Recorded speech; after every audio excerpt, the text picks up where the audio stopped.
too hard to be average. It's my time, I'm the greatest. I live my life like I'm famous.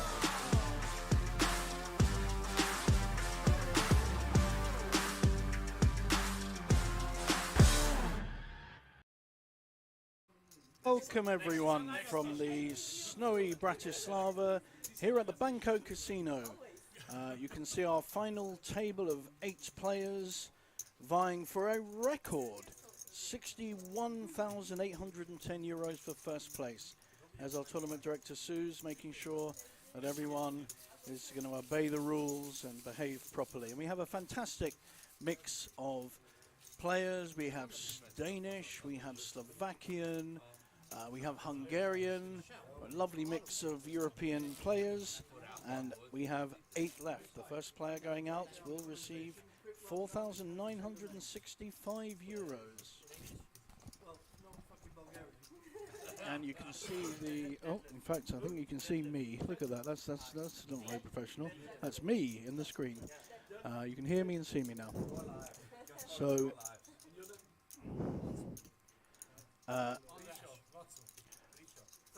as you can see, in seat 1 we have Mr. Herzog, and it goes around to seat 8.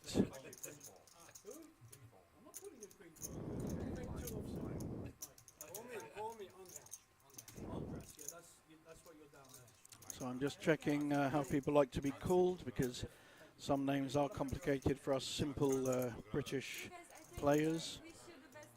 So we've got last minute rules, and here we can see the payouts.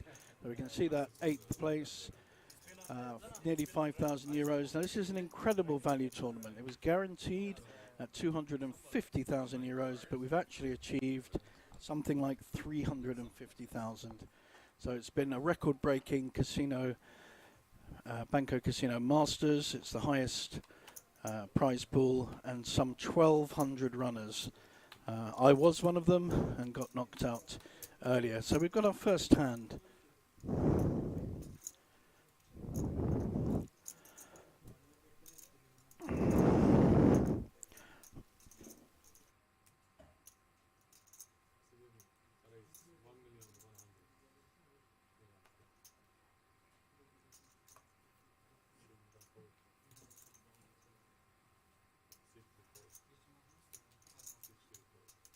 So here we have first hand in play. We have 2 good hands here. We've got a pair of 9s on seat 1 and Queen Jack suited, both very playable hands, very much flop dependent. We'll see where we go with the first hand. And we have that one over. So here we are, 1,200 runners, like I said earlier, and we're down to the final 8 runners. So we have Ditlev Herzog from Denmark in seat 1, Andras Vashko from Hungary in seat 2, Richard Kovac, a local Slovakian, in seat 3, Dalibor 4, Vladimir 5, Georg 6, Peter 7, the slightly more mature gentleman with the wonderful grey beard, is in 7, and Mike Hansen, another Dane, is in seat 8. So here we see Ace-9 suited and a raise. So blinds are 200, 400, fairly standard raise to 900. So 1.25 raise, 2.25 really. And how is Dalibor going to play the 10s? I think we see a 3-bet to 2.5 million, and even the 4s has to fold. Chances are the Ace-9 will fold against a strong 3-bet from the 10s, and it's the right way of playing 10s in this situation. At worst, you're asking a question. If you get a shove from our chip leader, then you would have to probably make a decision for your tournament life. But we know that Ditlev has ace-9 suited, and we could see that fold was going to come. So a nice strong play, good 3-bet from Dalibor. He's from Serbia. He's our only Serbian on the final table. And a nice bit of poker there. Went to form.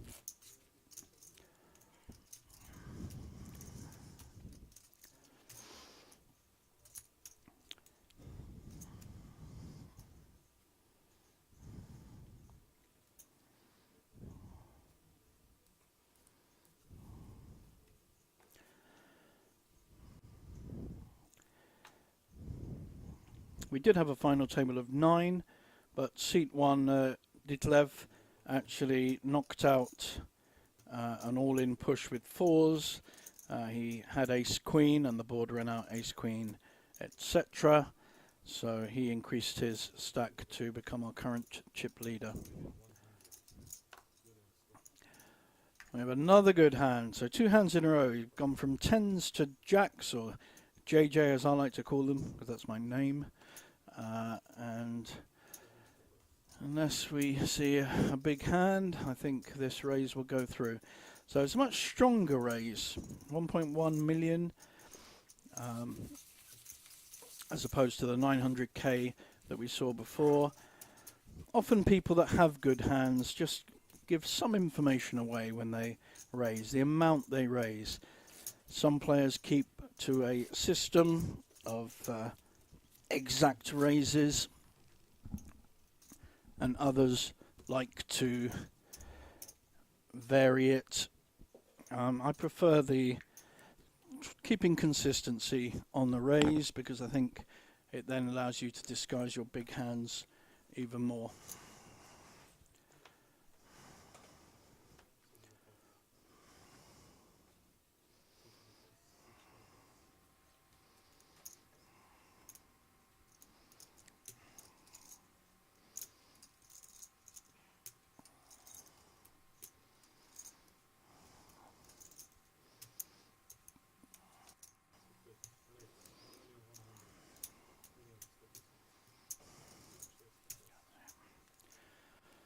So here we have classic ace-king offsuit, one of our chip leaders. He was chip leader to start the day.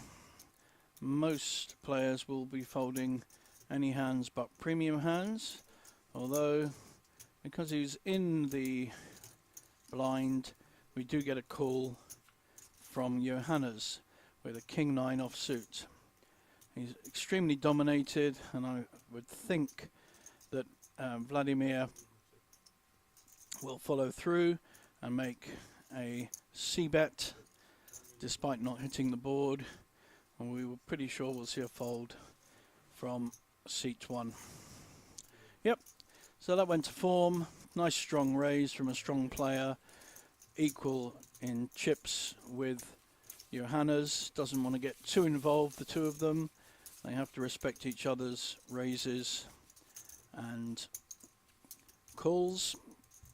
But nothing wrong with peeling with king-9. Unfortunately, if you are up against ace-king, you're in a fair amount of trouble, especially if you hit your king.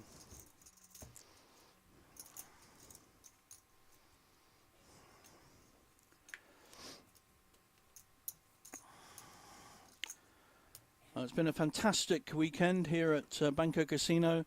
We've had a mystery bounty, we've had a PLO tournament, and an awful lot of buy-ins for this main event. I know, because I had 3 myself, and my ace-king ran into queens on day 1, so I was no more.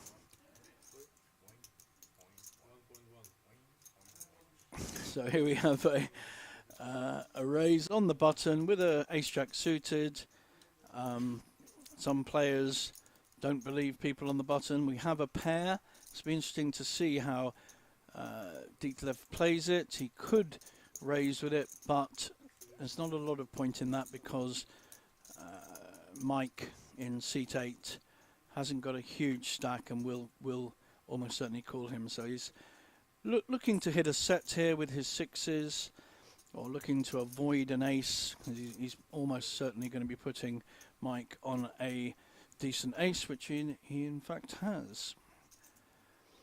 Now this is a good board for Mike to bet on, because although he's missed it with the ace-jack, there's a king-queen on board, he's representing a high card. So I hope he follows through and bets. Very good.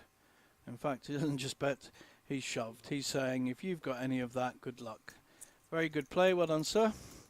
So picks up a nice 2 million, which on top of his stack is something like 35%. So in one hand, he's able to increase his stack.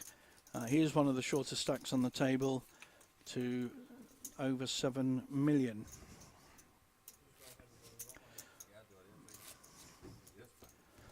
When you start playing these tournaments, the blinds are 100, 200 of that kind. And now we have blinds of 200,000, 400,000. It's kind of mind-boggling. And we talk about the players' stacks in terms of millions rather than hundreds or thousands. It is a strange world sometimes.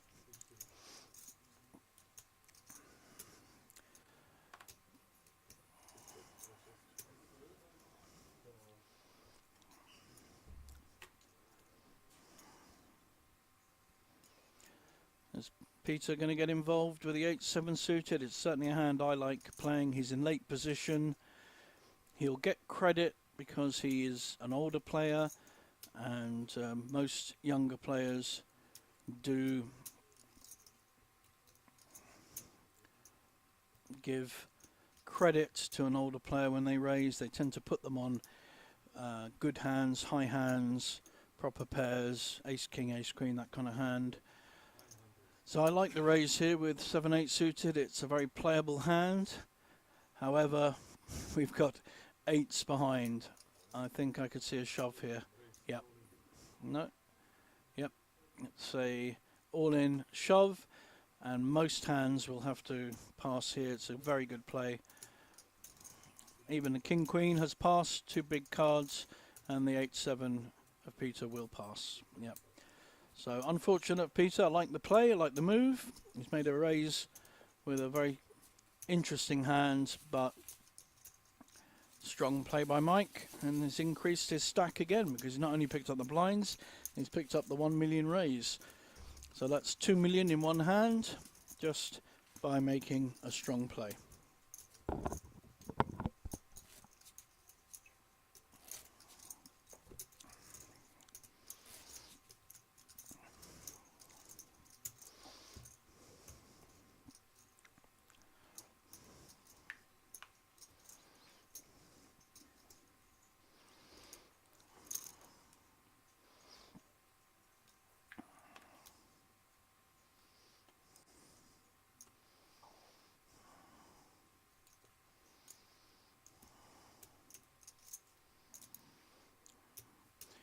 Vladimir in mid position has a king-queen offsuit, making a fairly standard raise here, 900k.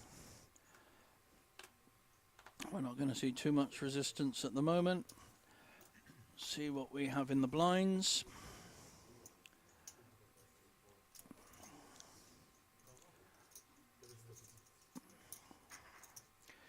I do have a strong hand in the small blind, pair of 10s.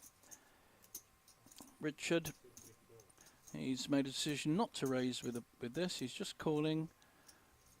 He's out of position, and now we have an ace-queen suited. I think we are going to see a raise. Very good.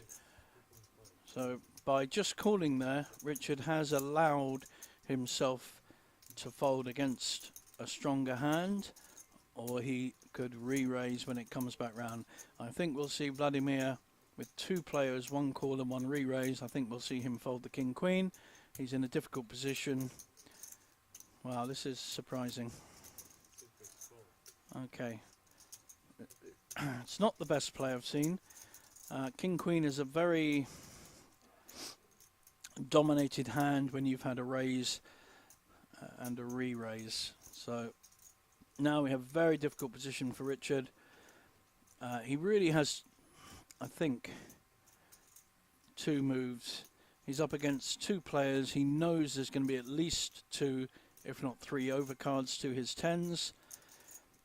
He could shove, he could fold, or he could call and peel a flop. He does get value because we've had the King Queen call from seat 5. Very interesting hand.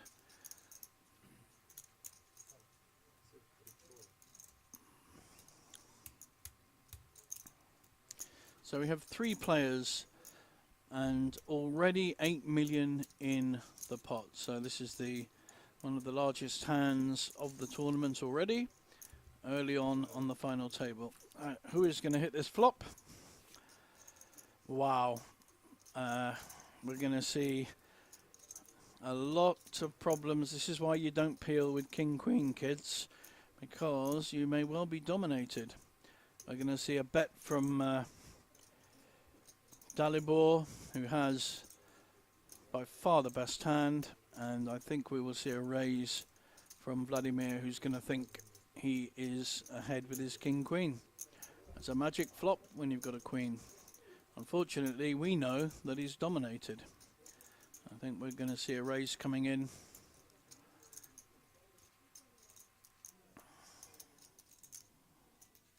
There it goes. The tens will fold. Richard, by playing it more gently, at least still has a decent stack. And we will see an all-in for sure from our Serbian friend Dalibor. He's just buying a bit of time, showing that he's not sure. He wants to get the call.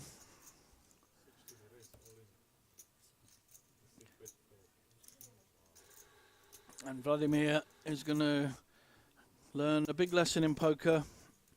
Once you've been raised and re-raised, throw away your King Queen. It's the worst thing possible if you actually hit your Queen.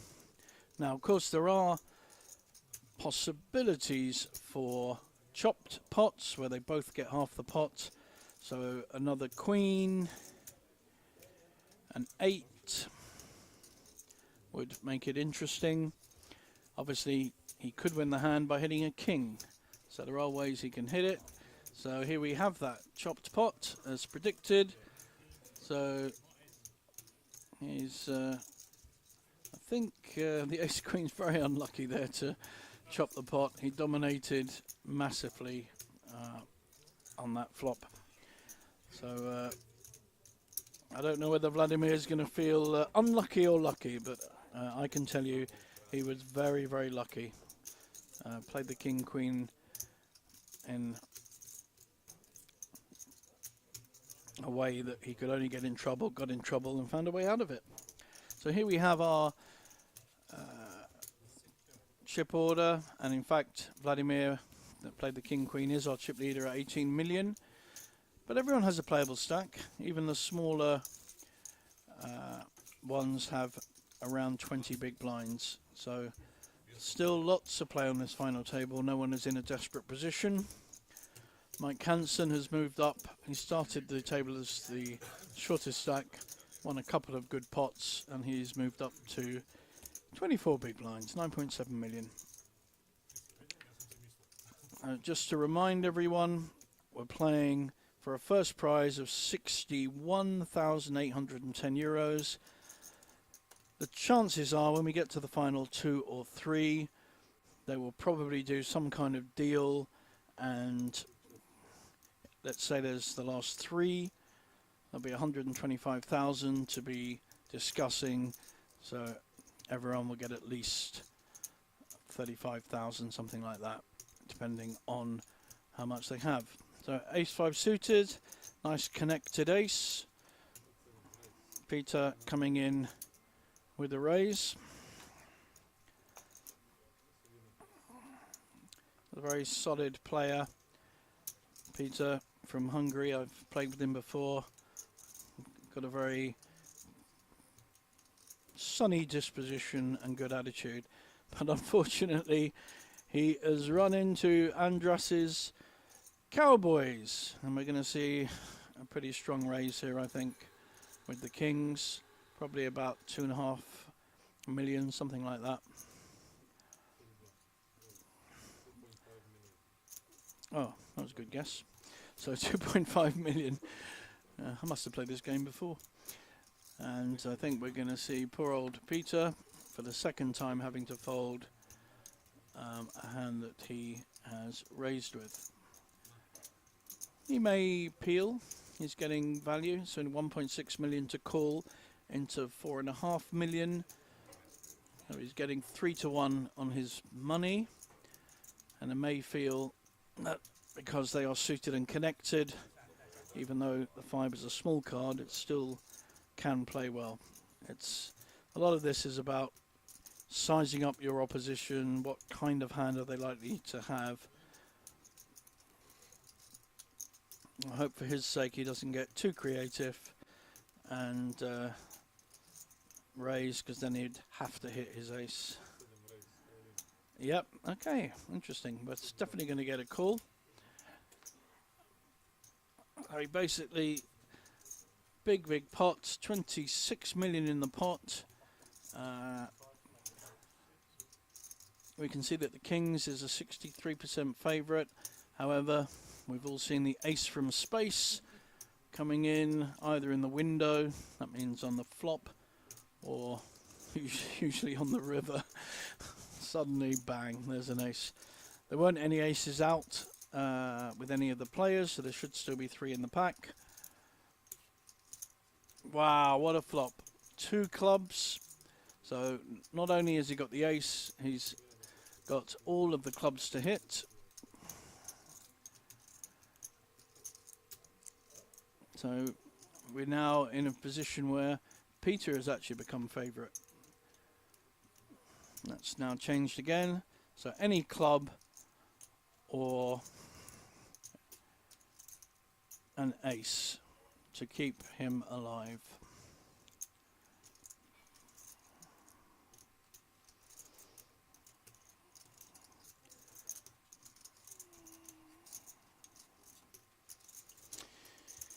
And Kings hold. So a very nice double up there from Andras, but that will have crippled Peter. I did say I hope he doesn't get too creative, and unfortunately he did. I think he misread the situation and either felt that Andras would fold. Both Hungarian players, I don't know whether they know each other and whether there was any history or information that Peter felt he could get Andras to fold. I mean, it looked a strong bet. We know he had kings. Obviously, Peter doesn't know what he's got, but it just felt like he had a very strong hand.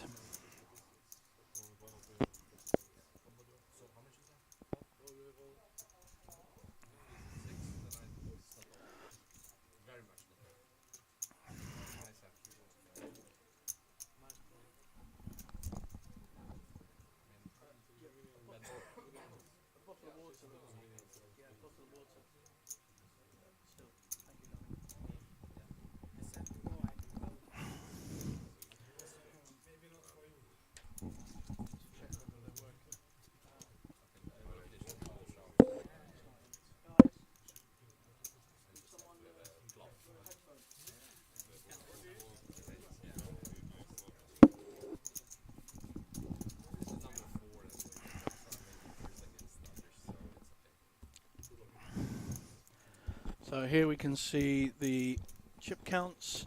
So now we have a massive chip leader after that huge pot. Andras is up to 26 million and Vladimir has moved down to 18 million.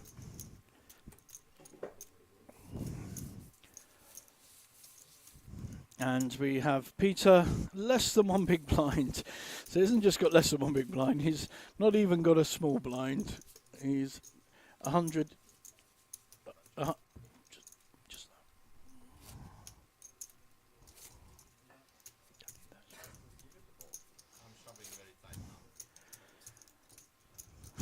I think Peter just announced that he's playing very tight. Well, he ain't got any choice, and I think he's about to be in the blinds. So I don't. Is he? He's going all in with 9-4 off. So good luck, young man. Good luck. The beauty of going all in before the big blind is he can pick up the blinds, even though he only has 100,000. If he wins this hand by some miracle, and we're certainly going to see a raise here with the ace queen.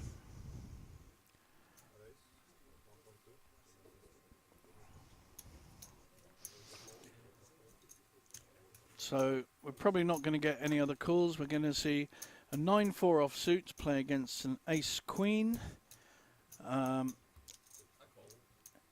So he is live. Now, 9-4 is not a good hand in poker. However, he's what's called live. So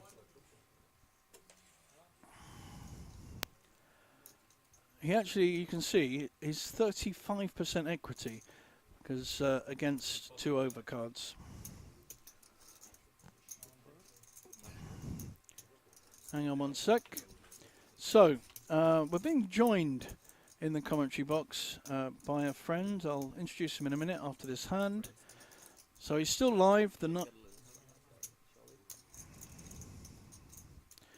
9-4 is still live. He needs to hit a 9 or a 4 or a runner to the straight. He now has a straight draw with the 4.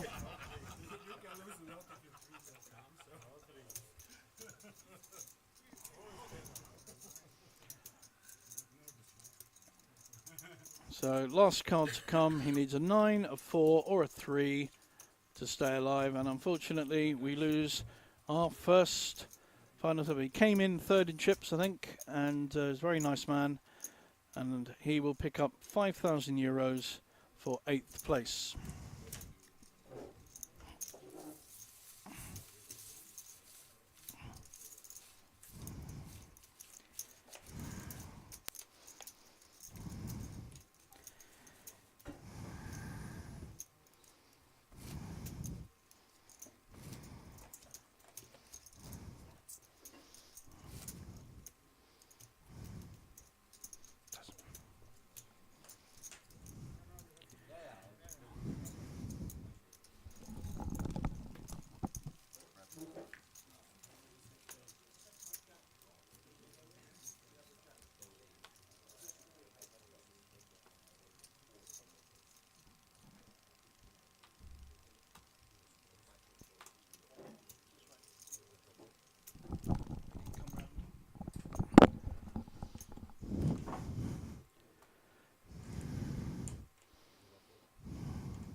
Okay, so I can't hear the final table anymore though. I hope you guys can hear me. So we're joined in the commentary box by Michel Molinar, who is a very good young Dutch player, and he's going to be doing some analysis with me on what we see before us. So Michel, how have you found this weekend so far? Oh, it's been a lot of fun. I've had a little bit of success in both the high roller and the main. Yeah, where did you finish in the high roller? I got a nice little 4th place. A nice little 4th place, very nice. A good few grand in that one, I would think. Yeah, almost 5. It was a good scalp. Excellent. And you actually started day 2 of the main event, the final of which we're seeing now, in first place. Yeah, I had I think according to George Sanford, which is also like a usual commentator here on No, stream, he's not the usual commentator. I'm Or the usual commentator. a frequent George commentator is the backup. if you're not Go there. on, go Yeah. on. I know George very well, obviously. Lovely guy. He said he's never seen a day one back like the one I did before. No, I think George has commentated a lot here and elsewhere, and I think 1.95 million that you had was absolutely extraordinary. So I suppose, to be fair, nice guy as you are, I have to ask you, what the hell happened? Well, it started off really good. I I ended up with more chip or close to as many chips as Mr. GM Walter has right now. Right? So, but So- yeah, I just pretty much lost. So you had Pot after something pot. like 5 million chips, which actually, as we saw, is more than two of the people who started this final table. Yeah. And you somehow found a way of losing them. Yeah, I lost a lot of like medium-sized pots to Okay. the guy we see in the big blind this time, which also seemed like a very strong player. So which seat? Seat 2. I'm not Seat sure of his 2. name. I think he's Spanish, or No, he's he's Hungarian. Andras. Ah, He's Andras. Hungarian. Yeah. So far, you've only just come and haven't seen the action so far. He's played very strong. He's had good hands. Yeah. He won a big pot against Peter, the guy who's just finished in 8th, when he had kings, and Peter decided to 5-bet him with ace-4 suited, which I think was, ace-5 suited, which was a bit naive, and he crippled him to less than a small blind. So he's doubled up and is now chip leader, as you say, in seat 2. But he's had hands, he's had 10s, he's had kings, ace-queen, so he's running pretty well. Yeah, it seems like he's continued doing what he did yesterday, Yep. which is get good hands and make sure the opponent puts in a lot of chips, which is Well, honestly a pretty good strategy for Is- for tournaments, isn't it? It's certainly a good strategy. It's one I very much like to follow. Obviously, you've got to get the chips in the first place. Yeah. So, is there anyone else on this table that you came up against? The player who ended up being chip leader, Vladimir Tamakovic. Yeah. Vladimir had a very interesting hand earlier. He called a 4-bet with Okay. king queen offsuit, which I was quite surprised about because he's known as quite a strong player. Was it against like a small? He was up 4-bet, against or was tens of Andras, Okay. our chip leader, and more importantly, Ace Queen, who made the 4-bet, and it was a strong 4-bet from Dalibor in seat 4. Ah. So a very strong bet. The tens just flat called, but the king queen calling was very odd, and he got very, very lucky. Flop came queen queen. Wow. 8, and then, as I predicted, actually, an 8 hit the turn, and they chopped the pot. But what he was doing in it after 2 good bets with king queen offsuit, so he's not as solid as I had heard. Yeah, there's definitely more of a speculative play. I think Thinking maybe the chip leader goes out of line, and yeah, that king queen's probably not a very good hand to make a stand with. it's one of the worst hands in poker, actually, to make a stand Yeah. with, in my humble opinion, because if you've got a 4-bet and from a strong player, and there's 2 other players in, Oh yeah. you pretty well know that your king or your queen is going to be dominated by ace queen or ace king, as it was, and the other player is more likely to have a big pair like tens or jacks, which the other player had. So he got himself in a lot of trouble and was very, very lucky to get out of it. Yeah. You see the payouts here. It's like 8k locked. It's a pretty Yeah. nice payday for a 170 buy-in. Yeah. Yes, so So- we've actually broken a record here at the Banco Masters. For those that just catching up, the guarantee was 250,000 euros for a 170 euro buy-in. There were quite a few bullets. I heard one player made 12 buy-ins. Someone not too far from you right now made 3, so I contributed 500 euros to this. I can one up you. I did 4. You did, yeah, but you cashed. Yeah, so it surprisingly made a profit. made a small profit. Excellent. So we've got a nice mix of, we've got a couple of Hungarians, a Serbian, a couple of Slovakians, And the and two Danish. Yeah, Yeah. two Danish. I actually played Ditlev some cash game with this Detlev. with Ditlev, Yeah. and in Hold'em or Omaha. That was Hold'em. Okay. So, and then he moved to the Omaha game, which seemed a bit better than our Hold'em table. Yeah. So he knows how to seek out the value in the fields. So here we've got King 9 offsuit. He's got some money in. He's got 200,000 small blind in. He's made the right call so far in every hand he's played. He didn't even re-raise when he had tens, and in hindsight that was probably a good decision. He might have got it through, but I think the ace queen who's sitting on his left may well have come in. Yeah, and like the folds. Yeah, it's King very nine- badly playable. Like in chip, if it was just for chips, you can easily make a flat call or even decide to 3-bet. But yeah, just And you're also, a bit in a bit of a cage now.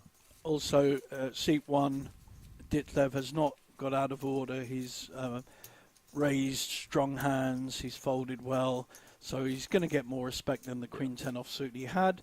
And of course, that's good play because you need to play your image. Definitely. How important do you think image is at this kind of final table? Ooh, that's an interesting one. Yeah, I think especially like harping back on Detlef's position now and seemingly being tighter than usual. Like he has the chip leader on his direct left as well, so he can't really go out of line and opt to get more active. So But what and you're I think on these final tables, it can be very beneficial to have like a counter image basically of counter the strategy of what you're doing.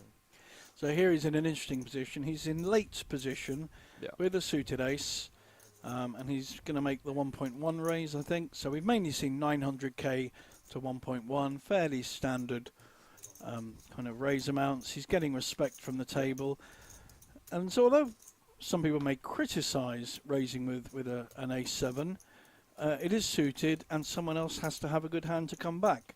Now here we see Vladimir. He's just calling.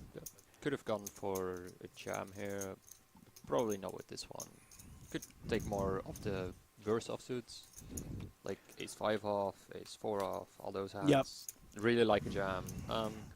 But yeah, ace 7 suited, obviously just a good So raise. I like the big open. ace-7's in position as well. And they just spike a 7, you know, because And it's I've always coming. Spike a 7. Yeah, I'll just hit my low card. See a third. So something like $1 million, I think, a third bet. Yeah, just $1 million. Bit on the bigger side. Now, ace 10's not going anywhere. I don't criticised Vladimir for playing his king-queen off suit earlier. He's got nothing to do with this flop at all, and should fold, but he's called. I think Vladimir and I are not going to go for many dates after this. So no help at all for Vladimir. I think he'll check. He's already shown weakness by flat calling, and I think a bet of about 2 million or maybe 1.75 will probably secure this. Would you be favouring a smaller bet or a stronger bet?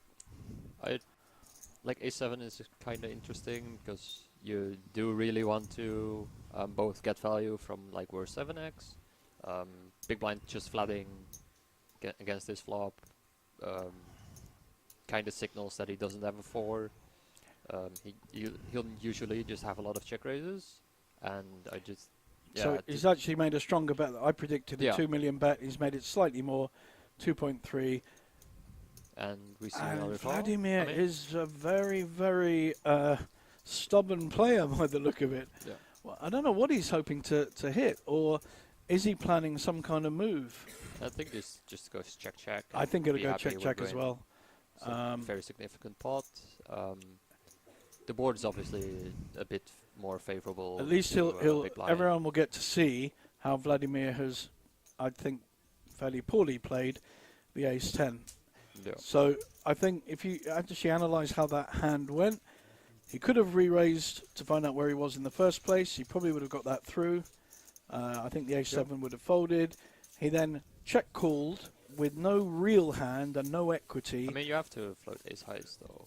So I don't like a flop fold just because ace high can And improve and, to and so on many the turn, 2.3 million, a nice yeah, I strong mean, bet. turn you just fold, and I think it's a you poor have, poor call on the turn. yeah, you have a lot of easy continues from your like backdoor straight draws, Yep. and you have some backdoor flush draws on the flop. Obviously some sevens, which you didn't decide to like check raise flop with, or very easy continues. And you've got you some have chopped 6x. pots Yeah. possibilities if the board pairs and you think your ace may Yeah, play. exactly. But I like a turn fold, and he didn't. But yeah, just rightfully cost him another 8 big blinds, which at this stage of the tournament really adds up. I wouldn't be surprised if he opens this, but kind of looks like it. Yeah, I was gonna say he already had this card midway through, like pretty Yeah. much in the air. So here we have Detlef, Ah, this is dead left. Yeah. Detlef, yeah, and nice pair of eights. We saw Mike in seat 8 made a nice re-raise with eights. You see a call from So Spotlight. that was by the King Dalibor. 10 suited. He's getting very busy with Especially hands. against the big size, I would actually prefer shoving. Well, I over agree. flatting. Yeah, yeah. If you're going to play King 10 suited, which is a very playable hand, Yeah. it's a nice hand. You, in my view, you either back yourself or fold. I don't like the call with it. And I'd like, yeah, exactly this. And now, Some very good are we play. going to see any more? Yep, he is a good player. He's shown strength on this final table. I've not seen him before. And I really like the size actually, because yeah, small blind could have 6s, 5s, 4s, but then again, it's way too little combos, and small blind just has a lot of these hands which have 6 outs against yours. Yep, he's much So you more just need likely to to have the protect. kind of holding of 2 high cards. Yeah, and, exactly. and Maybe an ace now, high. I must admit, if I call a raise like that, I wouldn't call with the King Jack King 10, but I definitely would call with a 4-5 suited or a 5-6 suited, and I'd be all over that board. I'd be wringing my hands, going, Okay. please have an over pair. So, but that was nice strong play by Dalibor in seat 4. So he has increased. He started this on around 9 million, and he has increased his stack. I think he's won every hand he's played. Now here we got a lovely hand. What do you think of the old 9-7 suited? Yeah. What?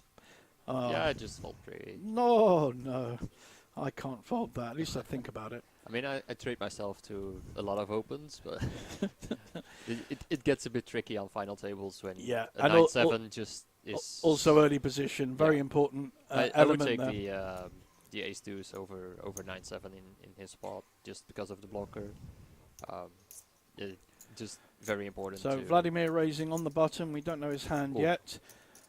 Now me Mike see, Mike has shoved every hand he's played. So we don't know what Vladimir's holding is, but He's Mike had the three-bet this one. eights and got 8-7 suited to fold. He shoved with ace jack suited earlier. It's a much more interesting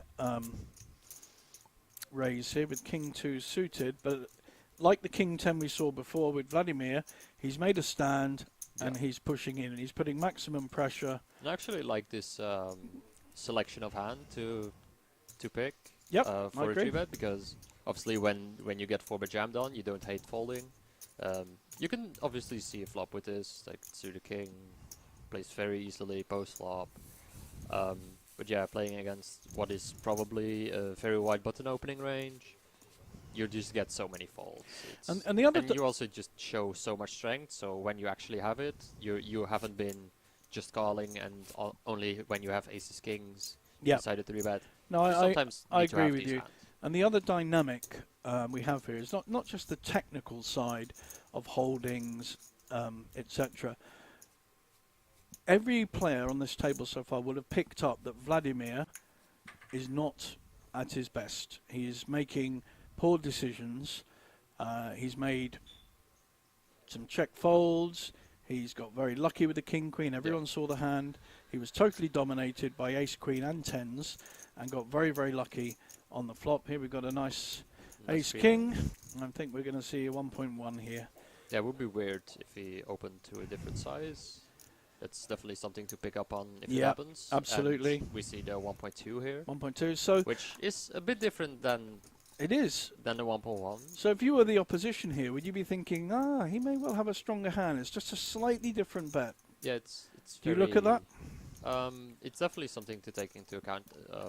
Live, it needs to be a lot more obvious, but I think these are some very subtle things that you can pick up on. Yeah. Yeah. Also, when you play online, where there's a bit more limited info on these types of exploitative things. I can't really say that I'm a fan of changing up on the open sizes. Now But you know, we have 2 players to this pot. We know that Dalibor has the ace king, and he's hit his top of the range there. Hit his king. backdoor but- flush draw to back up. There's does have backdoor flush draw, but although we can't see Vladimir's hand, I think we're about to learn what he's got. It's a very dangerous board for an ace king. It's connected, it's suited. There's an awful lot of hands that someone who's called an initial raise could have hit. Your king 9 suited, your king jack, your queen 10. This board is a dangerous board. And my spidey instincts, even with an ace king, Your alarm bells are ringing. my alarm bells are ringing, and I don't necessarily want to be putting a lot of money. Now, it's an even worse turn for an ace king. It's made other likely holdings as straights. You've got... I mean, the straights were already there, but would you be more in favor to check this flop to the flat caller here? You're probably trying to find out something, You like could- when he checks back and a blank hits. Yeah, you can just checking is easily go certainly to an value. option. The problem with checking is you're ceding the advantage to your opposition, who then can make a move, and you have to make a big decision. So I think I prefer the smaller bet, which we've kind of got. We've got a 30% bet, 2.2 million into 6.6. And you see the call Yeah. after he cuts Vladimir cuts out his big chips. It's also always Again, a fun sweat looking for when signs, yeah. looking for what you can pick up at all times. This is a pretty good river, I think, for the ace king. I don't really know what to do here. We can't see Vladimir's holding, but yeah, I think ace king he has surely must be putting Dalibor on a kind of ace an king. ace king has jammed, so we'll find out. We if he will has a find good hand. out. It's a jam, and he does cover Vladimir. Vladimir started this with about 15 million and was chip leader coming into day 2. Yeah, so this is a gigantic pot. When you look at the other stacks at the table, we see the seat over next to Vladimir having If just he 6 calls, million. if he calls, Yeah, he has to be beating ace king, because that's the kind of holding he's likely to be up against. Any other hand, I'm trying to work out. I mean, he could have queen jack. That's a possibility. I mean Queen Jack is not gonna call this. It's No, just but way we've too seen bad. him be sticky Yeah, almost of every course. hand he's played. So I'm trying to work out what he could possibly have. I wouldn't be surprised if Vladimir holds like pocket tens here. Or king queen. King Yeah, queen is he another folds. possibility. We're I not don't know seeing whether his hand, we'll ever unfortunately. know. That's the We might- second time we do. We might have to go and ask him later, Yeah. because unfortunately the card reader wasn't helping us out there. And that's So- a very nice pickup for. Sorry, is that Richard? Or it's the seat over? Dalibor. Yeah? Dalibor. Yep. Yeah, we see a very nice pickup. Shows some aggression. Yeah, you know, and he's now moved- second in chips. Moved into second in chips, and he started with under 10 million. He started with Oh, about wow. 9 million, so he's doubled his stack, and he's played very well, very strong. You know, he took that risk. It was a dangerous board, and he went, okay, I have the ace king. I have what I think is the winning hand. Yeah. If you've got better, good luck to you. Shoving on the turn, I think it was brave, and it did work out because we saw the fold. And I think you're probably right. He probably had something like tens. He obviously didn't have a jack because there were 2 jacks on the river, and he didn't have a straight. So king queen is a possibility. King 10, tens. I think that's probably Yeah. about it. Because what else is he calling with? Yeah, exactly. It's just is getting put to the test and very likely has a hand that can't really continue. Wouldn't be surprised if he just had a nut flush draw there, in which case all the money would have probably gone in, or at least a big chunk of So when we Dalibor stack. when we were last here together, Michel, you had a heck of a series. I think it was in the festival, which was last October here in Bratislava. A week of mixed events, an event I'm closely linked to and support. Where did you finish in that main event? Remind me. I didn't bust, so that's You a good sign. didn't bust. Now let No. me work that out. How many runners were there? Ooh, we got like, I think we reached 1,300, if I'm not mistaken. I finished 1,300. first. Yeah. So even more than this one. This particular No, this one got Banco Masters. 2,300. I thought it was 1,200. Oh, no, No, you're right. no, no, this- 2,300. Yeah. Got 90 million chips in play, 40k. So here we've got Ace-6 against King 2. Yeah, A6 opted to limp into the big stacks Yep. small blind, into the big stacks big blind, which is a good strategy to hold. Just don't really want to inflate the pot pre-flop against Yep. a very significantly Do you covered like stack. do you like the call there, the flat call, small bet, flat call? Yeah, I think in position we mostly just play flats. We don't really want to. Do we want to see a bet here on the turn? Dangerous board, the 9 is connected. I He's opted like for the check. Yep. I can see both happening. You definitely don't want to put in that much money with the king. I think we'll see a check coming up. Oh no, I'll definitely see a value bet from big blind. Do you think so? Oh yeah, I mean we have top pair. We face 2 checks. Yeah, this is just value. The only issue he's got is his kicker literally is Nothing, useless. But, although you know, top pair. although is a it good doesn't hand. really play because the 7-9 jack is much higher than his 2, so Yeah. he could be if the opposition does have a weak king. Yeah, you're right. Yeah, and we see a nice little value bet. So value just bets. over 1-6. And A6 just Yep. opting for the snap folds. Ace of spades probably. I mean, I think not there's two ways not of looking at relevant. that one, and I personally favour the check there because I always worry on a connected board like that where someone cleverer than me could be slow playing a big hand or have hit 2 pairs, and if you bet and then get raised, you have a real problem because Yeah, sure. you only have top pair. So although you're betting for value, and I you have to extract value, I do get that. In that particular situation with King 2, I'm not sure I like it. I'm 60-40 against it. I'm not, Yeah. and I can see that, but on the other hand, we've checked back turn, so we feint a bit of a weakness.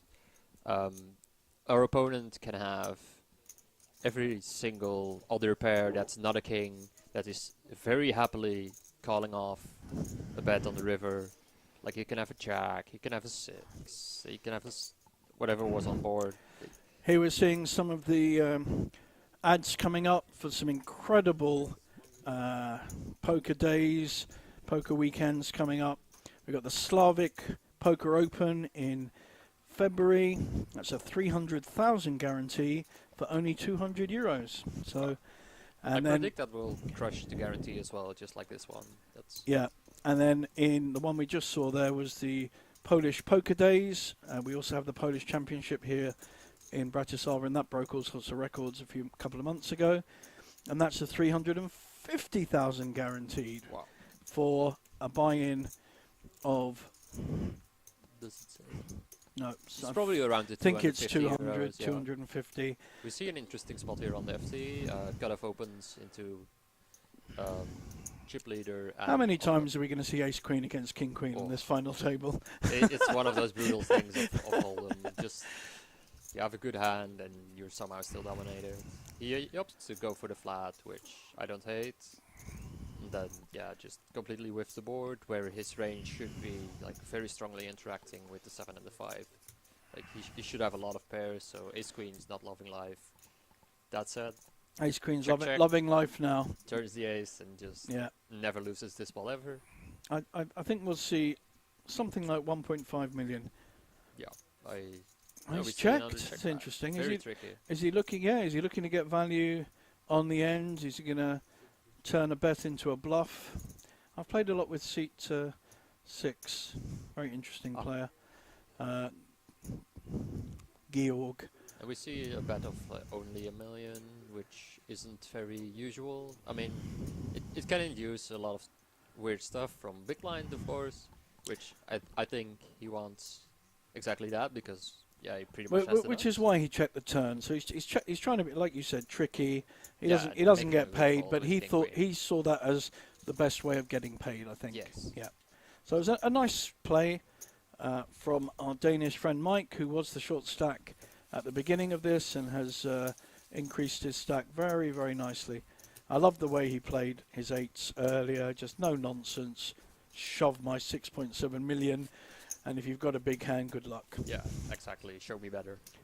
In fact, he was up against 8-7 suited, and so That's he, a pretty he good wasn't. He hand to wasn't be up called. against, yeah. He wasn't called. That was from our 8th place finisher, Peter Kamaris. Ah, yeah. So Peter raised, and I liked the raise with 8-7 suited, but Mike shoved behind, and of course he folded. Yeah, Peter has always been a pleasure to be on the table with. Unfortunately, he busted early this final table. Yeah, he's a lovely man. I've played with him before. Also a very strong player. Yeah. Something you maybe don't really expect from looking at him at first glance, No, which is like maybe some prejudice on my part. I think it is. You're too It young it and too probably naive. is. I mean, as an older player, and of course, so I'm similar age to Peter, I think assumptions are made, and people always say how solid I am as a player, because that's what they believe, and that's rubbish. I've been playing 3-4 suited and 3-5 suited, and 4 betting with it for a long for a long time. I mean, that's how I've won tournaments. So it's like, you know, I never make assumptions on any player on the table. You learn, you observe, like you said, you're looking to pick up tells as you go along. This is a lovely flop for our 10-9 offsuit. We're gonna see a lead here against chip leader. I'm definitely not a fan of this. Yeah, it's interesting, isn't it? Chip lead's probably opening like way over half the deck here. He's gonna have a lot more interaction than his defending range. Yeah, I don't know. You kind of want to slow play this. Let chip leader hang himself. You know, get some chips from him. Now Yeah, it's just I guess. playing a bit open face. The Like, the okay, other- I have a top pair. The I have other good argument to that is he's hit top pair with a straight draw. It's a dangerous board. He doesn't want to let things develop to a point where he has a difficult decision. So there's always different ways of looking at hands, and I don't think there's ever one, absolute way. But I do get what Oh, you said. absolutely. Yes. There's definitely a lot of different ways to go about. And with, the su- hands with such a and- connected board, the chip leader with an ace-2, or for that matter, even if he had ace-queen, ace-king, is not going to get too busy. It's a very No, dangerous exactly. board.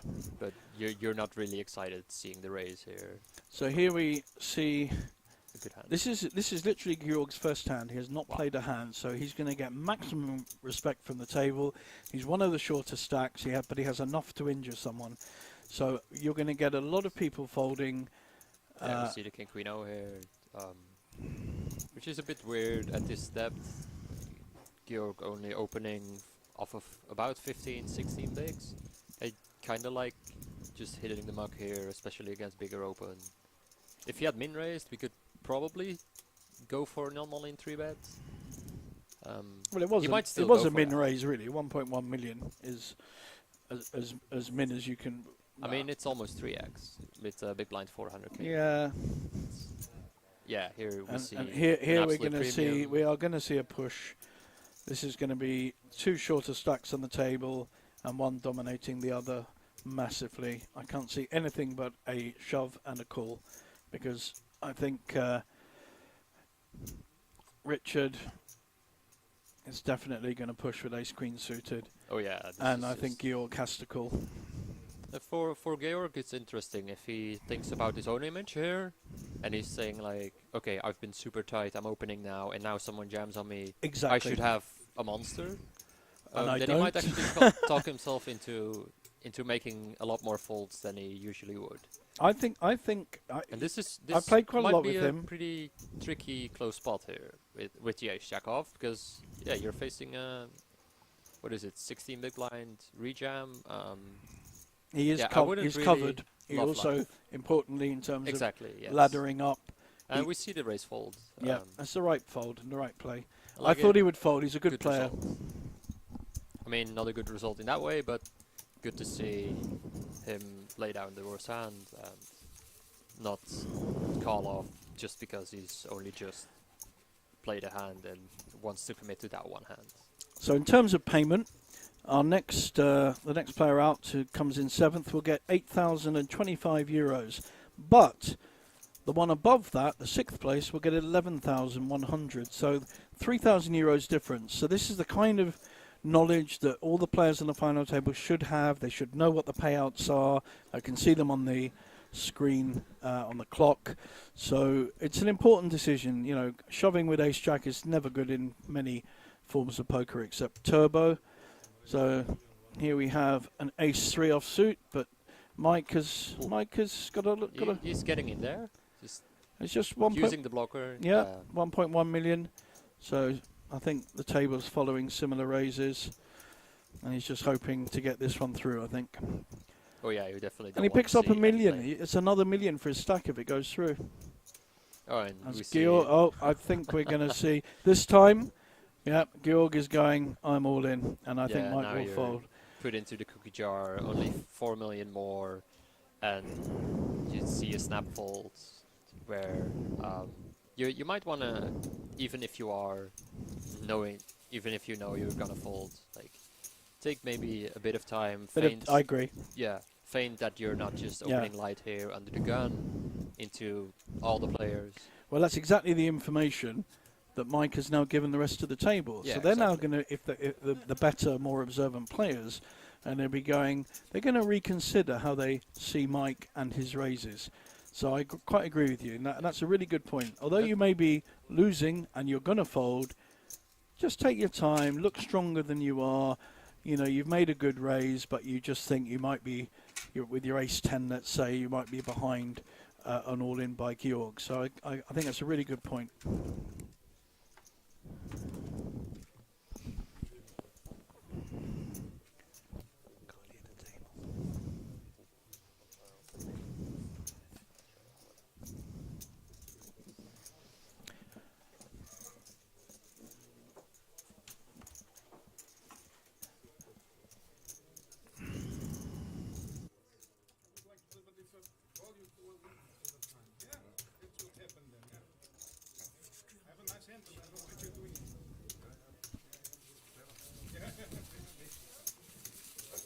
Can't hear the table.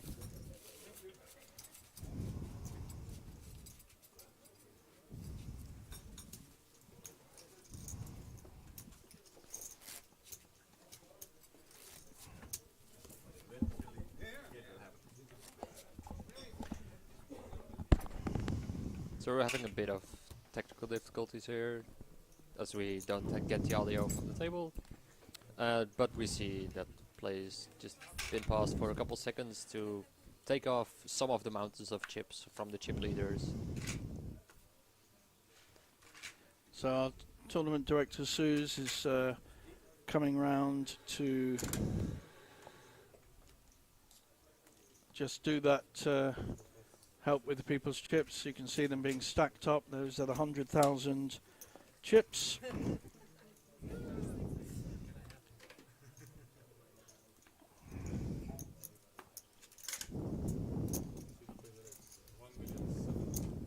And we see another ace jack off from Vladimir, who goes for a normal in off of a little over 10 bigs.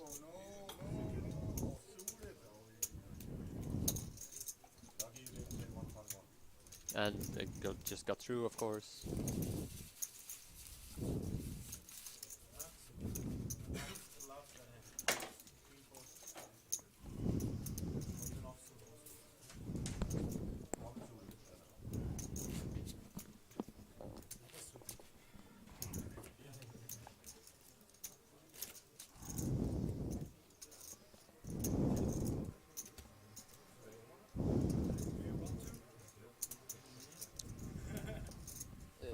Speaking of the payout structure right now, we see a lot of very flat jumps right around the 3.5k mark, from 8th all the way to 4th. So Yeah. it's actually pretty, like, really important to get to that top 4, where the payouts start becoming progressively bigger, like, significantly with the jumps.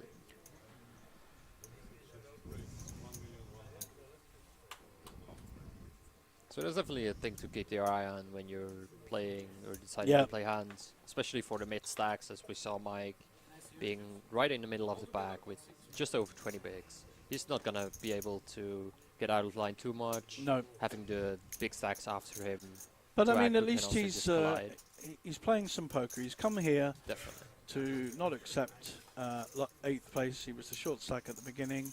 He's already guaranteed 7th. So we have We see the chip leader defending the 8-7 off versus Georg's open from cutoff with Queen Jack suited. Mr. Vasco's we've got flops. up and down, the up and down. on the Vasco's up put and out a down. small Yep. c-bet, which just gets punished immediately by the jam. I really like this play. So Just yeah, denies so much equity. Good luck if you have a hand. yeah. I have at least 8 outs, if not even more, if my pair outs are Well, live. as we can see, he had 6 more outs. Oh, with yeah. The 8 and the 7. It was And a very statistical strong. favorite. He's been very impressive so far in this final table.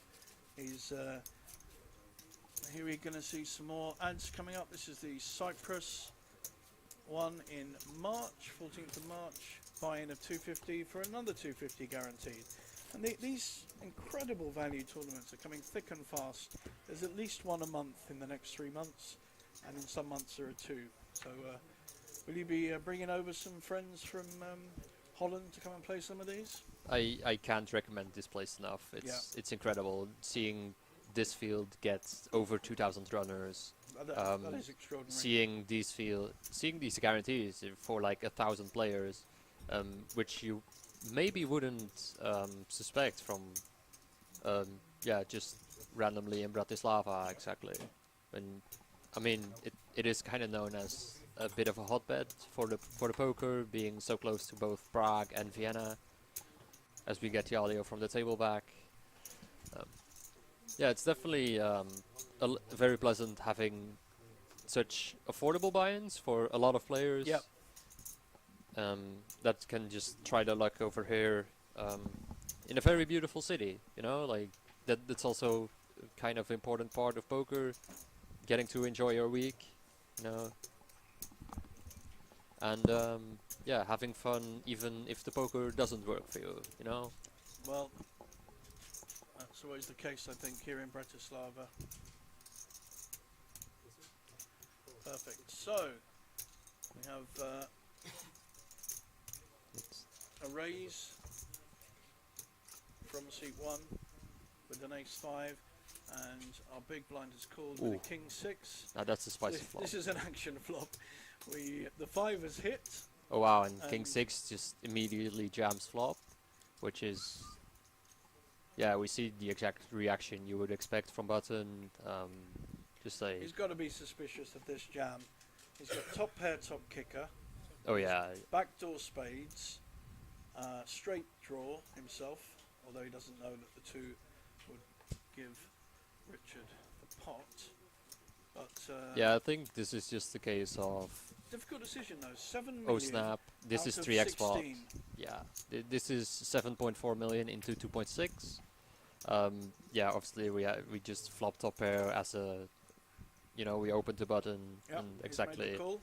You really do hate to see such a good hand as king 6. So Richard is now looking for a 6, a 2, or a 7. Yep. The king is also good. We see 2 kings Yes, have been that's true. folded, Yeah. and So he certainly had enough equity to be Oh, yeah. making a play there. And if seat 1 happened to have an ace-jack or an ace-queen, it's a much more difficult call with this kind of... I think connected board. both of those hands just immediately hit the mark. In many ways, Richard was unlucky that he was up against ace-5. Yeah, exactly. Even if he wins the pot.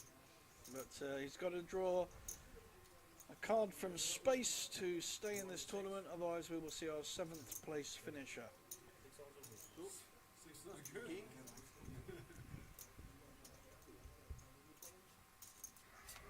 Oh, Wow! oh, Sit spikes down. to 7. Sit down, Richard. Have a seat. Relax. Get a drink. Because you've just doubled up, my friend. And the 7 always came. Now, Came as always. this is an interesting question for you, Michel. Interesting question.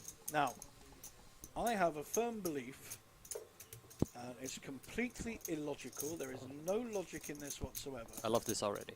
But my belief is, if you've got that kind of hand, the up and down draw and you're short stacked and you're the first to make a play, if you get your chips in, somehow, somewhere, you get an extra 5-10%. It just, whereas if you call with this hand, you often lose. And I don't know what it is. There's something in the poker gods that tells me that I'm right. What do you think? I like the theory. You said the word theory with a lot Yeah. of skepticism. There's something there's something to add Okay. all of this together. Definitely when he betted out himself like he has, getting his chips in, you know. A lot of the time he's just gotta face a fold, you know, and he wins a lot of chips. If he gets called, yes, as you say, 40%. He did stand up very early. Now that's an That- extra that- 5%. that- We all know that. Of course. If you that's- stand up before the last card, it's coming in. We Yeah. all know that. That is just happens in all forms of poker. And especially when you have that amount of outs, you know, it's not like he had a flush draw to go with it. Okay, let's come back to the action. Ooh. So Mike now has a pair of 7s as opposed to 8s he had earlier. He's Goes to the making 1.3. yeah, but the blinds have gone up to 200, Oh, yeah. 500, so it's still an equivalent size raise. In fact, slightly smaller than before. And we're going to see some We're pair gonna on pair see- action. A call. So yeah, we got pair on pair action. And there's a lot of interesting flops here. Yeah, we don't want to see too many 5-6s, do we? And we don't, unfortunately. This is going to be interesting how It's- how Mike plays it. He Well, goes for Mike the very was, Mike quick was check the back. aggressor. Mike was the aggressor. Neither of them have got spades. This could just check out. Or Mike want to make. Oh, Well, okay, well, it's not going to I check mean, out it's a now. 4 flush, so they might see. And that, the problem is, it absolutely he can't make a move, but he's still going to win a pot. I would have liked to see maybe the force bluff here. I would have liked to have seen a bet on the turn with the 7s to find out where you are personally, because he doesn't know he's up against an underpair, Could be as well. or even the 4s. Yeah, and you could just get value from Yep. the 4 exactly, or the underpair that were on the board. So Richard was one card away from being our 7th place finisher. He would have taken 8,000 euros for a €170 buy-in. That would have been a pretty good That's a weekend's good day in work. the office. Yeah. But in fact, he's doubled up and he's in the hunt for our €61,810 first prize. Now, like I said earlier, if you look at the top 3 prizes, you've got about €125,000 in total.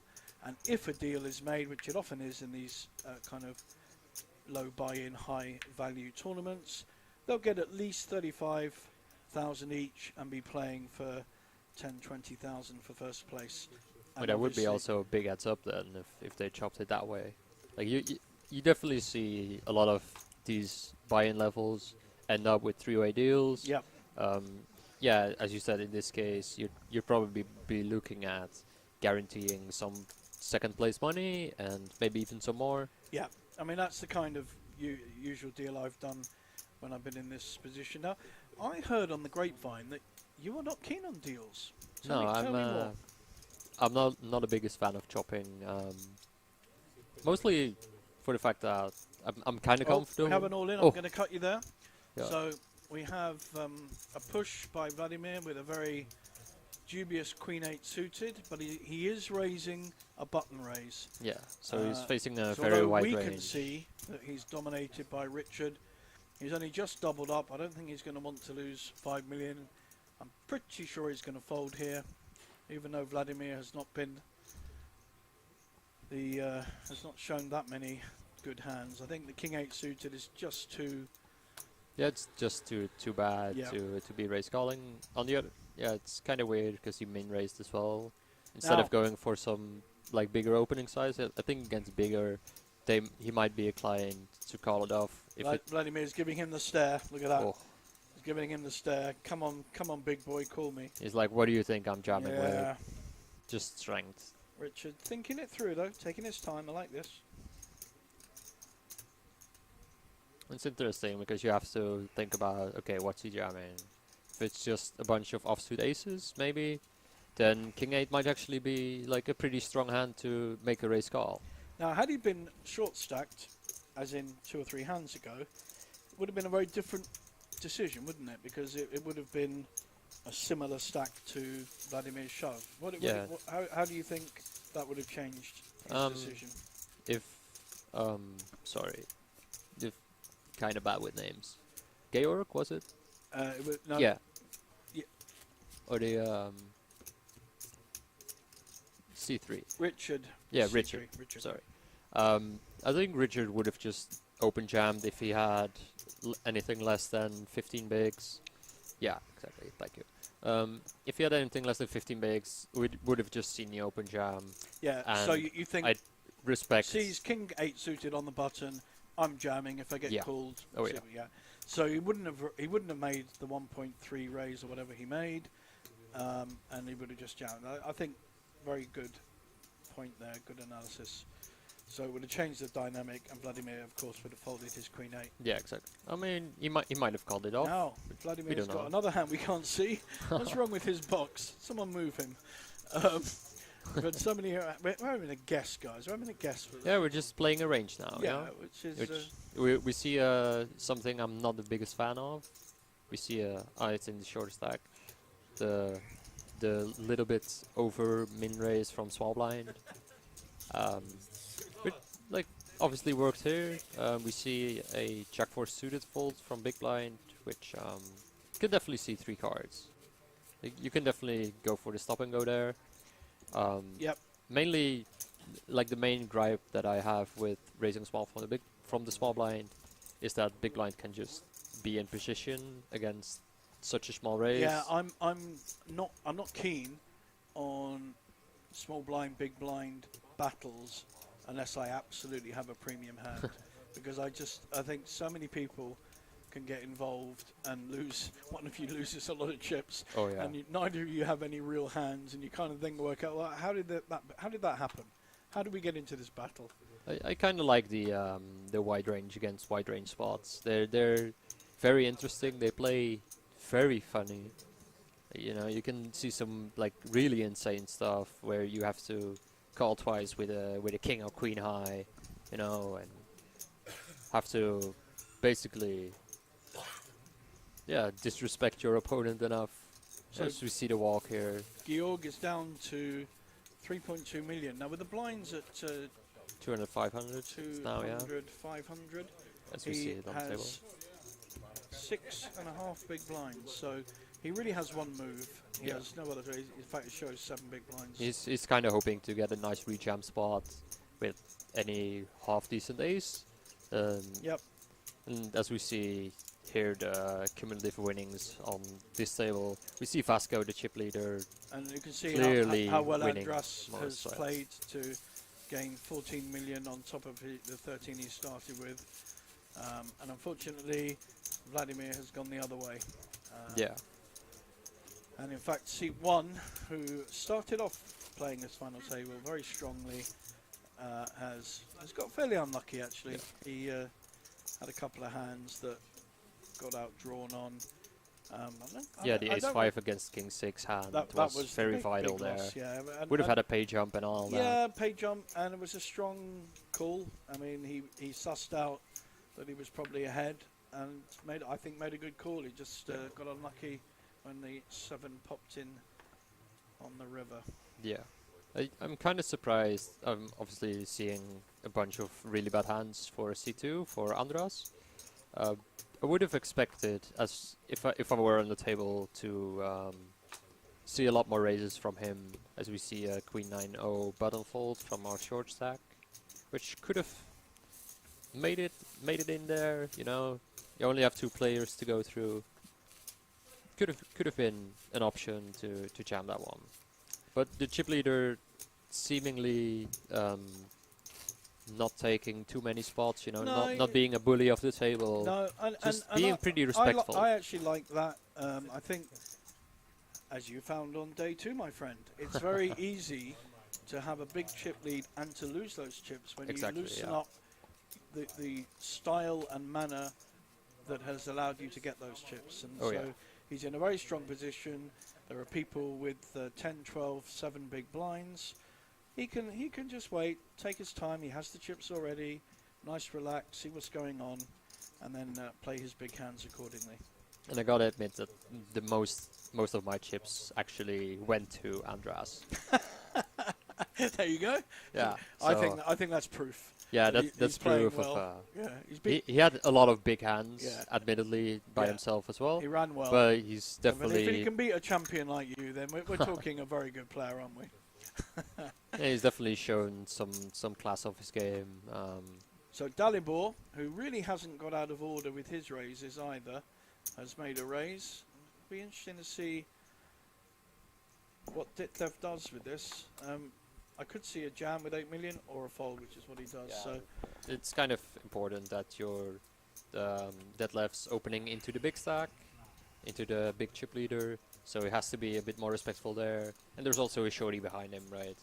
Yeah. Like we have a 7 big blind stack in there. That's just, yeah, you know, I think that he will can give just outlast him. that will give Dalibor some confidence in that people are seeing him as a strong player with strong hands. Yeah. So and that allows him to play a king 10. Yeah, the king 10 is just a reasonably strong hand.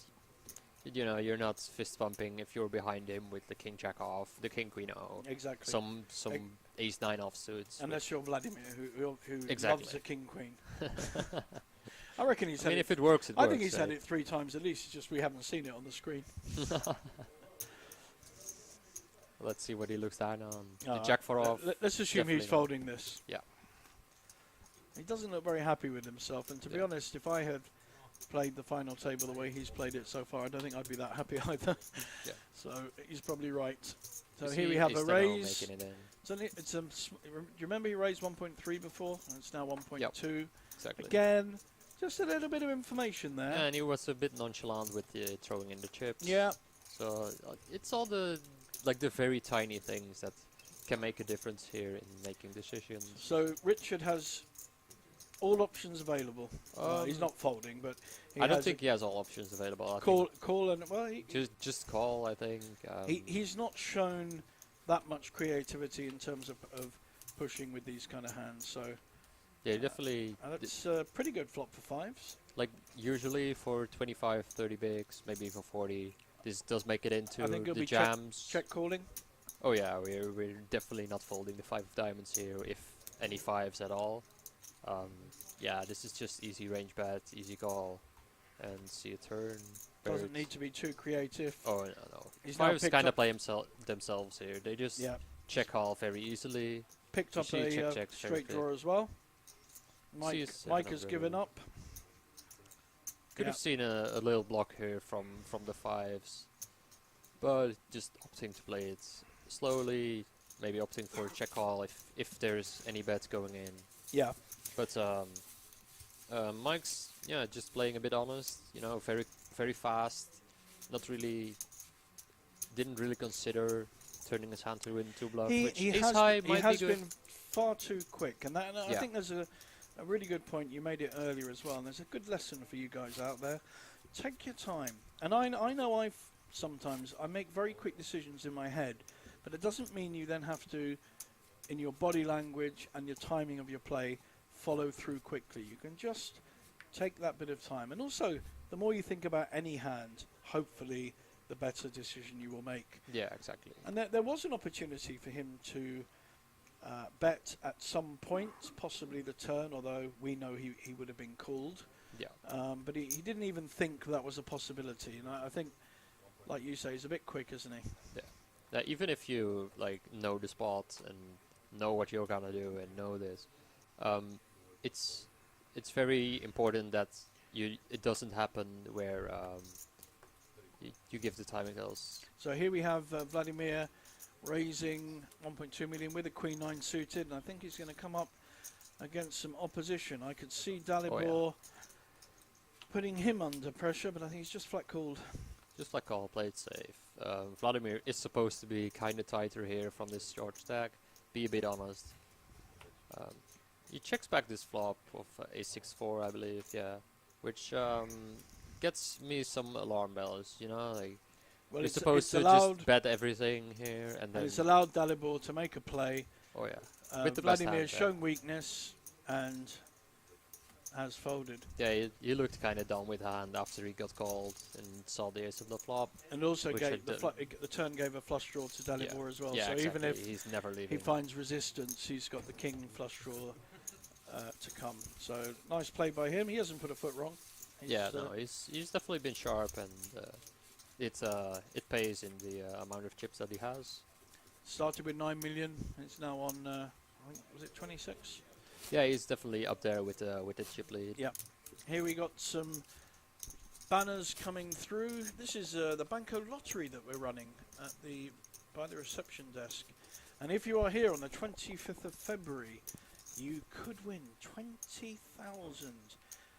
So if you play on the table games and the fruit machine things in the casino, if you pay €100, you get a free scratch card, and that could Ooh. lead to 20,000. Oh, And we see ace king over here, and I think he just grabbed some extra chips to raise, but he just made it.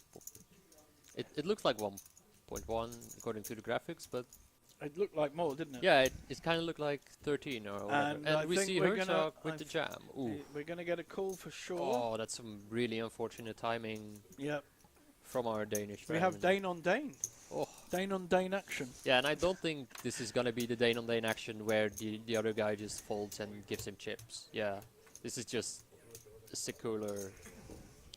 Badly timed. Yeah, and The only advantage is he is suited, he is connected, and he has a 4. So there are.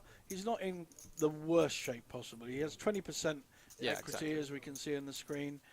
Arguably, if he had Ace Jack, he'd be even worse state. Ace Jack offsuit. yeah, So, exactly. There are some advantages, and Mike has folded 2 raises before, has shown some weakness, and I think that was the reason that Ditlev made that move. Yeah, and that kind of works to Mike's image, right? Ooh, we see the 4. Yeah, Ace Jack would be winning as well. yeah, Ace Jack will be good now. That's really unlucky for Mike. He's got a premium hand, and he could be back to the short stack. Yeah. Oh, he's calling it in. He's calling in his king. Queen or a 10, give him more outs. Yeah, I was gonna say Oh, that it kind of worked to his advantage, and we being now have a bit chopped looser. Chopped pot possibilities, as there's See a a pair 9 on for a board. So a 9 would An make ace would actually take it now for Mike. Yep, So an ace, get some additional outs. a 9, and a king. Yeah. Let's see the river. And it's a 7, so Oh, You ace see 4, who the old made double up. again. You see, he made the move. He got his chips in first, and that extra percentage meant that he's going He to stood hit the up. 4 on the flop. It's science. It's scientific, proven. And I think I think Ditlev actually made a very nice play, rejamming into a maybe overly active player Yes, at the table. We saw a bunch of the snap folds earlier, what we Yep. said, we did. with Yeah. the ace 3-0 from UTG, same position, where he would have definitely gotten a snap fold against raise and just easily picked up Now, like for almost those 2 for those million. that aren't quite sure, UTG means Under the gun, the first player to act. right. In So this you've case, got your it's button, your small blind, your big blind, and the then the next first. player is UTG or under the gun, as it's called. Yeah. yeah. So it's an early position raise. Mostly the advice is to have a strong hand if you're going to Yes, exactly. make an early position raise, because if you get re-raised further around the table, you've got 6 or 7 players behind you, then you can stand up with your ace king. Unfortunately, Mike had the right hand in the right position, but just got unlucky. And now we see a very interesting dynamic where there's This a will couple be, this will shorties. be a shove for Yeah, sure. yeah, exactly. Jack 10 suited, very playable hand. May get looked up by a kind of mid-ace, but I don't think 10-7 is going to get interested. Oh no, no. Let's see our chip leader, or chip leaders. I think Yeah, this is a kind of interesting dynamic as well. When you're somewhat close in chips, even Vladimir's not going to play 7-2. as the chip leaders placing Georg, call. now this Yeah. will be a call. Yeah, exactly. And Georg is short stack as well, And so he has an ace. he's kind of enticed to put in Yeah. chips here, And and because- it's only 5 bigs. So And because he has an ace, he's Yeah. actually 60% favourite.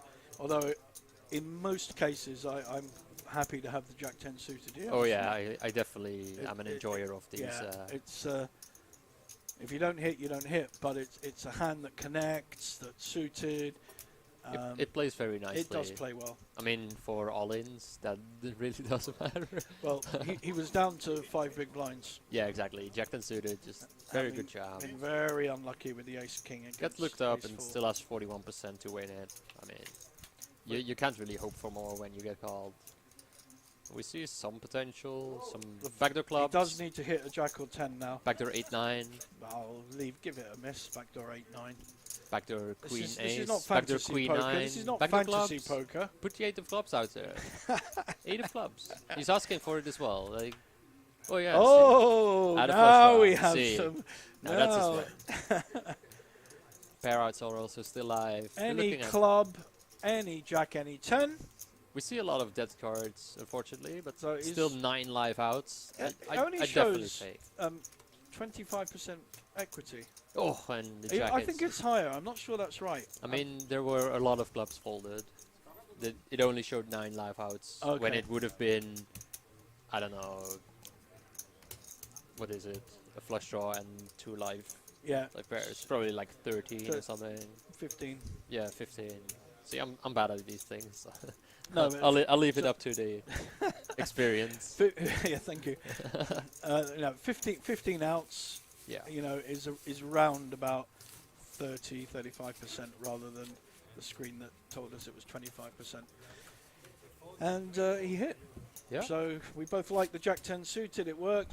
Georg made the right call. He had an ace. He Yep. was short stacked himself, and he was in the big blind, I think. Yeah, it was in the big blind. Yeah. last So two he already acts. had chips in the pot. It's very easy to just. And now he have is to the commit. very, very short stack. And now there becomes an interesting dynamic if he opts to fold. I mean, he only has a couple 100k left, but the other players at the table, like there's one stack right around 10 big blinds. They're not gonna love playing any pots right now. Even when he busts, there's another shorty. I imagine Vasco with any half decent hand is just gonna hit to open. He does fold. We don't see his hand, unfortunately. Yeah, he's kind of unfortunate for the chip leader to be a bit carded here. Oh, wow. Yeah. And yeah, just gets it in blind to blind. He's already in. He gets some Yeah. change. The big blind even gets changed. So the back, most, yeah. because he's in the blind, the most he can win is how much he has.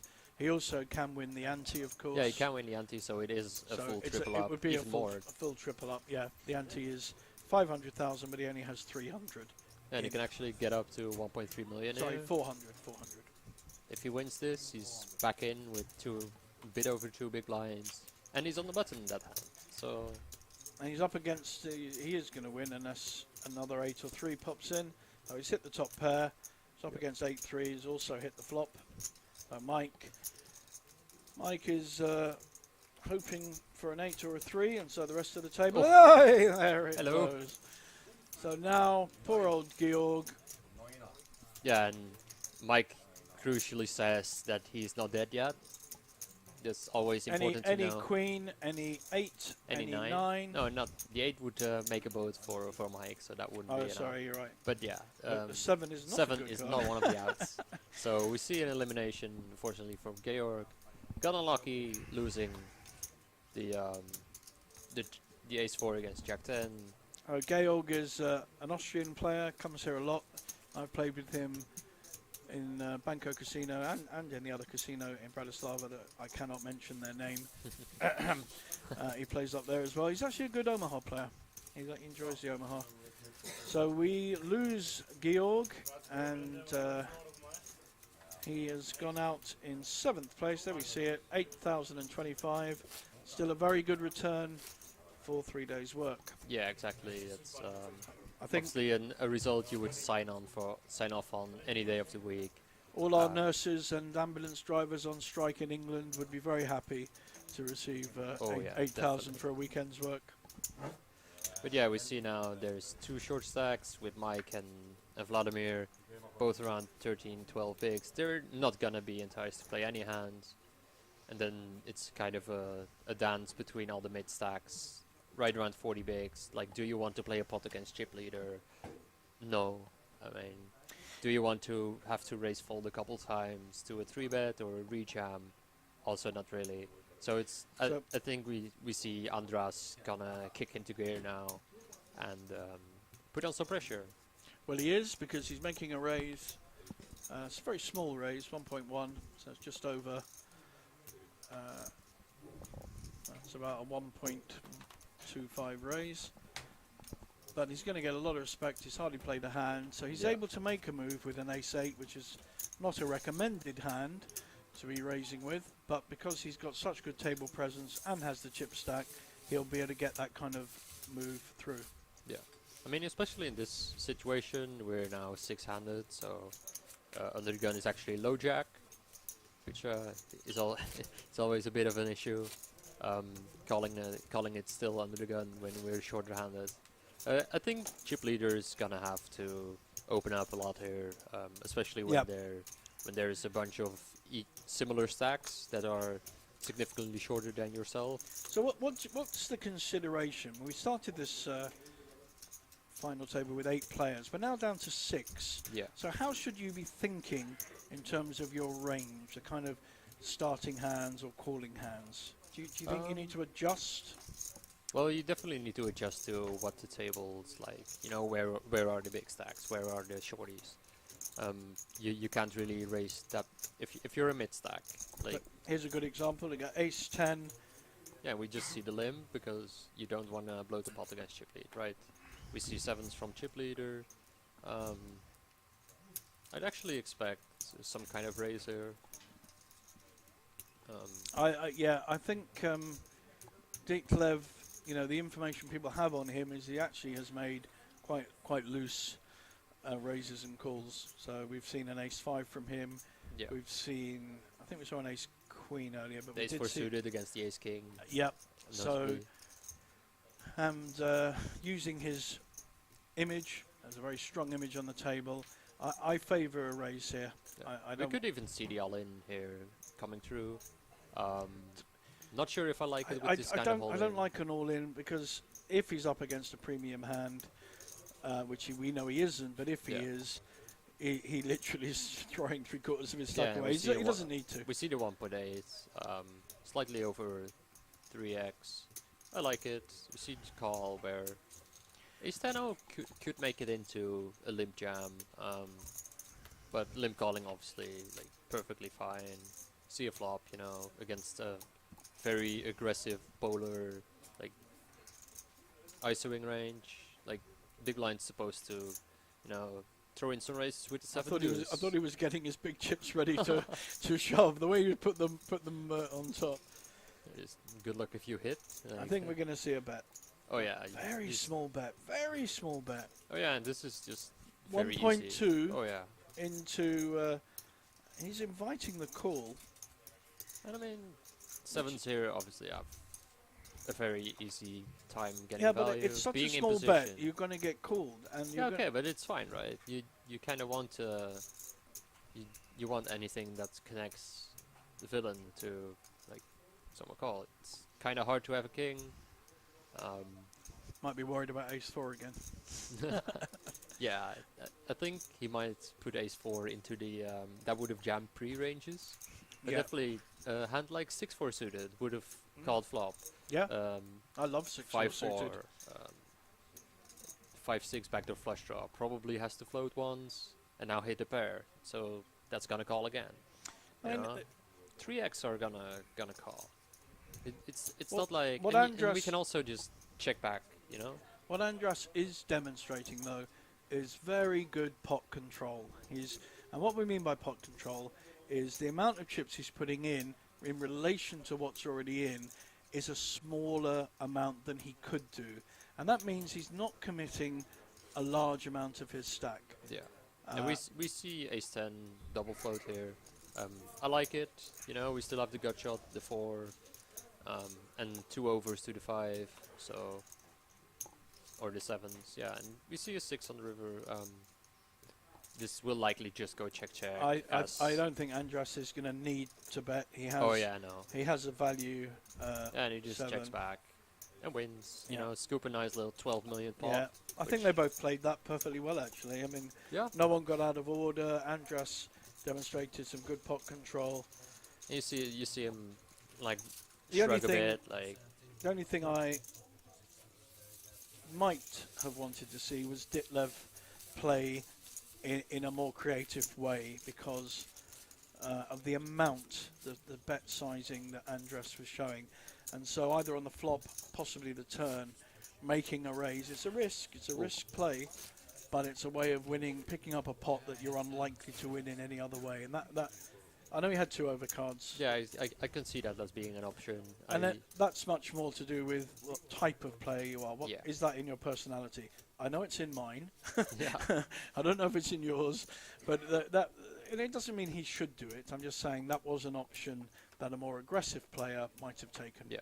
I think I actually pulled one turn raise off against Vladimir in the day 2 that didn't go too well for me. Here we have an all-in. And it's kind of the same spot where 13 bigs, Let's I think see this solid. Mike has. yeah, it looked like right on 13. Oh, wow.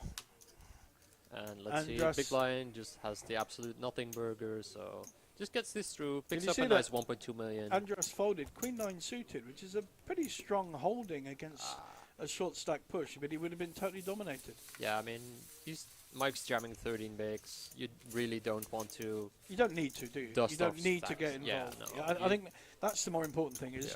it's not a want to. You literally don't need to. Yeah. There You're is also no in the small value. blind, right? There's still a big blind behind you. Yeah. If he was big blind, he might have thought about it. You know, like, Mike could be a bit more aggressive. He's a bit on the wider side. And And- also, if you had a short stack, if you had a similar amount to Mike, it's a great opportunity to double up type hand. Now we know he was dominated, but Yeah, you kind of want to avoid those collisions, as we see Yeah. A6-0. We see a fold, probably to the effect of being first to act here. And so see Mike that folding a Mike similar resisted. hand, Yeah, yeah. resisted. he's Making he's a picked play. up picked up some chips, you know, leveled up to like 15 bigs. Yep. And then he's like, and here we see Now, quite interesting spot. I think will Andras play King Queen differently to Vladimir? we I will think see. we just always see a call here. We see Ditlev opening off of a relatively short stack. We don't really want a 3-bet call that often. I mean, He's in we, posi- we, he's we in would kind of be position. committed to Yeah. 3-bet call, but we can just play post flop, you know. Would, play would there very be nice would hand. there be an advantage of raising here? I mean, you'll just get so many folds. Yeah. And probably get it in against only like really better. Yeah. So yeah, I kind of dislike it, and he can just leverage the other like Vladimir and Mike's stacks here as well. Yeah. You know, because they're short, so Ditlev doesn't want to put in chips that often. Now, this is interesting. So we're going to see a 3-bet, a follow-up bet from Ditlev, which he, of course, has to do. He does have a gut shot, but he's not doing it for that. Now we're going to see a raise or a call here. And I'll just pretty much always just call. I don't see much merit of raising in position here when you can easily call multiple streets with this hand and having backup. Yeah, I agree. Um, I think, and again, it fits in with the style and personality that we've seen so far yeah, on exactly. this final table. And if Andras had, say, pocket 9s or pocket 5s, like a really strong netted hand, he also wouldn't raise. Yeah. Just let let our villain just put in chips with a Yep. lesser hand, Yeah, yeah. and we always have the option to bet. Like if there's some deuce on the turn and he checks, we can always opt to bet. Now we know, because we can see the cards, that he's Yeah. decided to call a long time ago. And this is a bit of advice for Mike or any other player, that Mike's speed of decision and play just takes away some of that strength. Yeah. And now we have a ooh, problem that's for an interesting Detlef turn. because he's hit his jack and he may well feel he's ahead. So I think we're going to see another bet. I don't know how Um, big. I'm not too sure about betting here. I didn't say you would bet. Okay. No, I actually thought he would bet. Yeah, and we see a check. And we'll which, probably see a check behind. We don't really want to barrel these No. relatively weaker value holdings. And obviously, in position, it's gonna have a lot of draws, you know, like to call the flop with. And Queen 10 of one of those draws that came in, backdoor flush draws or some of those draws that came in, and backdoor flush draws that flat a pre can often have a jack in them. So And also now his gut shot draw will actually give a split pot because yeah, the 10, now the jack's hit, it gives the same gut shot. and we're on to a stack to pot Andras. ratio of right around 1. Andras can very easily just bet like, I don't know, 2.5 million here, put him into the blender.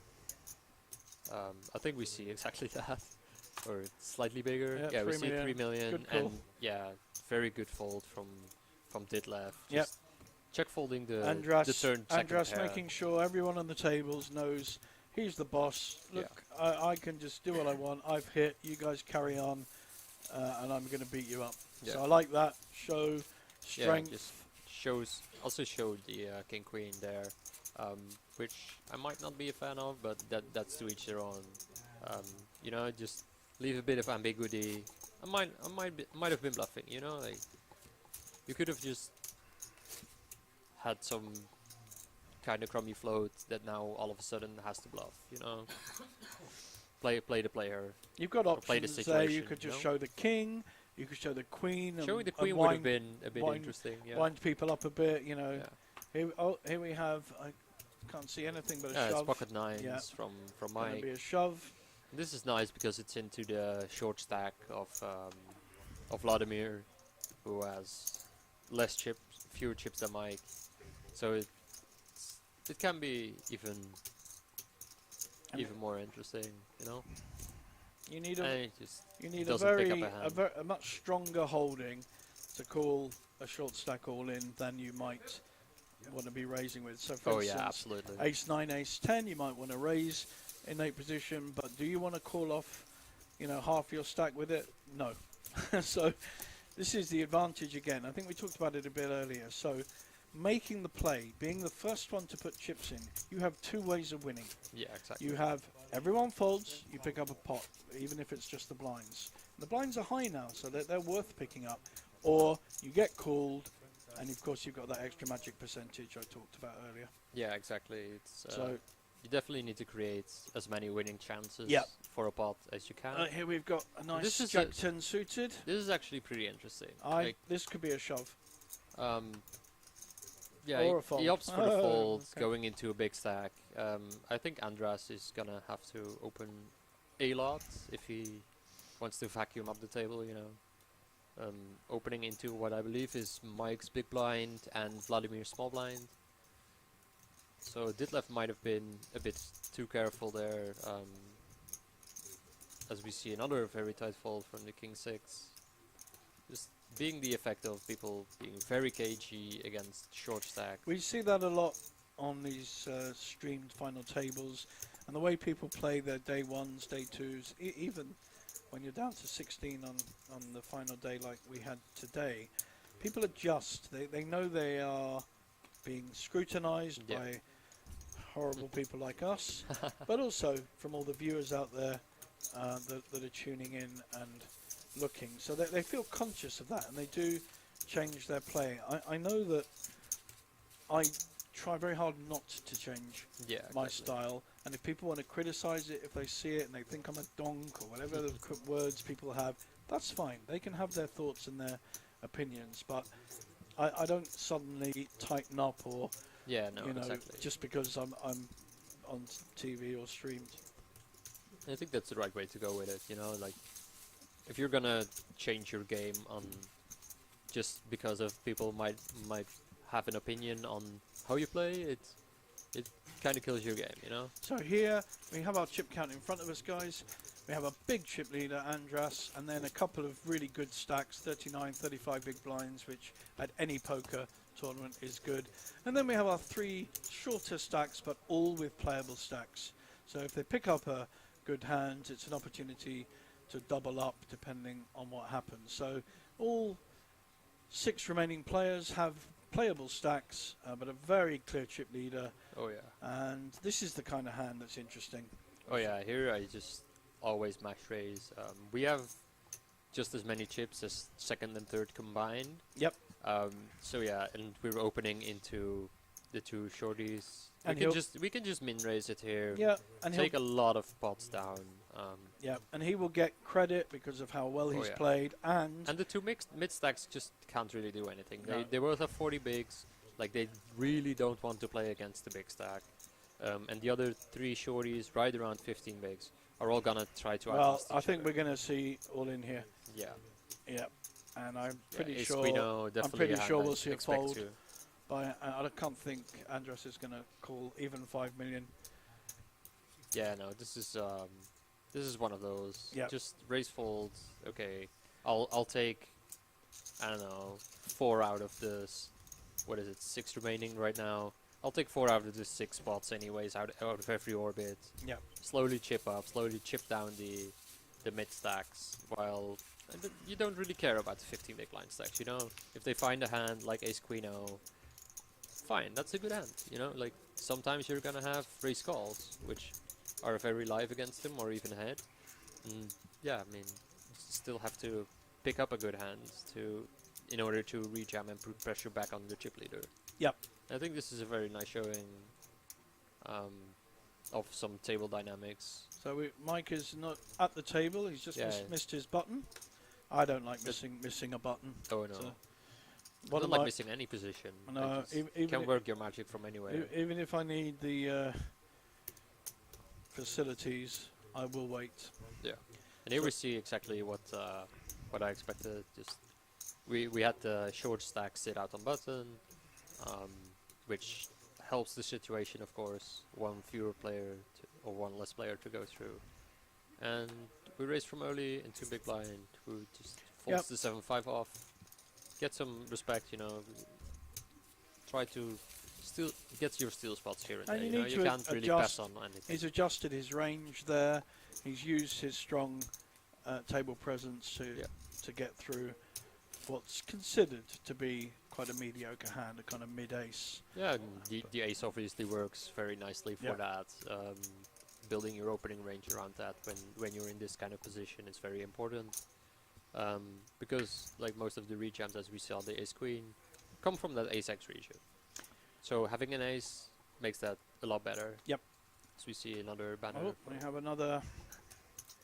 Yeah, and here we see kind of the same thing. And he under the hasn't gun, played ace that. 9-0. He hasn't played many hands recently, so he's again going to get credit for having a good hand. Yeah, exactly, and we just see the short stacks pick up 5-3-0, queen 7-0, and another mystery hand that probably wasn't better than ace 9. Andras folding Jack 10. Yeah, and here we see king 9-0, which I think it's just gonna Richard had a king 9 problem before, and that was the king 9 suited, I think. yeah, and he kind of looked to the opener with a kind of smile, kind of telegraphing some bits, you know, like, oh, this is funny, but we're still seeing post. Poor old This- Andras's Jack 10 would be looking good here, wouldn't Oh it? yeah, he's probably kicking himself under the table right now. Like, He is. dang it. Oh, look at that table jump. It's like, oh. I see a check, which is And now again like you kind of just want to continue I think ripping your strong range. Richard gave him a look, as in, yeah, that's your race, isn't it? Yeah. I think we're going to see a bet fold rather quickly I here. mean, we have the 9 of clubs, Yeah, and you don't know but whether yeah. if you hit the flush whether it's any good. yeah, we might still be in trouble.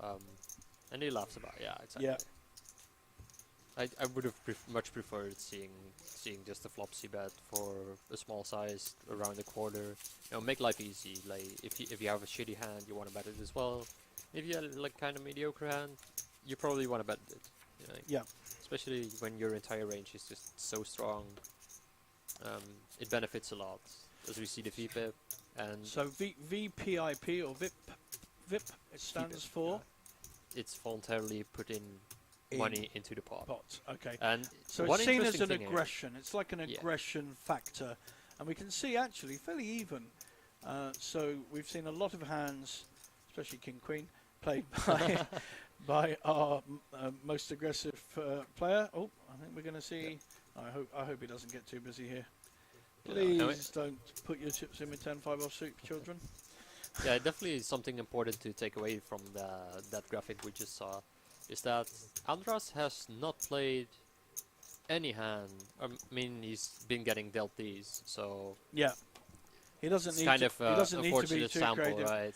I think Richard will certainly be raising here with a King Queen suited in a small blind, which is a very strong holding. Yeah, and he just raises, which I like. Nothing too much. Yeah, into a similar stack. I mean, it kind of covers a lot more, so it kind of makes me want to backpedal and say I'd like a limp more than that. Just because of the small dynamic between slightly bigger Oh stack. wow! Look. And- oh, So his dangler, his 7, has hit a magic. Yeah. I think we're just going to see a call here. and we like the I raise. like that suspicious look.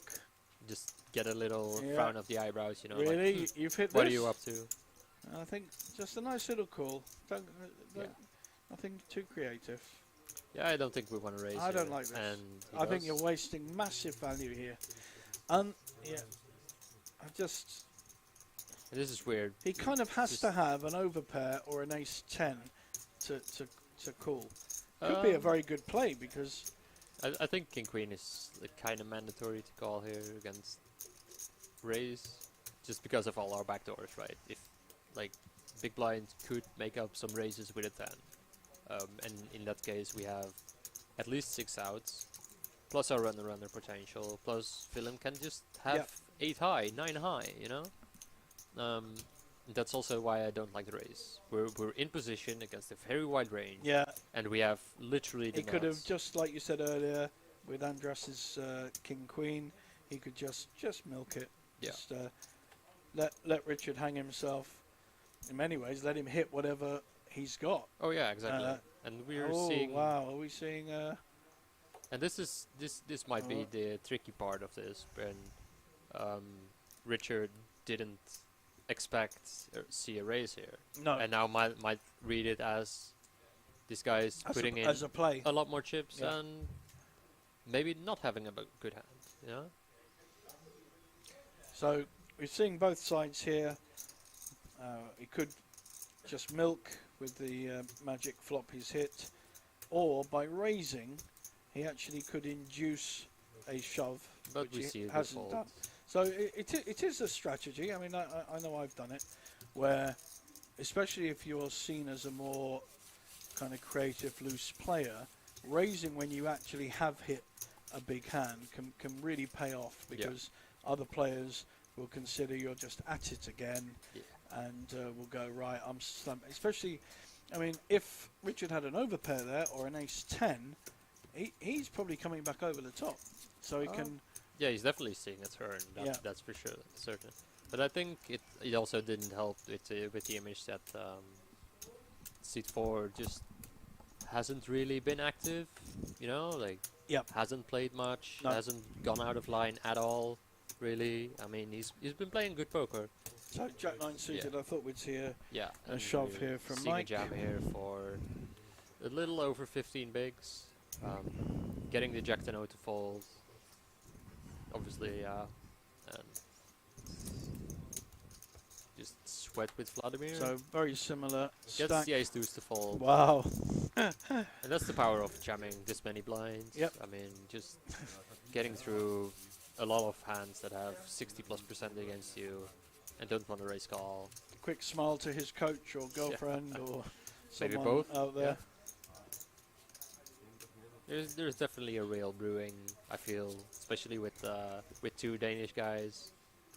It's Well, I mean, he's laddered up, if you like, from his expected, because he was yeah. a Where short did he stack. start with So, in chips? He had, Was he actually the shortest? yeah, by Wow. far. He had 7 million to start with, I think. So, his expected position, let's say, was 7th, one higher than the short stack one, and he's already guaranteed 11,000 in 6th place. So he's played very well. He made that fold with the ace jack after raising, which was the right. Yeah, exactly. It was a Play. good fold. He's shoved with the right hands at the right time. Yeah, and this again, we see Robert just open folding the king 8 suited. You don't like that, do you? Oh no, I'm definitely coming for a raise any day of the week. And we're also getting punished here because I think He would have all in, rejamped all in anyways. with ace 5 suited. Oh, he's saying that's a good one. We can't see him, and that doesn't seem like a good one. Just hits the fold button. yeah, get it through. ace 7. I bet he was ahead. I don't think ace 7 is gonna fold when he's seen Vladimir play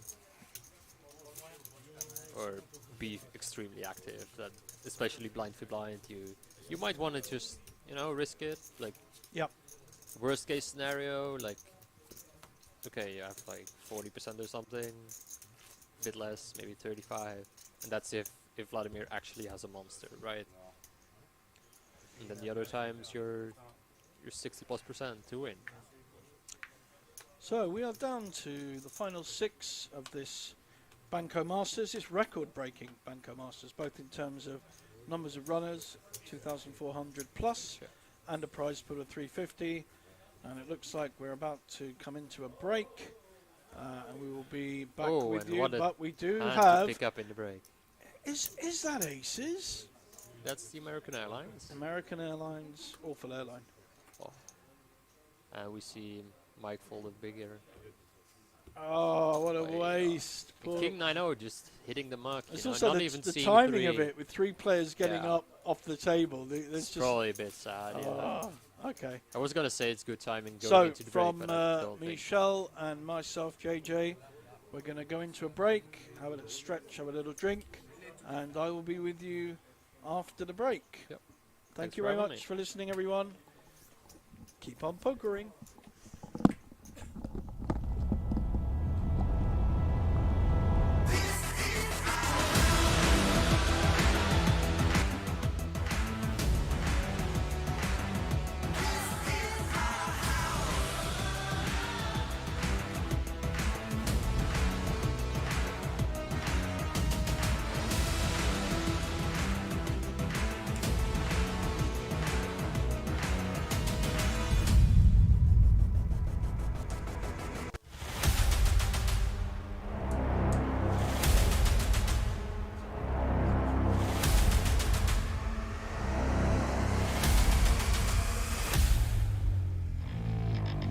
Look, in due time, just one try to get it right.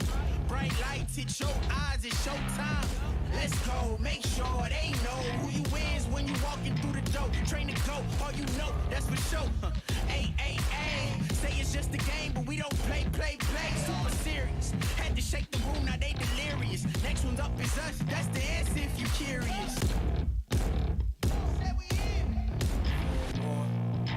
Know that we here for. Probably was, because you came in quite early.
it's showtime.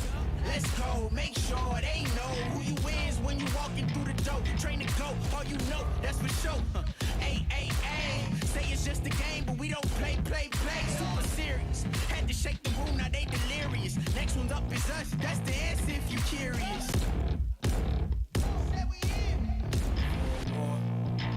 Know that we here for.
And welcome back everyone to the second session in our Banco Masters final here in Bratislava.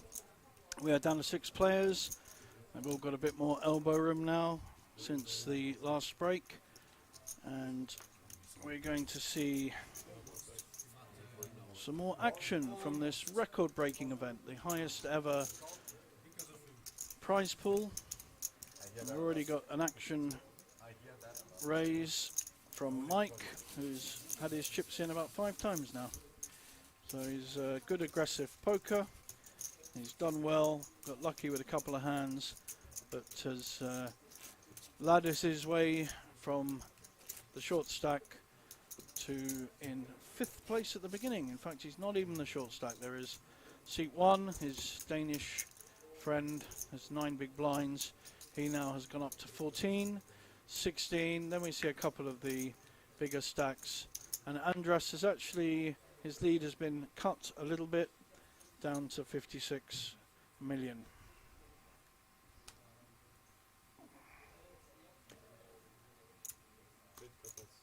So our next player out, 6th player, will receive just over 11,000 euros, and first prize is a fantastic 61,810 euros. So this is the kind of hand that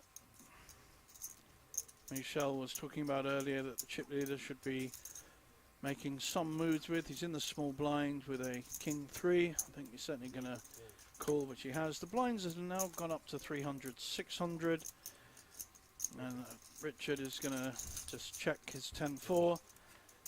This pot likely to go to whoever hits. 3 hearts. So although Richard has a flush draw, he doesn't really, not going to feel that confident. It's the second lowest flush, but Andras has not hit either. He has now. We're going to see a little bet. 1 million, that's half the pot, and I don't think Richard is going to fancy his flush draw very much, but we shall see. No. So he had an opportunity to bet the flop, but decided against it.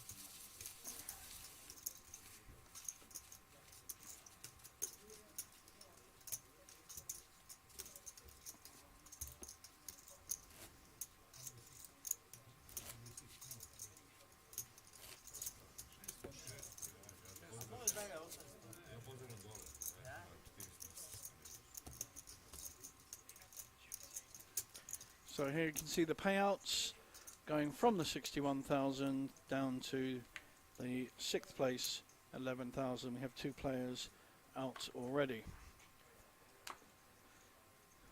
There are 2 shorter stacks at the table. Vladimir will fold his 10-8. Mike will follow suit, and this is our shortest stack on the table. Being disciplined, got 2 big stacks behind him, well 3 actually. It's in a very difficult seat 1, with the 3 larger stacks behind. Richard folding his 10-2 offsuit. The Doyle Brunson. It's called a Doyle because Doyle Brunson, American, won the World Series of Poker twice with the final hand of 10-2.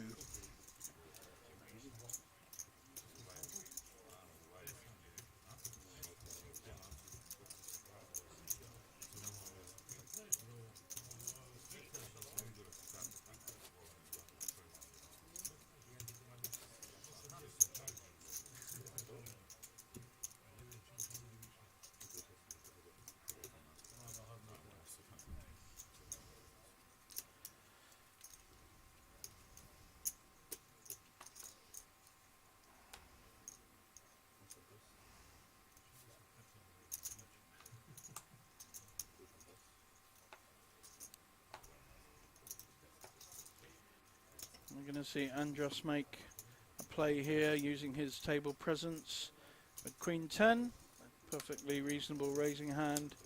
He's in late position. He will be given more credit for his hands than his actual hand. And unless anyone has a better holding, they're going to be folding. So good use of your chip lead and position there, sir. Well played.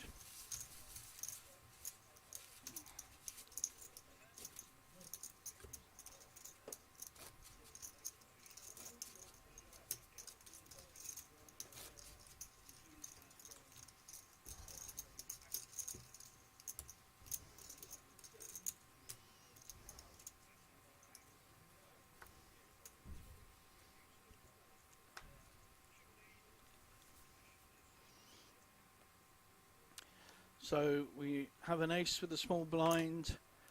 At some point he's going to have to get his chips in. He needs to double up. So here he is pushing all in with ace 2. It doesn't play well, but he again will get credit unless someone is sitting on a big ace or a pair. And picks up very valuable blinds. That's 1.5 million coming on top of his 5.7. So that is more than 25% increase in his stack. And he's going to have to make these plays regardless of the fact that there are much bigger stacks behind him. Because he A, needs to pick up the blinds, and B, he does need to double up at some point. So he needs to play. Here we can see in front of us the 30 grand mystery bounty for the pricely sum of 110 euros. What a fantastic value that is. Casino Banco is leading Europe, I think, in terms of value and record breaking numbers.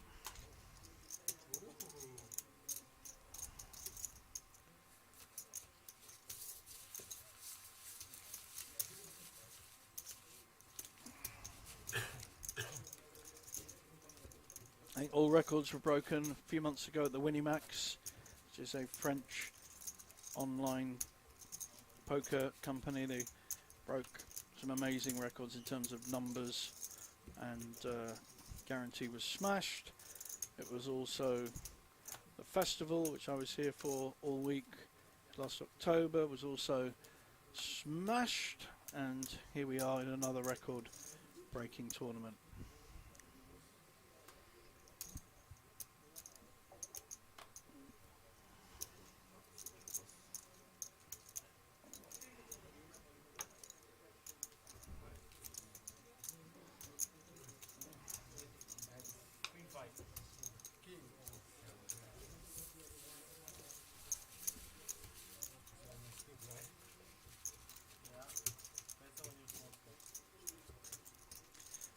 Problem for Ditlev in seat 1 now. Although he's on the button, the bigger stacks have already got chips invested. So if he does make a move and they have any kind of calling hand, he is likely to be looked up. I think we're going to see a raise here with the ace-queen. Dalibor, who's been very considered, played very well so far.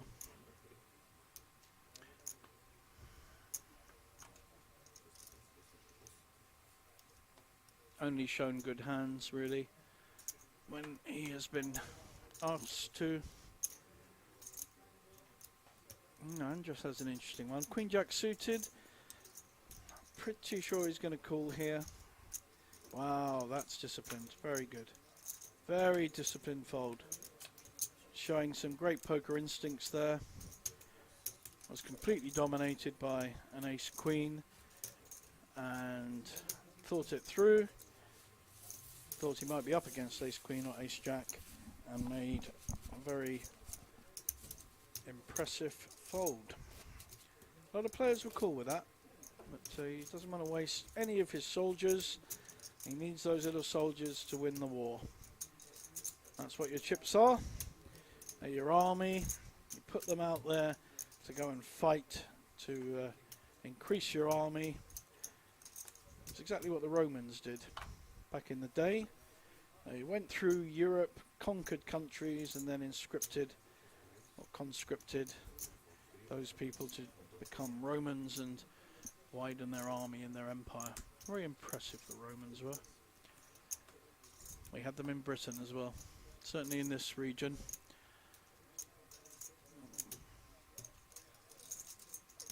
So Vladimir has made a raise to 1.4 million with his ace 10.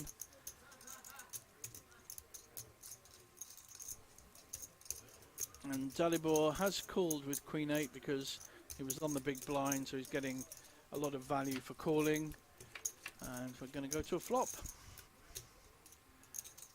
2, 3, 4 flop, but there are 3 hearts, and we have Dalibor with the queen high flush draw and a straight draw and an ace for Vladimir. Vladimir has decided to push, and Dalibor has an interesting decision here. There's no high card there, so he's probably thinking his queen is good. He has the flush draw and a big one. There's 23 million. Nice, disciplined fold. The only thing that may have been thinking about is that his queen flush draw may not be good if Vladimir has the ace of hearts. We know he didn't, but of course he can't see the cards, so he has a more difficult decision.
Dalibor raising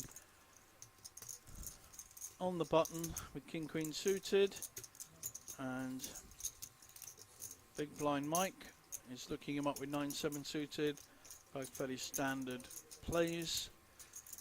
Obviously Mike will put Dalibor on a higher cards than 9-7, and king has hit. There are 2 spades. I think Mike will just fold to a bet here.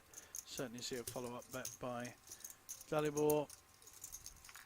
Got the top pair, backdoor clubs. I don't think Mike will get too creative on this one. He has to put him on two high cards, and one of which could easily be a king. Oh well, I'm wrong. Trouble with this call, if he does call, he really is committed to the pot. If he raises, I think he'll get called. Good fold. There was no real upside to raising there, because if you're behind, you're just going to get snapped off, and you've really got nowhere to go with a 9-7. And if you call, you're committing. So I think the only sensible option there was the fold, which is exactly what Mike did. Well played.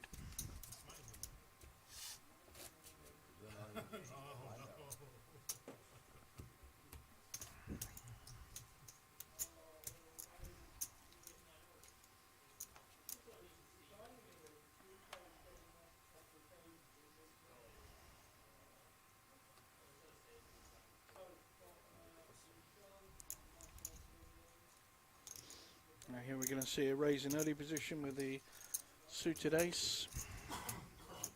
Ace 7 by Richard.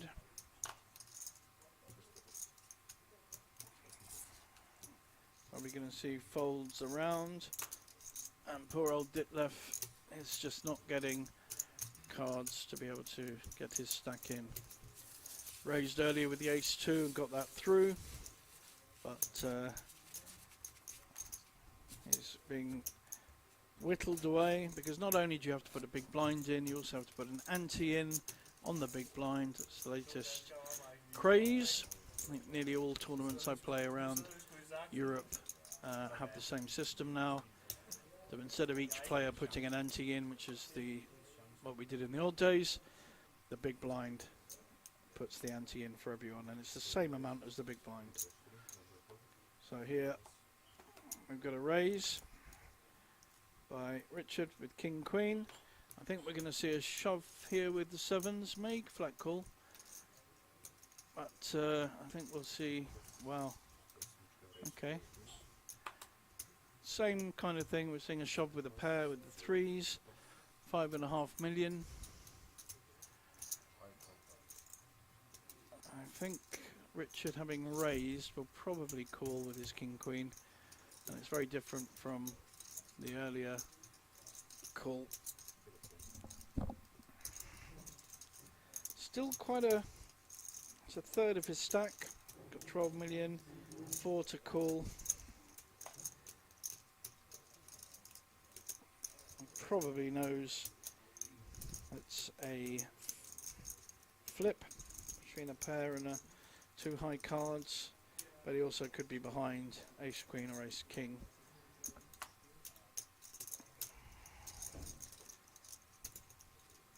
If he feels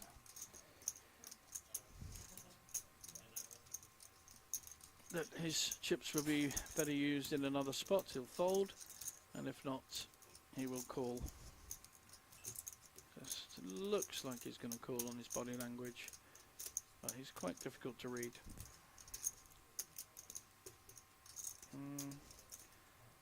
Yeah, okay. So the at-risk player, Mike, has a pair of 3s. There is 13 million in the pot.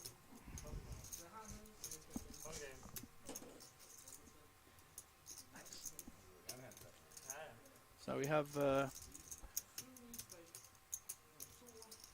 can see on the screen, 58%, pair of 3s, and king queen 42%. The 3s are now increase because the flop is already out. He's hoping to hold. Mike deserves some luck. He's played pretty well, coming from the short stack. Richard looking to knock him out with a king or a queen. Still the same position. You can see his equity is down to 11%. Has 6 cards to hit basically.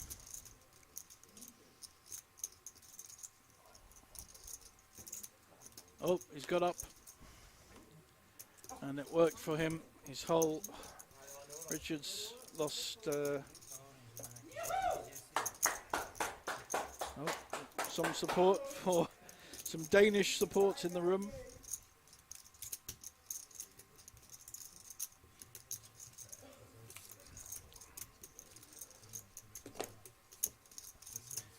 So Richard deserves this. Sorry, Mike deserves this double up. He's been the most active player on the table.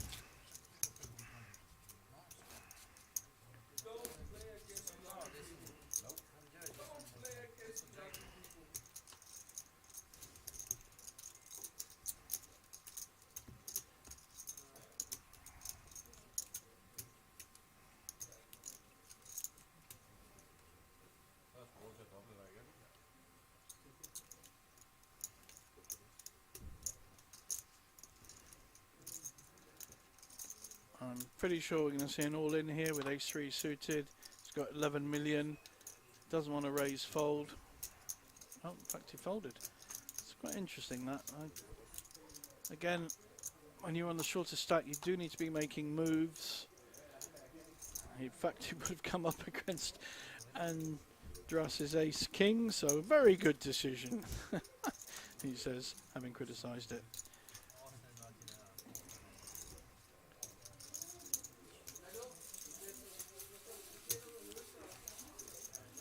So Vladimir got away with that one. He would have definitely been looked up by ace-king had he made a play with his ace-3.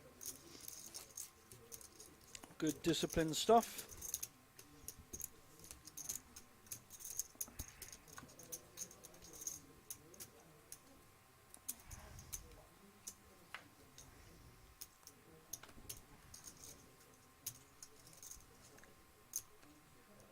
Same kind of hand, not nearly as strong as ace-3 suited.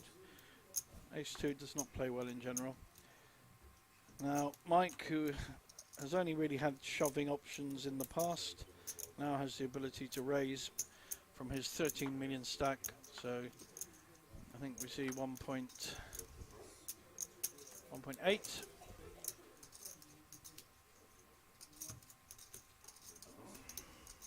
Nice hand, 9-8 suited. The 5s have gone all in seat 1. Our Danish Stain on Dane action. We have 7s against 5s if Mike calls. He's up against the short stack. He knows he's minimum going to be in a flip situation. He doesn't want to knock him out. It's his friend.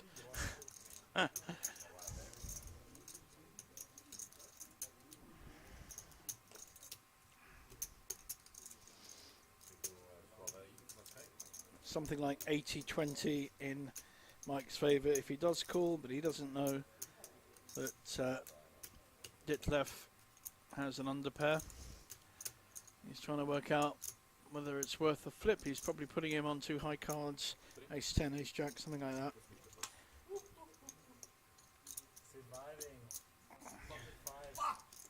Oh. Apologise for the Danish swearing there. Actually the same as English swearing. But,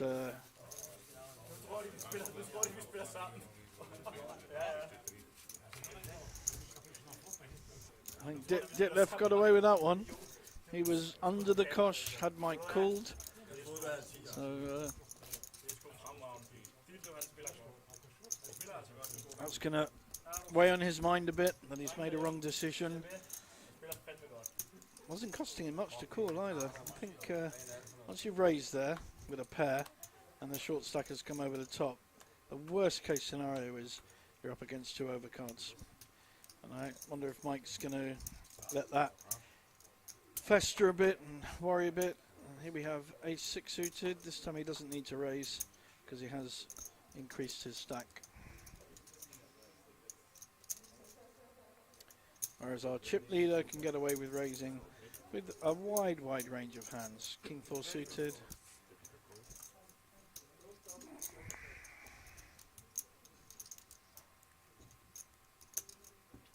Ace-2 suited.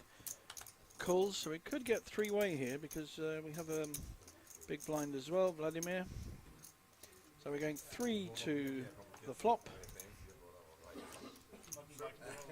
Chip leader's king is dominated by Vladimir. King Jack has flopped the absolute world, and he's checking. Very nice play, sir.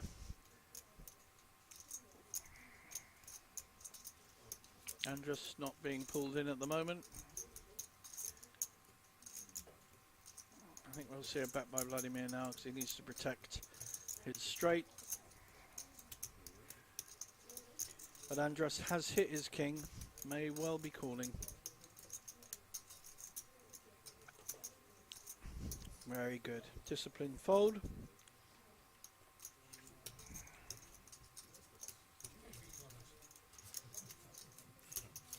Showing the king jack.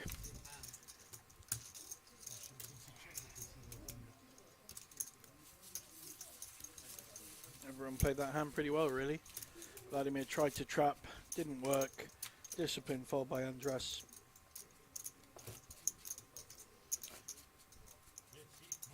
And Ditlev just very calm. Folded his ace-6 suited earlier. Now he has some chips. Dalibor was not going to put any more chips in that pot.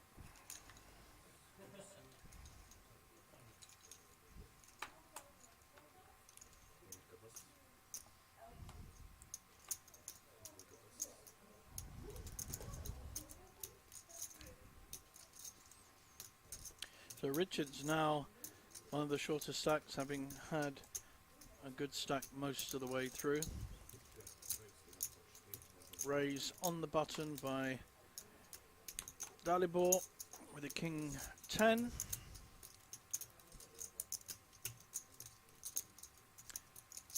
Scandi call, 5-4 suited, love it. We call it a Scandi call because Swedes and Norwegians and I guess Danish, although I don't know many Danish players, love these suited low connectors. It's a good flop really. Hits a pair. So 3-bet by Dalibor and maximum pressure coming in. And I think you can only see a fold. Nice, beautifully played by Mike. He's showing he can do it with a stack as well as the very good short stack play he demonstrated over the last 2 or 3 hours.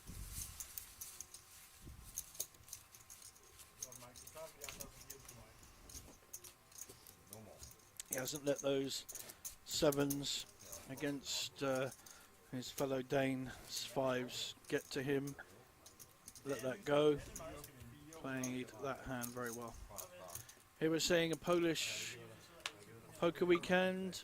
50,000 guaranteed for 130 coming up in February.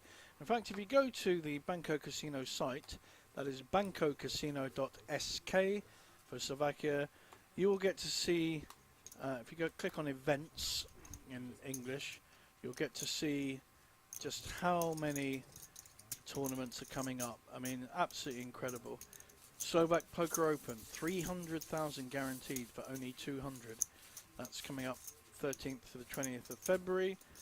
And then the Polish Poker Days, the total prize pool is 350,000 at the beginning of March. And then we have the Cyprus series, mid-March. And that's a 250,000 main event with a 250 buy-in. And there's even one in the diary for May, another 200,000 guaranteed. Incredible value. Here we have Richard with Ace-Jack as pushed with his shorter stack. Only way of playing this hand really. And we go round to the blinds.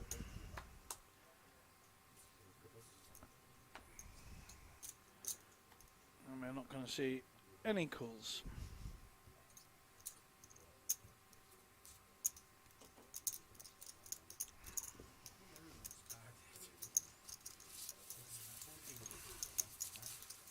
The blinds are 300, 600.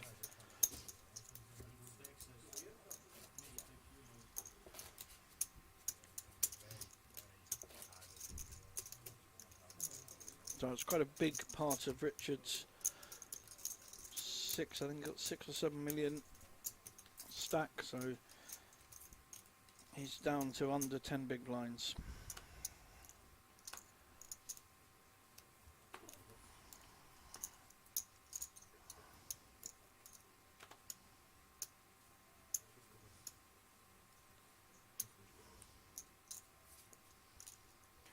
King 9 suited on the button. Sorry, King Queen on the button. I think he's all in, yep. He's not going to get called by either the blinds, who were totally dominated there. Both had queens. Don't play well against King Queen. Nice play from Ditlev.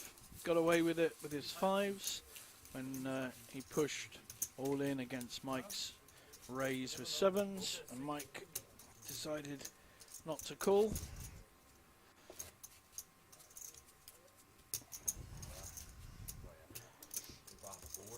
When you do raise, like Mike did a couple of hands ago, you have to really be conscious of how much the shorter stack has, and if he pushes, that you're ready to call or feel you have to fold. But at least you should actually always make sure you know how much the shorter stack has. So here we've got a raise with ace-6 suited by Vladimir. 1.5 million.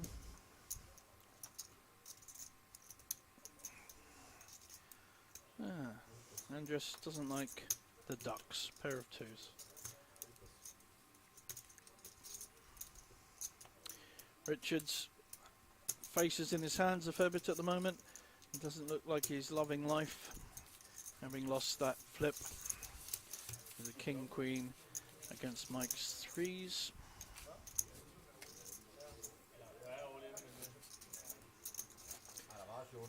So pre-flop raise there, you can see Mike, who's definitely been the most active. I said it earlier, there's the stats to prove it, and Vladimir second. The rest are kind of fairly standard, between 10 and 15% pre-flop raises. So Mike has, mainly because he had the short stack to start with, he's been all in about 6 times now. He's raising with a very pretty Queen-Jack suited.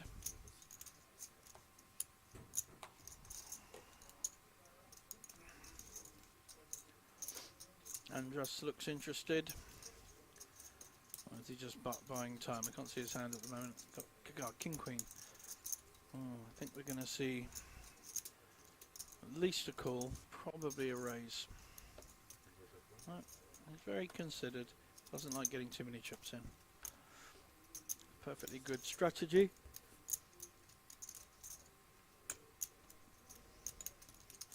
Dalibor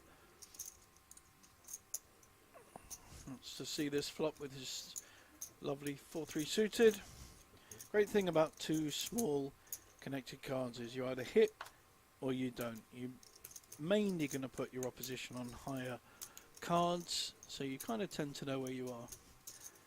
Vladimir's on the big blind and he's making up 4 to the flop with a King 2 suited, so the 4-3 suited is the same clubs. In fact, some very interesting hands out there. Ace King 9 2 diamonds. So the King Queen of Andras, who is the chip leader, has hit, but he may feel someone has an ace. Mike was the original raiser. Very strong bet. He's representing the ace, and I think that bet is going to get through. I think everyone will fold. Very strong bet. Well played. Good player. Unless Vladimir gets sticky with his king. Nope. Excellent play. He's smiling because he knows that in half an hour's time, we're of course half an hour delay behind the live poker that's happening some 10 meters away from me, although I can't see it. It's all covered up. And his friends will get to see that move. Very nice play.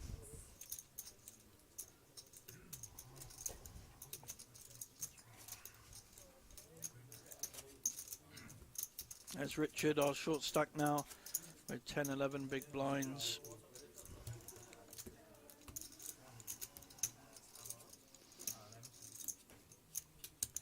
You can see that our most active player, Mike, has actually gained 11 million chips from his short stack start. So he's He's the one making the most moves on the table, and they're paying off.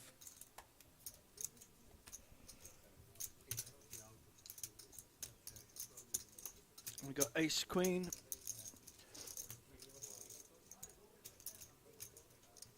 Dally ball. Oh, we're getting sticky with the king queen again. Poor old Vladimir.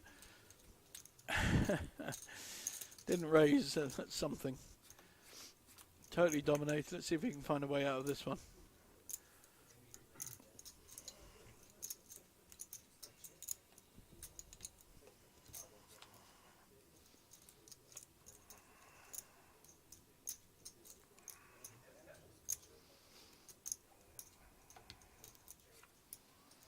Both checking. A lot of discipline. We're not going to see a check now. He's hit his ace. And we're going to see a fold. He feels he's unlucky, but had he hit his queen, he'd have been really unlucky, because he'd have been out.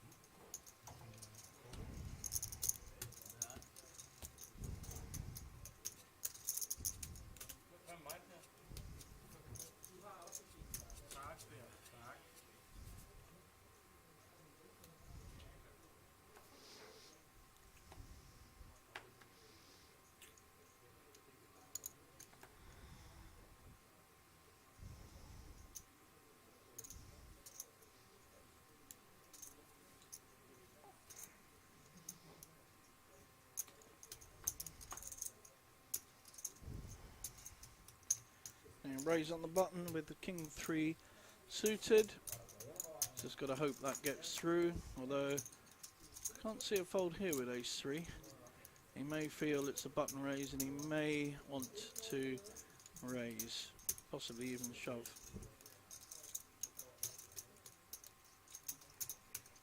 May feel Vladimir is just making a button raise, but no, folds, okay.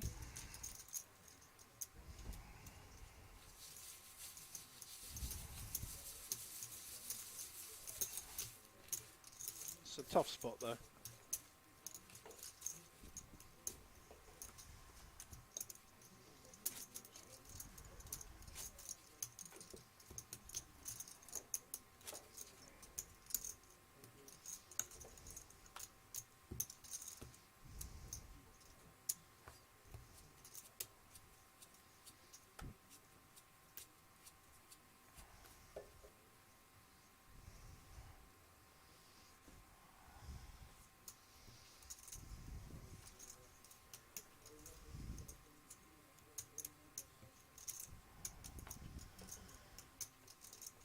Big hand here for Vladimir, raising 1.5 with the queens. Oh, definitely we're gonna see an all-in. I'm 100% certain we're seeing a call. We've got ace 9 suited against the queens. Seat 1 is at risk. Although if he hits an ace, Vladimir will be on 5 big blinds.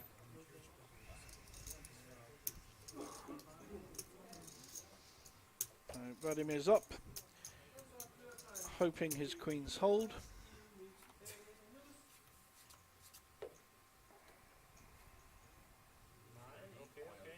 Let's hit a 9.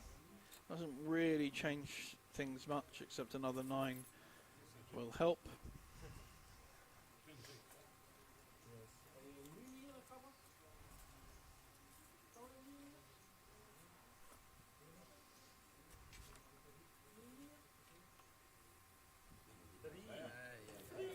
Now down to 14% equity, 3 aces, 2 nines. 5 cards to hit. Very good. Oh, and a 3. Oh, it's got more. 8 cards. I don't think the queen's going to help. So we lose our 6th place finisher, Ditlev, who really didn't have a lot running for him, was in the worst position on the table with 3 big stacks behind him. But he picks up a very useful 11,105 euros. Well played, sir. We have 5 players left at the record-breaking Banco Masters here in Bratislava. It's been snowing over the last few days, although it has cleared up. It's been very cold, very cold. Lots of people have gone to the Bahamas to play the $25,000 PCSC. And it's 24, 25 degrees out there, and they're sending me pictures of the sun and the beach and all the rest of it, whilst we are working hard here in frozen conditions. Well, not inside, but outside.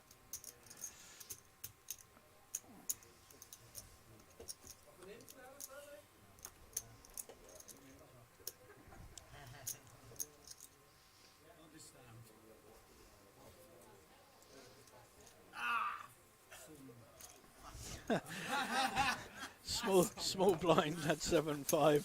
The big blind, who's very short stack, had 7-3. Having a good laugh about that. We are down to 5, and Mike has gone from 8th position when we started up to the heights of 4th, and it's a very strong stack. 27 big blinds, plenty of play left. Richard, who was one of our chip leaders, is now at risk with only 11 big blinds, and we go up to Andros's 51 big blinds. He's been chip leader pretty well the whole final table, played very solid poker, made some great folds, and solid play throughout.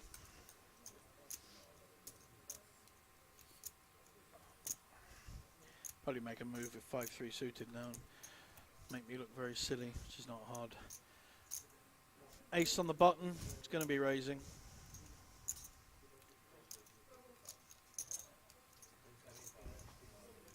Suited ace as well.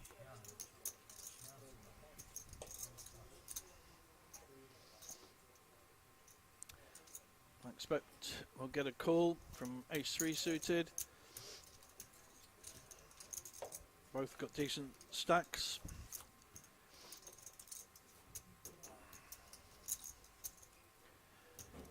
Ace-5 of clubs, Andras has picked up the nut flush draw. Pretty sure he'll follow through the bet. He wants to build this pot and try and win a big one.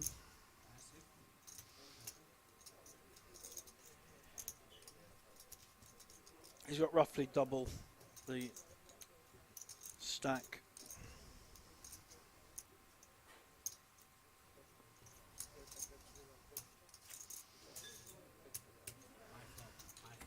Dalibar, just a pin fold. Ace-3 might have wanted to see another card, but Andras smacked that flop in the face just by not having a queen or a jack at the suited ace, nut flush draw.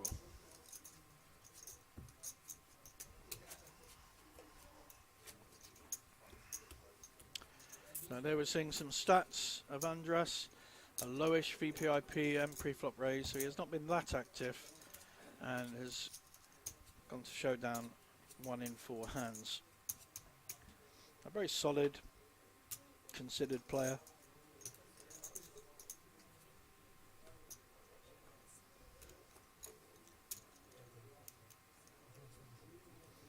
He raised earlier with a very similar hand. I think it was King 5 suited, King 4 suited. And we could see he's starting to open up his range now, use his stack, use his position. And he's got plenty of chips to fold if it looks like someone is ahead of him.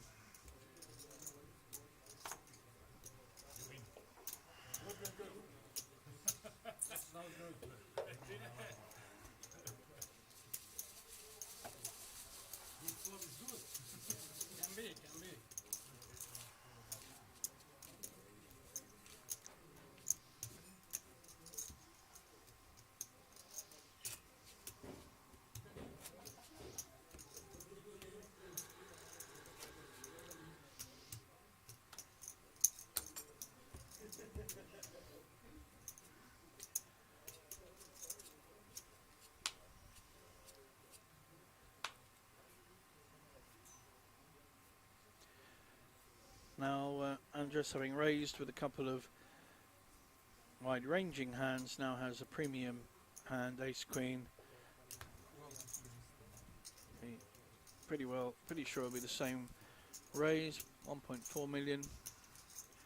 Ow, and Ditlev has ace king. I think we will see a 3-bet here, and this could get very busy. I could see this hand blowing up, as I don't think Andras is going to want to fold his ace queen.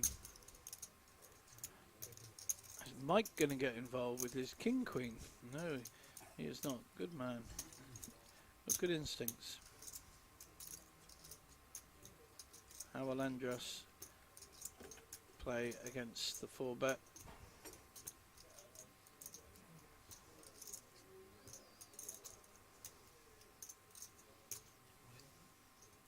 He's pushed all in.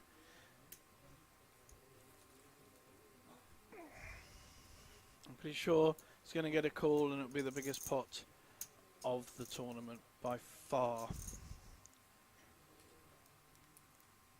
No one likes to call off their chips with 2 high cards, because that's all ace king is.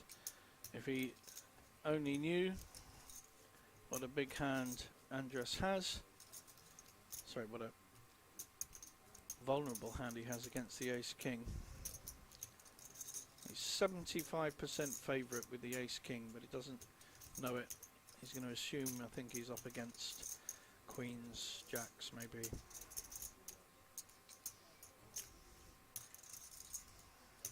Andres has been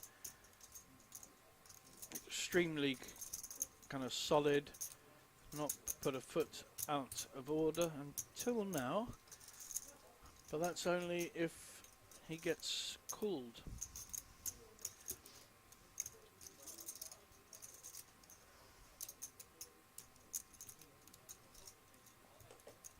This is a tough spot, it's not an automatic anything. He may feel he's in a flip situation against queens or jacks, big pair, and he has the 2 overcards, could be up against kings. Andres has been very solid.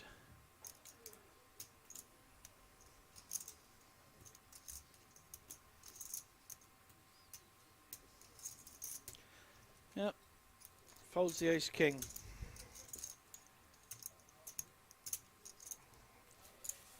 Very tough spot, that. People have to remember, you know, that ace king really is only 2 high cards, and against Andres's likely strength, that was a really tough one. And we got another banner up in May, the Spring Poker Festival. Well, it will be spring then.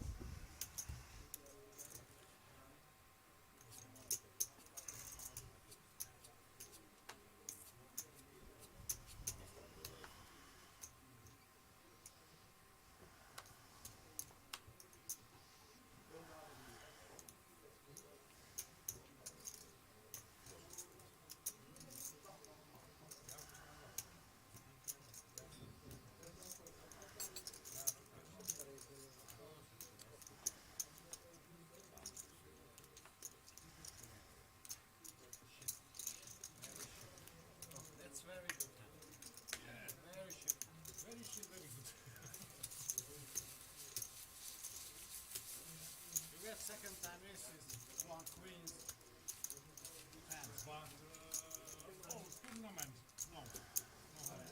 But here you have to have it. 1, 2, 3 in the final day. Better have it here than.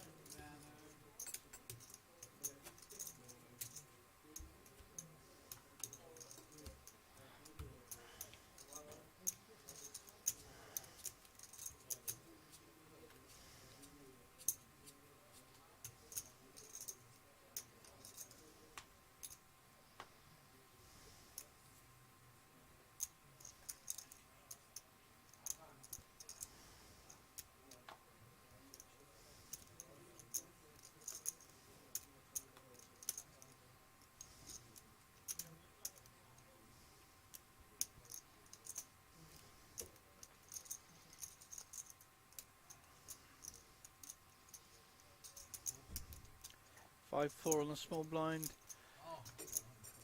But against the short stack, who did have an ace, so he would have. You call? No. He raised.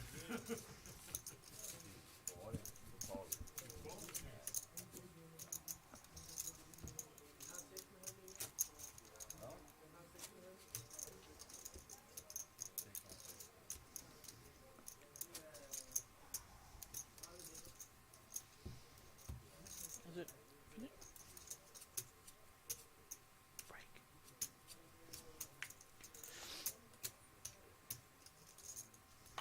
And 5 players left in the Banco Masters here in Bratislava. My name is JJ Hazan. I contributed €500 to the eventual winner of this, just so you know. 3 bullets, well worth it. The value is incredible. Here we have Andras with a pair of 5s on the button. Certainly going to see a raise. He's decided to push. And now Richard's in a world of pain. He has an ace, but it's very, very hard to call here. If he had raised, he would have either been re-raised or...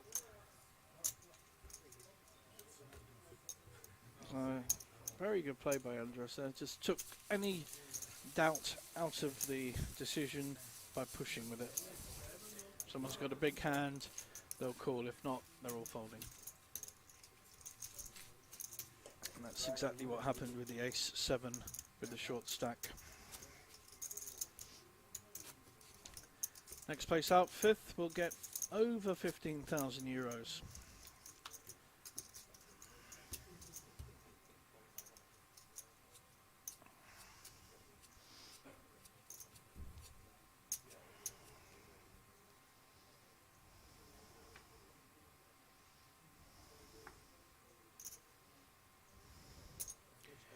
Mike getting creative.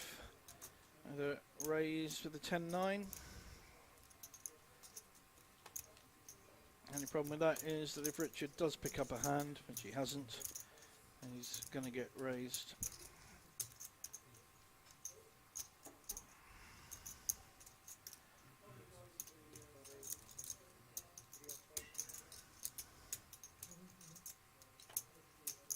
Pair of 9s. Has re-raised to 3.5 million. And Mike's going to have to fold, I think, his 10-9. He's so dominated by 9s. So at least he's trying, at least he's looking to create action, which I love. But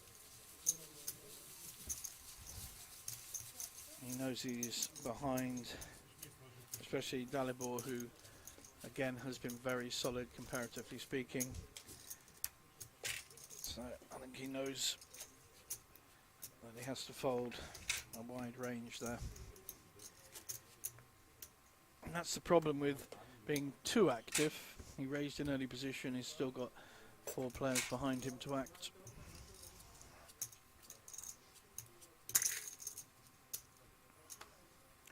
Tournament director Suze is chipping up the 100,000 chips.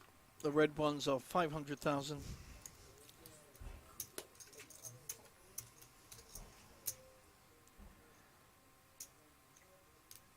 Vladimir is now very much back in the game, having taken a couple of hits early on in the tournament and getting sticky with King, Queen, etc.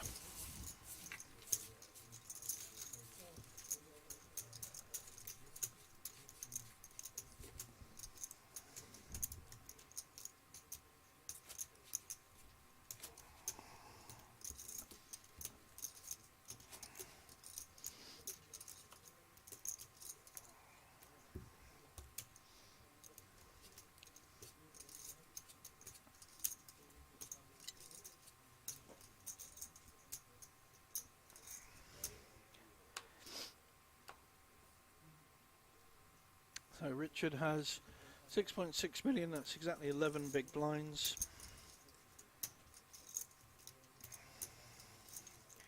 It's a nice hand to raise with. Queen 10 suited on the button. Now he has a stack as well.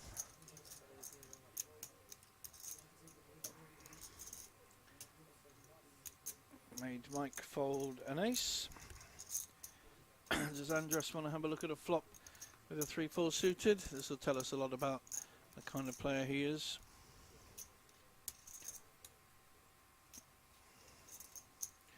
Good man. I like the call. And you can see, although he's dominated by 2 high cards, he still has 40% equity. Wow, this is a flop. 2 hearts for the flush draw and a straight draw with a pair. Gut shot draw with a pair. I don't think we're going to see Andres going anywhere.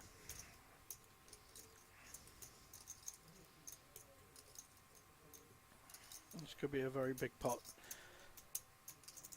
We can see Andres increase his stack massively, or a big double up for Vladimir.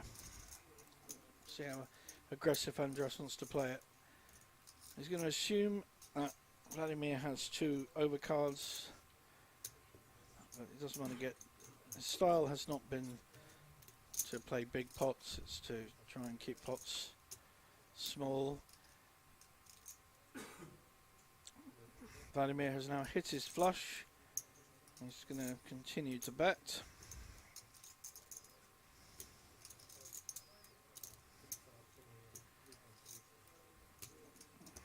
Will Andres be aware? Well, he'll obviously be aware of the flush on the board, but will he put him on a flush? Or will he feel his 3 is still winning? Good fold. Gave Vladimir a lot of respect. It was a strong bet. It was a very strong turn bet.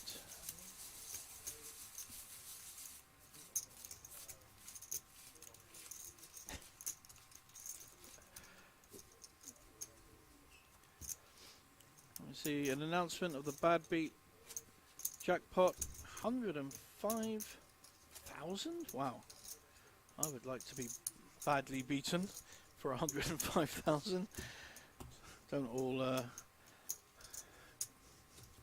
come to Banco with a cricket bat. Thank you very much. Not that kind of beating. Don't like pain.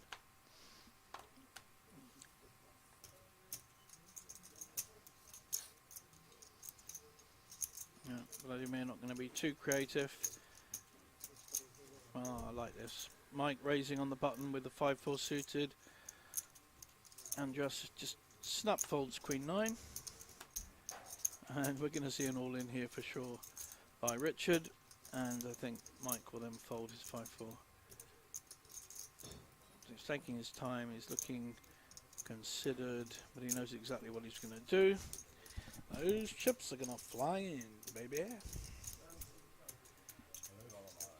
The hand he's been waiting for, the right spot. He's going to be able to pick up a decent... Oh, wow. Is that a snap call? Mike is gambling. Snap called with 5-4 suited. That is a real gamble against Ace King. And, of course, he actually has 40% equity. You know, he's not that behind at all. Tournament Director Suze is looking on, making sure that everything is done right. It's an important stage. The next player out will be 5th for 15,000, but of course they both want to go for goal. Wow, something for everyone. The ace has hit, but so is the 4, and there's a straight draw. So Mike has snapped with his 5-4 suited. Didn't even think about it. Mind you, there was only 11 big blinds and he'd already raised, so I think he had to call really. So Mike is now still behind, looking to hit a 4, 5 or a 3.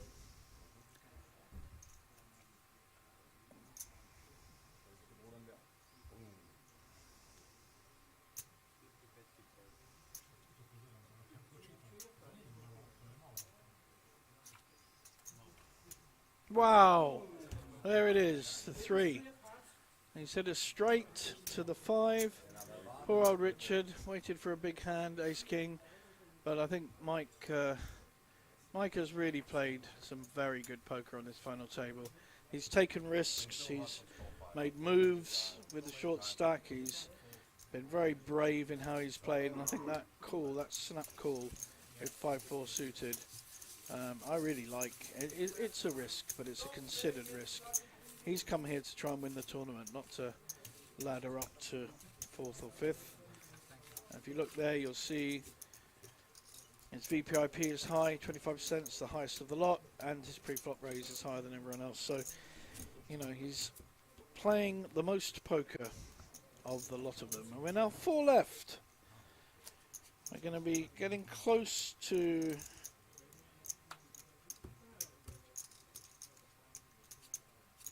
a time that people may want to have a little discussion about a potential deal. So we've got Andras from Hungary, who's still our chip leader. Dalibor from Serbia is in the 2nd seat.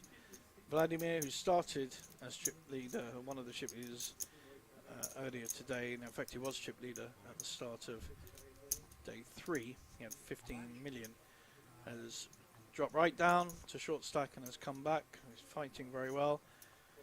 And my current player of the final table, Mike Hansen from Denmark, is our 4th and final player left. So there we see the situation starting to become a lot more even. We're now between 40 and 20 big blinds, so there's not a huge amount of variance, whereas we had Andras at about 70 big blinds at one point, down to 7 big blinds of Mike Hansen.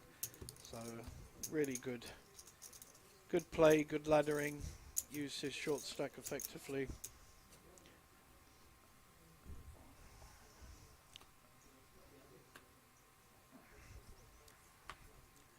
And now he's in a position to win this tournament, as are all of the final 4 players.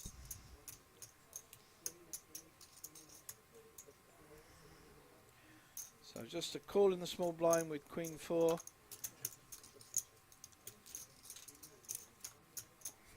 Vladimir deciding to check his 3s.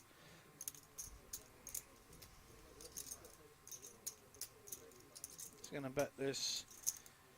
There's a pair on board that makes his pair stronger. And he'll find out whether there's any resistance, which there is, because there are 2 clubs on board. So he's got a flush draw, and that's allowed the check. Probably both check this down, and the 3s will take it.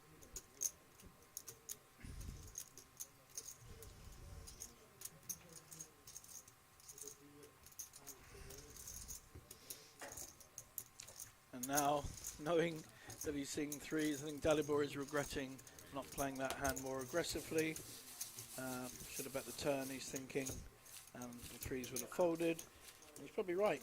So it's a good example of not being too conservative. If you want the 60,000 as opposed to the next payout, which is 18,760. So there you'll see. Actually, that's interesting. Yeah, pre-flop raises. Vladimir and Mike, I think, are up there in the charts. More aggressive players on the table. Seeing the most flops, raising the most pre-flop. 4 players left. 250,000 guaranteed. We reached 350,000. 2,400 players entered this tournament. In fact, 2,420. That's not separate players, that's buy-ins. There was one player that had about 12 buy-ins. So needed to finish about 30th to get their money back.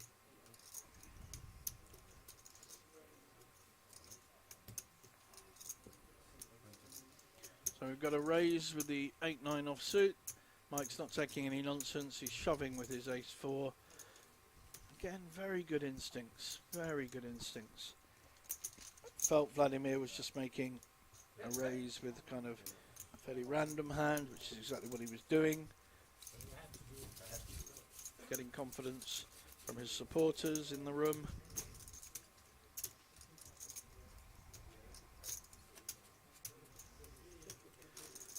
Probably feeling pretty good about the way he's playing this final table. I certainly would be. And he's gained great confidence as well as a good stack.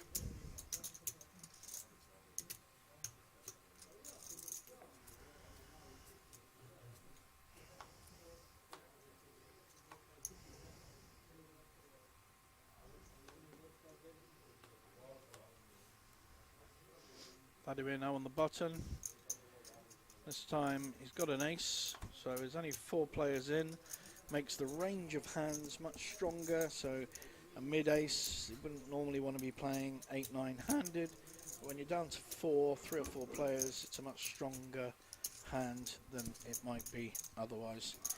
So perfectly good play to be raising on the button with that, or with any ace.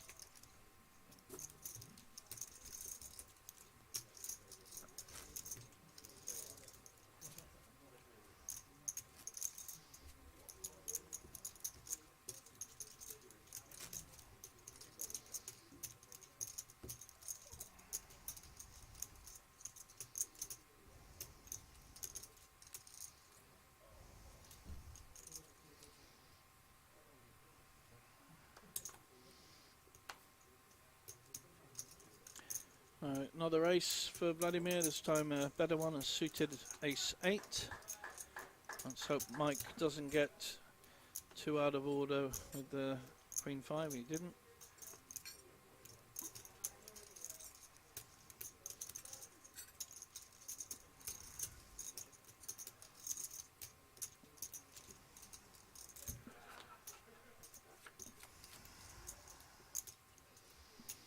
Big blind called. With a 10-3 suited, he has hit his flush draw. Decided to check it though. Getting very trappy.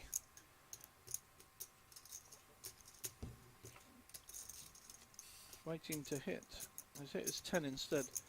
Probably going to be betting this.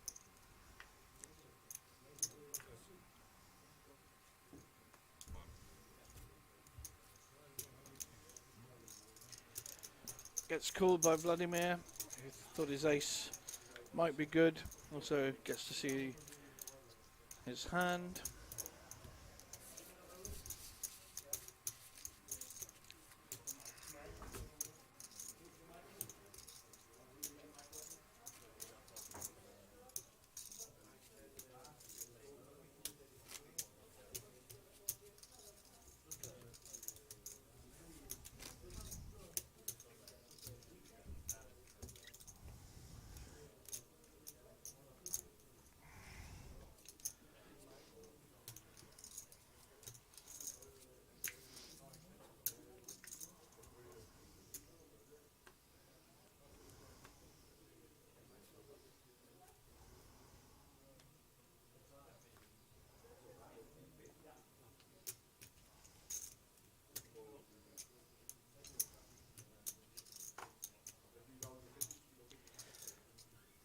So again, we have a call on the small blind, and we've got a raise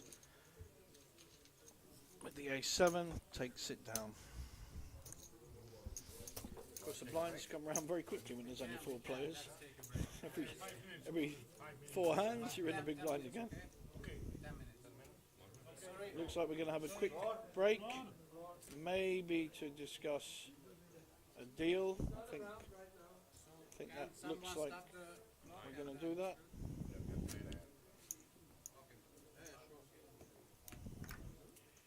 We are on a break to discuss deal that I mentioned right up the front. When we're down to 3-4, chances are there will be a deal discussion.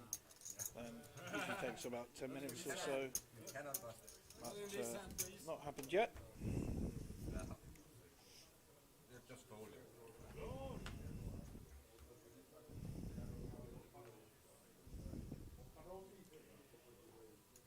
We're going to see a raise from Andras, who's not been busy, so he'll get respect for his raise. King 9, good playable hand.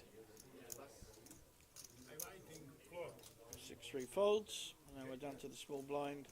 Vladimir will fold.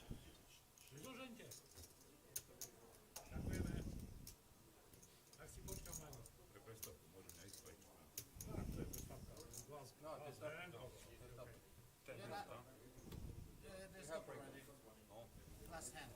Yeah. I went before. Stop. Only the last hand. This is the last hand. Okay, time stop. Bit of a misunderstanding there. Vladimir didn't realise, he thought he called the floor, but he does have to play out the hand. Thank you. Come. King 8 is calling, but it's King 8 suited, so there's not a lot in this.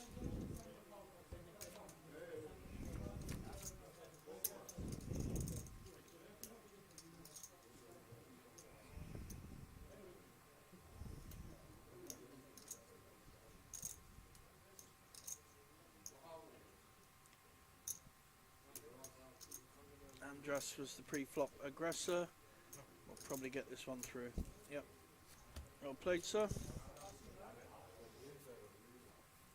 And we will be back, I think, in about 10 or 15 minutes. Don't go anywhere. Come back and see the final stages of the Banco Masters here in Banco Casino Bratislava.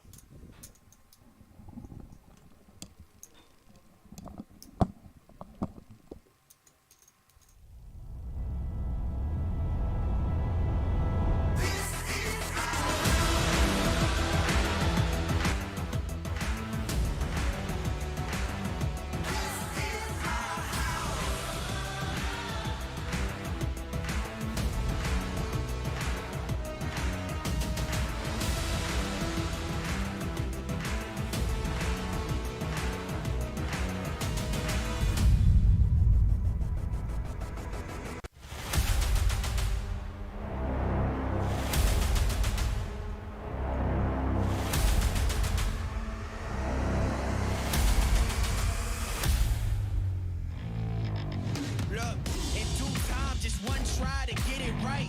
Bright lights hit your eyes, it's showtime. Let's go, make sure they know who you is when you walking through the door. Train to go, all you know, that's for sure. Ay, say it's just a game, but we don't play. Super serious, had to shake the room, now they delirious. Next one's up is us, that's the answer if you curious. Say we in. Know that we here for.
it right.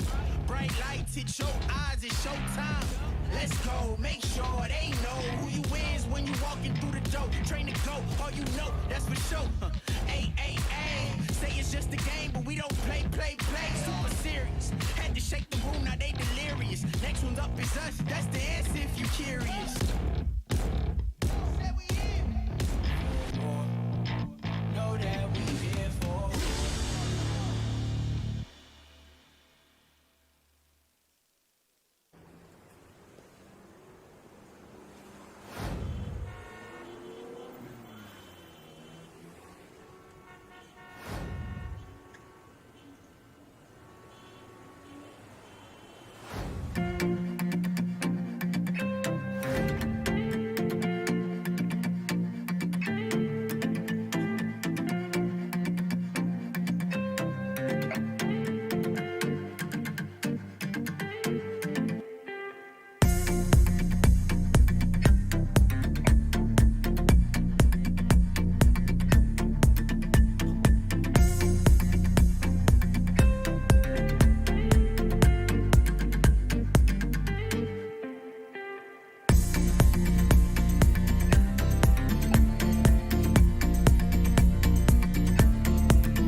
Never cheat. Okay, guys, I wish you the best of luck. 488 and you will have one.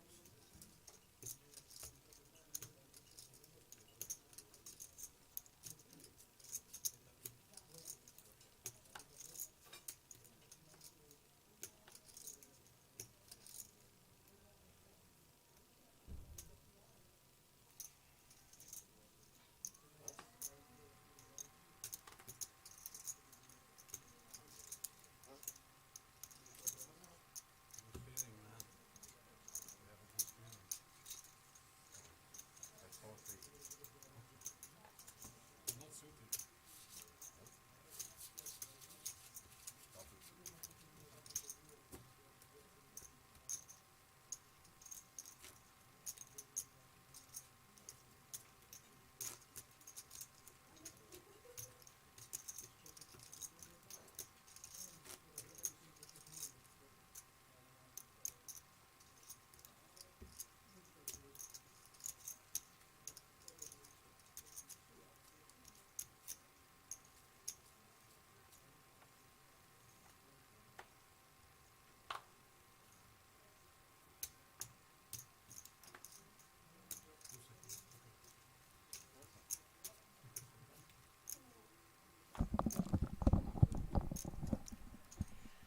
Welcome back, everyone, from the break.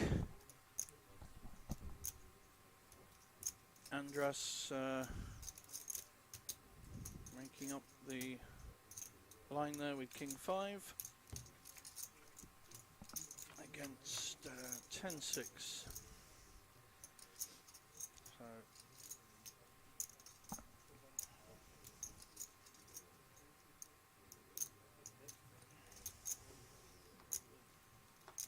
see if he can extract some value out of hitting the flop.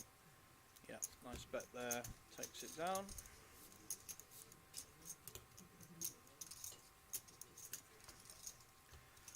Dalibor in good shape at the moment.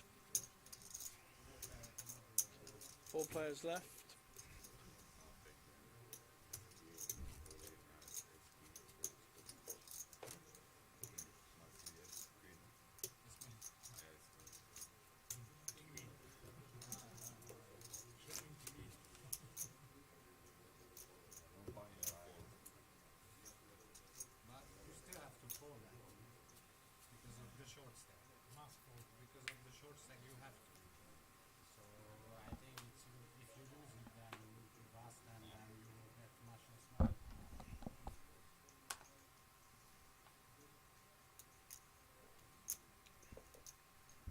Andres will definitely be raising here on the button with ace 3. Strong holding four-handed. And king 6 folds. And I'm pretty sure Vladimir will just flat call here. 9-6. He's going to feel both his cards alive. Wow, what a flop for ace 3. Vandras will almost certainly be checking behind. No value in him betting this. He's hoping that Vladimir hits something. Doesn't look like he's going to. But he may put a small bet in and try and induce the call.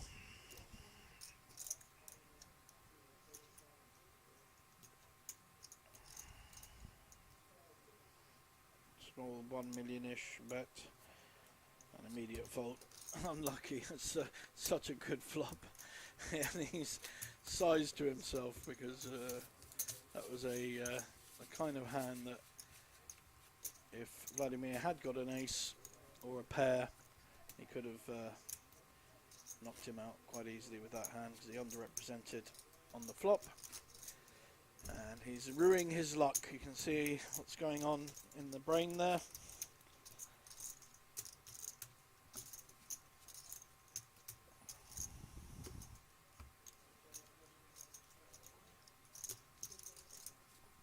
Wants to tell his mates about how unlucky he got just then, flopping the world and not getting paid. And blinds are 400, 800 with an 800 ante.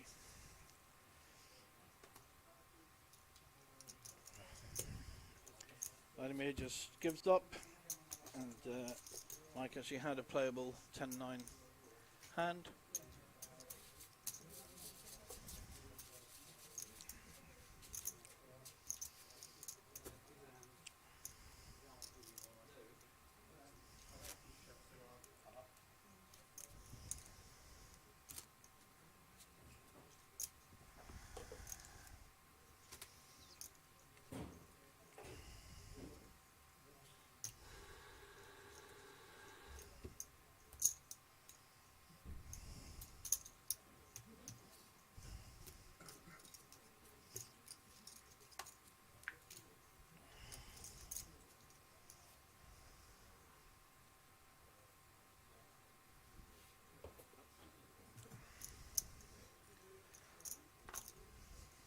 Vladimir folding on the button there.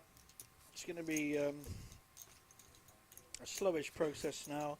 We're down to 4 players. It really is going to take 2 players to wake up with hands for there to be too much action.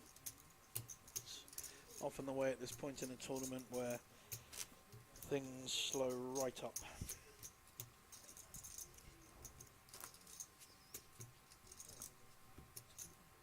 More often than not, there'll be a raise and not even a call. Maybe the big blinds will take a look, and then if they don't hit, I'll fold on the flop.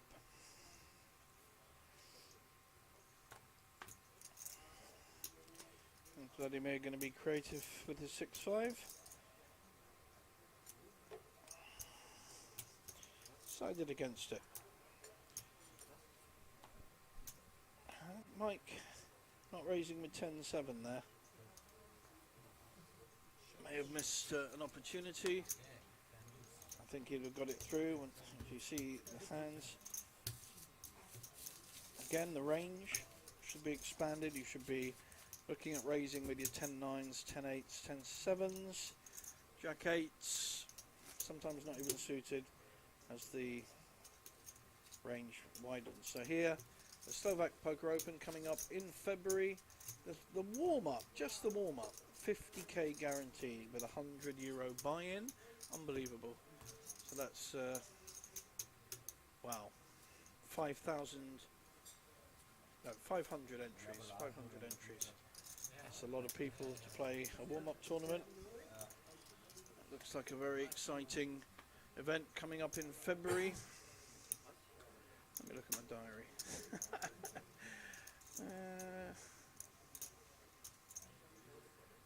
Slovak Poker Open main event is 300,000 guaranteed for a buy-in of 200.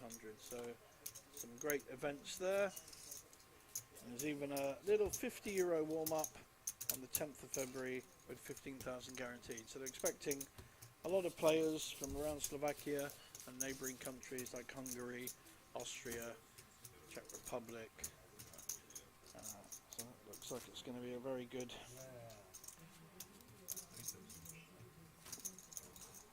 numbers coming in there, I think.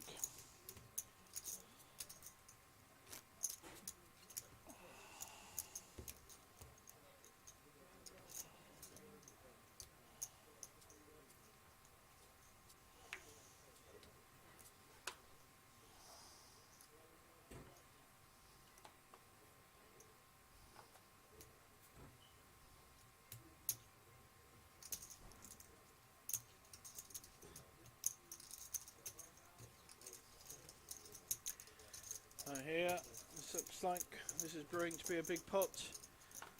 So we've got a raise with the 9s, and unfortunately we're going to see a re-raise with jacks. So Mike has woken up with a big hand, and I've got a feeling that he's not going to be able to get away from this hand with the 9s. I could see a all in, yep, and I would almost certainly be a call. And he now realises he's a big dog, and he got 20% equity. Jacks against 9s. All that hard work early on, all the risk taking that Mike did could well pay off, and he'll be guaranteed a top 3 place. If the jacks hold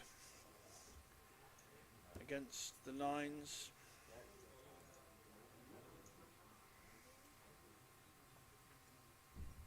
so Dalibor at risk with 9s.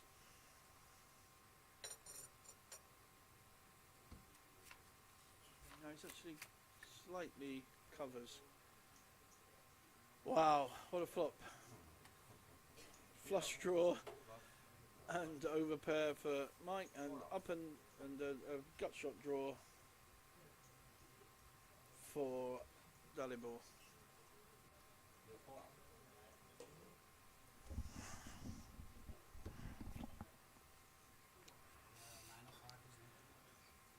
Unfortunately,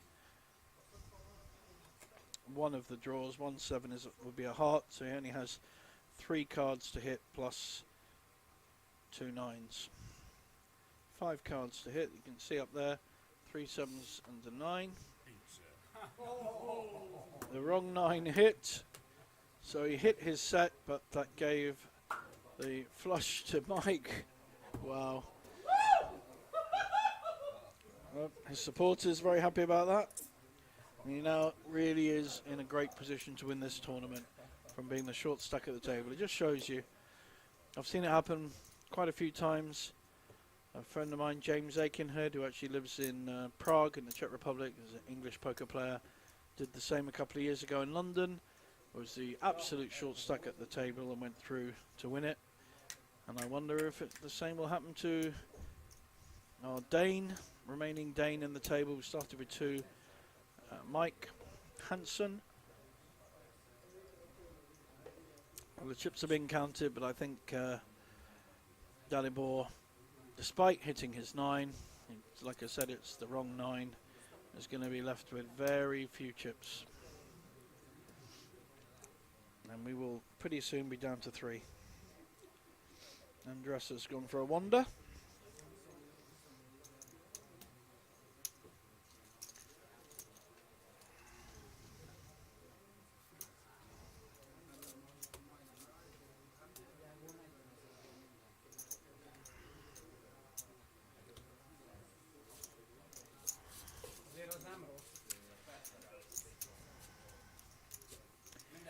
Dalibor down to 1 big blind.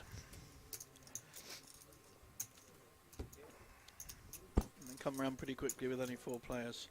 And now Mike, for the first time in the tournament, is our chip leader from 0 to hero. in a few short hours. Just shows you. Poker can be an amazing journey sometimes. Of course, you can go the other way. You can be chip leader and go to zero. That would be hero to zero. But Mike is on the upward trajectory, except for folding the sevens against fives. And there may have been a factor that Ditlev is a good friend of his, fellow Danish player, they know each other well. So that may well have been a factor as to why he didn't call. He didn't want to knock out his friend, who would have been at risk. I don't know, I haven't asked, but that is, I will ask him later, but that's a possibility. But from a poker point of view, it was probably the only bad decision he's made all final table. So Vladimir now, this is the kind of hand on the button, Queen 8, that you want to either be calling or raising. Ace King suited, yeah, just about raised with that. Pretty sure that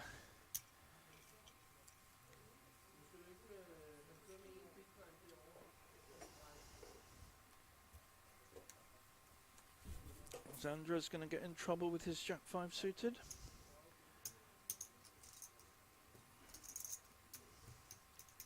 He knows that Mike's been very active. Yeah, that's the right fold. No, I have to. Just, it doesn't matter. You have to fold that if I Let it go. Yeah, I was considering, but I said no. You take one. because I know you are crazy. That's why I didn't push. Yeah? I know you have to fold everything exactly. Even aces you have to. Don't play against lucky people. Cannot do that again. I know him already. But he's lucky. They're talking about his folding the sevens earlier. A bit of gentle needling on the table. That's good because I had diamonds too. Two diamonds. But I Two live cards. obviously. Now it looks like Short Stack has all his chips in. He's on the big blind with an awful holding of 6-3. Now, the sensible play here, from the other player's point of view, is just to call. There's no value in raising. You want at least two of them calling.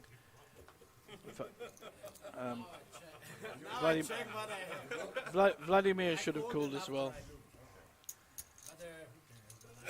They shouldn't even be looking at their hands because it's in the interests of all three of them to knock out a player.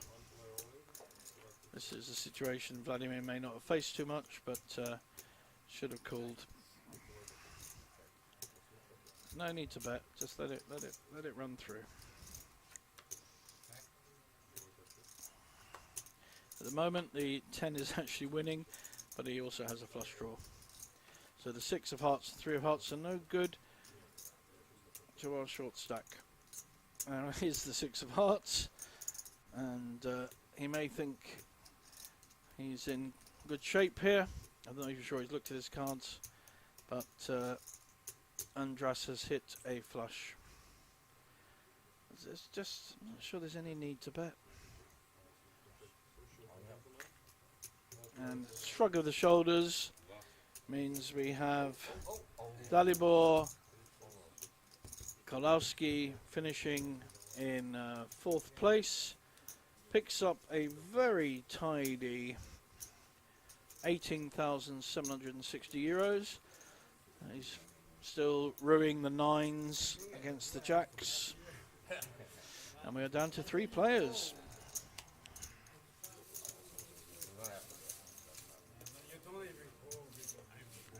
Very close at the top, and Vladimir has been on the comeback trail from a poor start, really. First 2 hours didn't play very well.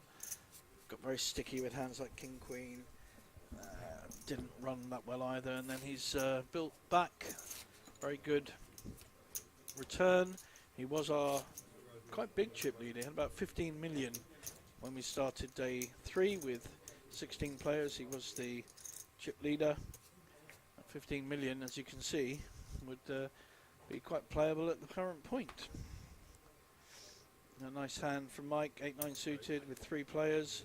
Definitely be raising that up.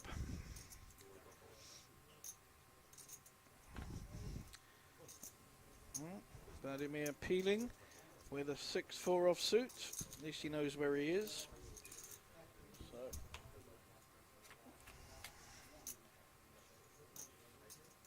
he's hit a 4, but Mike has actually hit a 9. Vladimir does not like folding.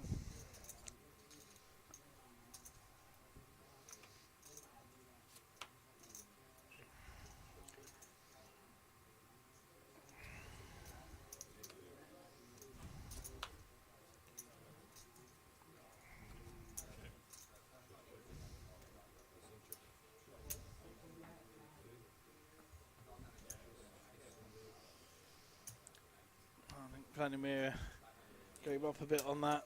Thought his pair might be good. Didn't want to put any more chips in. And our new chip leader is even more of a chip leader.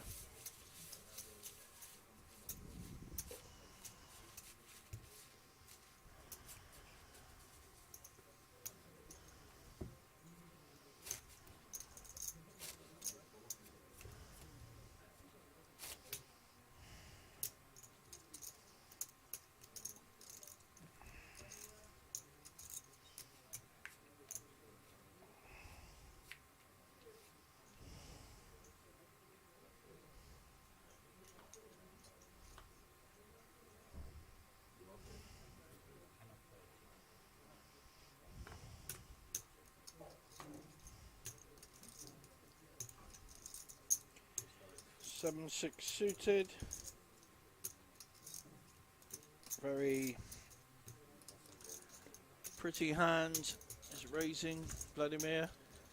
I like playing these kind of hands, three-handed. It can play very well.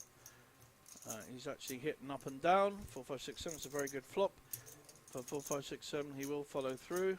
Good, strong poker. And we'll see whether Mike believes him or feels that his Queen 6 has some equity. No, I think that's the best decision. It's as good a flop apart from the diamonds that you could ask for the 6, 7.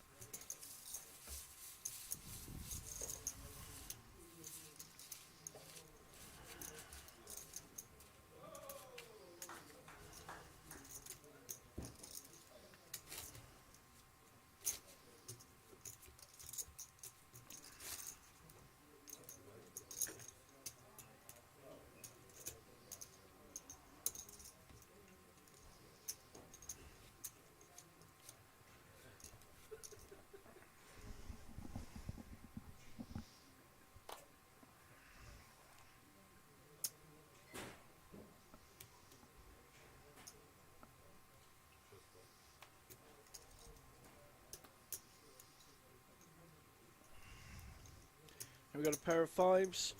Mike's raising in the small blind. I don't think Andres is going to automatically fold this. Queen 9, I would think he'd want to make a call. He's already got 800 invested on the big blind. He's going to peel and see what kind of flop he gets. Queen 9 offsuit against 5s.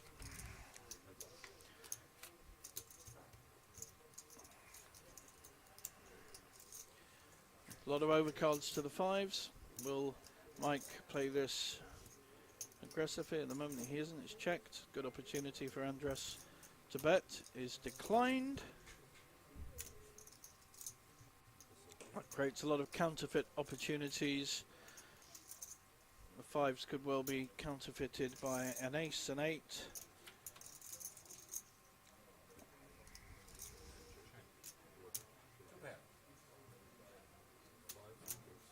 I think Andres missed an opportunity to take this pot down. It's worth taking down as well. It's all adds up, especially when you're down to 2 or 3 players and the blinds are so big at 400, 800. Here we got a banner up for March. I might move to Bratislava. Look at all those amazing festivals. 350,000 guaranteed. The Polish Poker Days, following the Polish Cup that was here a couple of months ago. I think I commentated on the final, but there's so many amazing value tournaments here that I must admit I do forget which one's which sometimes. I remember the players, I just don't remember each name of each festival. There's just too many of them. Andras, any ace three-handed is pretty strong. I think we'll see a raise here.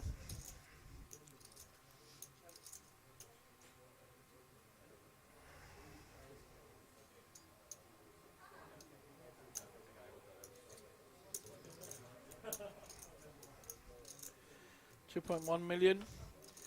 Now Vladimir's also got an ace, dominated by the ace-8. Not a lot in it. This may well be more how the hands are going to play. So, cool.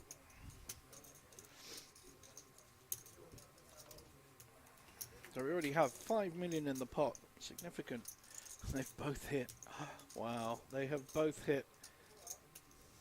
Andres has the backdoor flush draw and top pair. Checking, quite interesting. Looking to possibly check raise, or at least allow Vladimir to hang himself, which he may well do.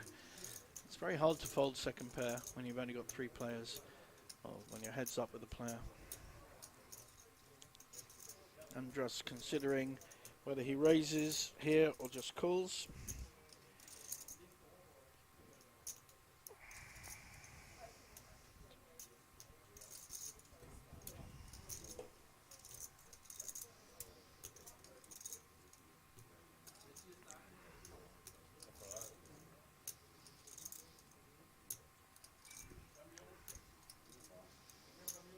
Vladimir's going to feel pretty confident that his ace-7 is ahead. What does Andras do?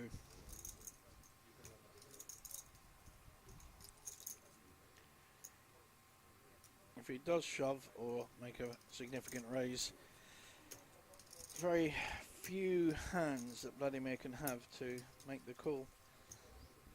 Ace-7, of course, is one of them.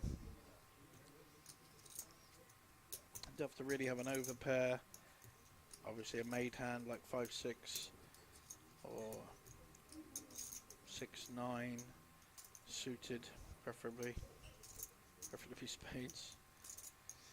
I think he's just called.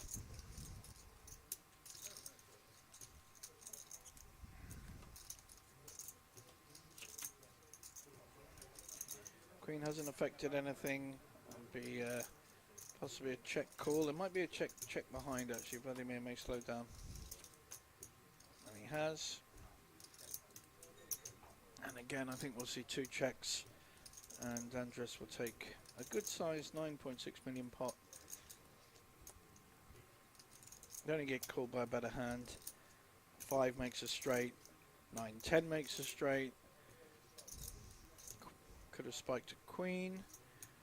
Might see a value bet though. Andres might feel confident here.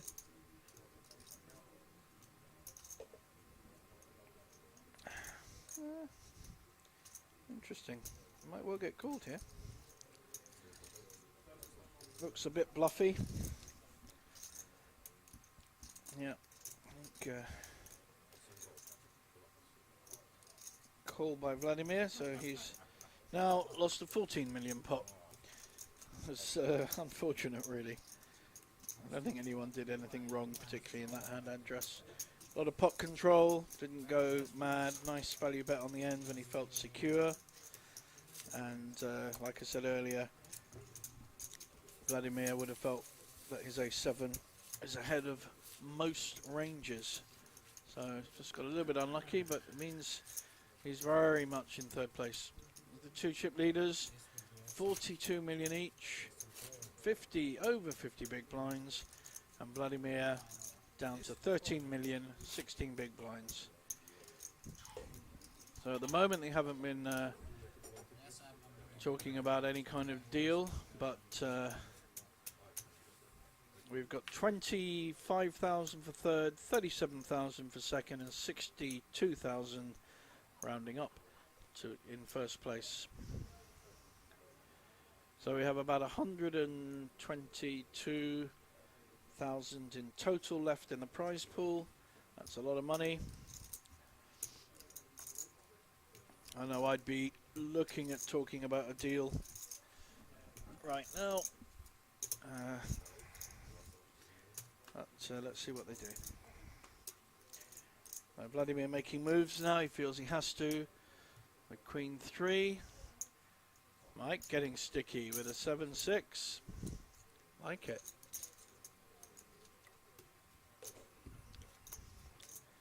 Vladimir really won't know where he is unless he hits his queen or diamonds. Oh, that's pretty good. Pretty good smack. 2 diamonds. He's made it clear he's not going anywhere. Big strong bet. 4 million into 5.6. 4.5 million. Hit 2 diamonds and showed strength. Well played.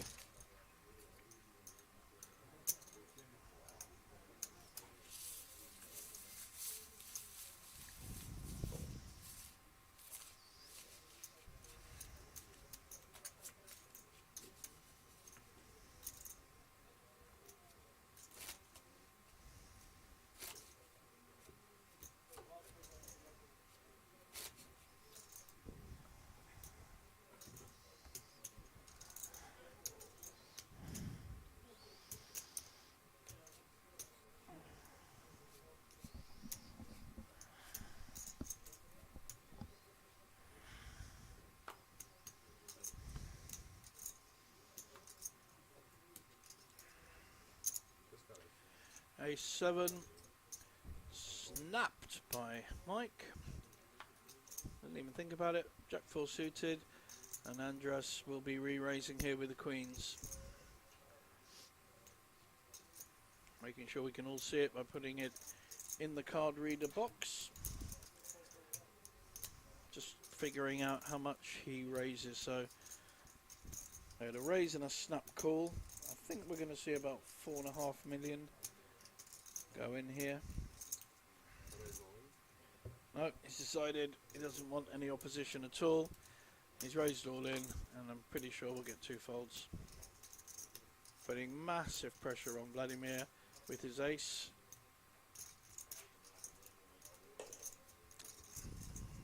Is he considering calling with a7? I know he's shortish, but he's still got a playable stack. I would not want to be getting it in with a7 against a player as strong as Andras. He's not made any kind of real mistakes or moves. Yep, good fold, good fold. Right, easy. Easy money, mate. Easy money. Does help if you've got queens there. I like that play because it's, you know, if you just raise there, the a7 may call, spike an ace and your queens are useless. This way, he just takes down 5 million pot at no risk.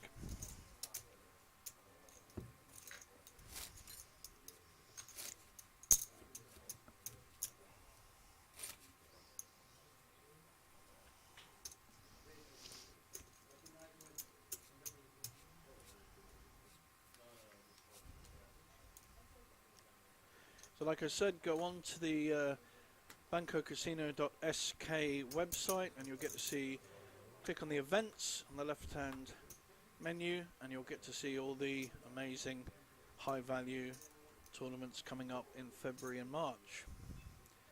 And we've got a raise with the King 10 by Mike. That raise made ace 4 fold, but Vladimir does not like folding.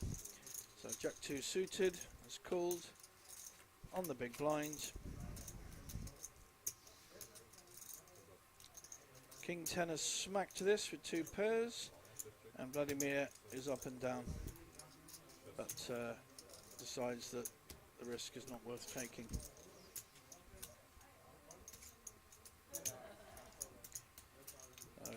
although Mike is collecting his chips, some of them go straight back in on the big blind. You've only got 3 players, so literally everyone is involved every hand. One is small blind, one is big blind, the other is the button, so there's no time to think or breathe. Here comes some of the banners for these incredible tournaments coming up. This is the Cyprus one in March. €250 buy-in, 250,000 euros guaranteed. Guarantees coming thick and fast here at Casino Banco, or the Banco Casino in Bratislava. Andre will be raising here with a suited ace on the button.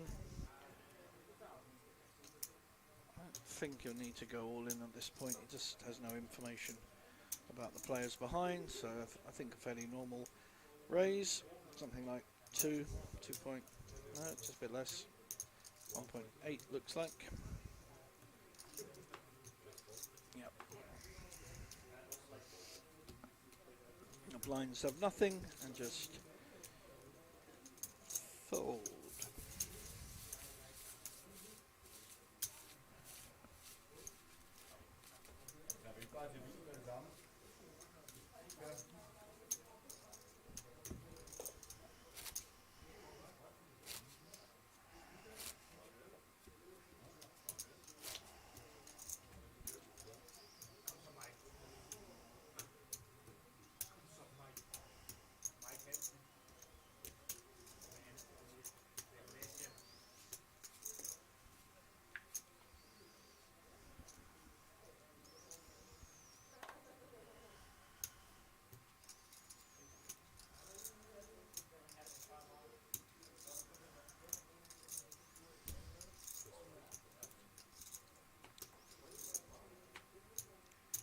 Mike with a on the small blind, raising with King 9 offsuit, very standard here, and we'll almost certainly see a call on King 4 suited by Andres, unless he wants to get more creative.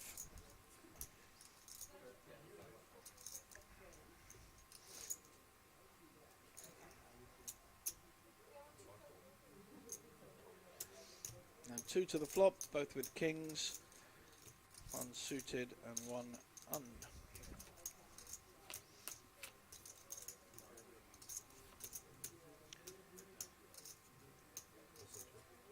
Hasn't really helped either player, so I think the more aggressive player will probably take this pot down, unless they're playing very conservatively and just kind of check it down to the end. There are some split pot possibilities if the board pairs.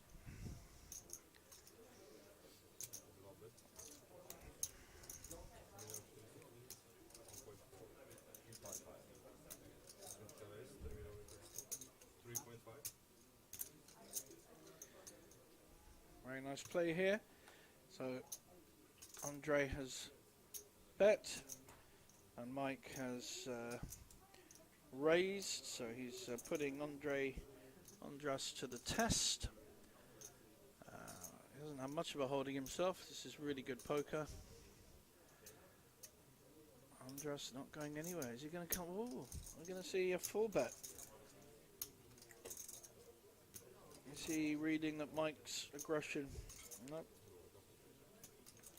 Just posturing.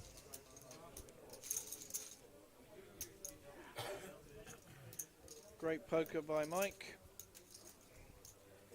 Certainly been the most active and probably the best player at this final table. Like I mentioned before, was the short stack when we started and has come through to be the chip leader at this point. Played very, very well. One mistake, and that was against his friend, so I think he's should be forgiven for that. Hasn't put a foot wrong apart from that. Very good poker instincts, tends to know where he is. Played his big hands. He didn't really have that many big hands, but played his hands very well. Here's a good example. He's raising with 8-7.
Vladimir push there with Queen 6. He's not obviously looking to get called, and he's also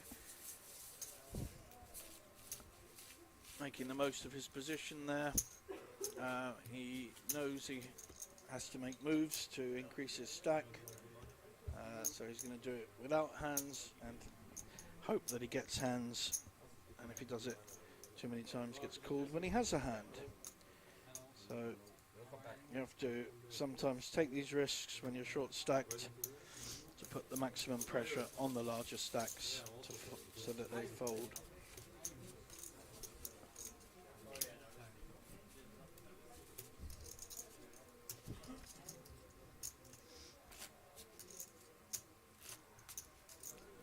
We're still waiting for two big hands to clash, and then we may lose a player and to be down to the final two.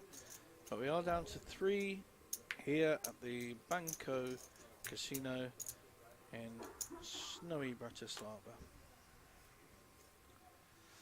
This is a good hand to make a move with. I just hope no one's got a bigger hand. Another push by Vladimir. Andras folds his Queen 10, and the 5-6 also goes in the muck.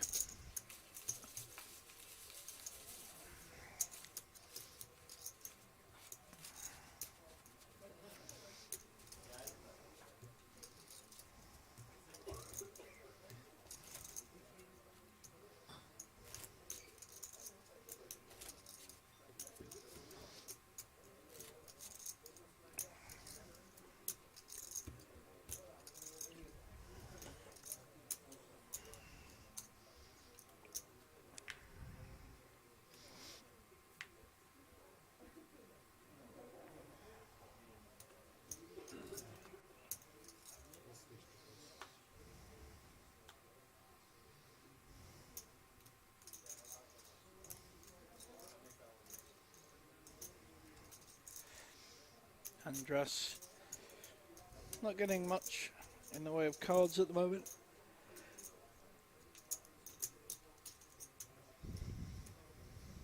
May want to peel or raise, but keeps his focus and concentration and folds. Vladimir is having to be more active as the short stack. Hasn't been afraid to get it in with quite a wide variety of hands.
I would think by the time it comes round, we've got ace-4 all in. No other way of playing an ace when you're three-handed and shorter stacked. Just get it in.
Another push by Vladimir, this time with a premium hand of ace-jack suited.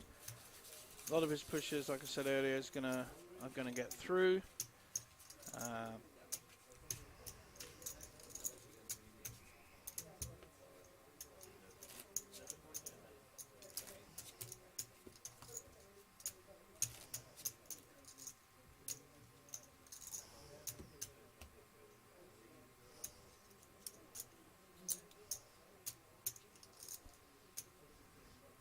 As our prizes that we've talked about quite a lot already.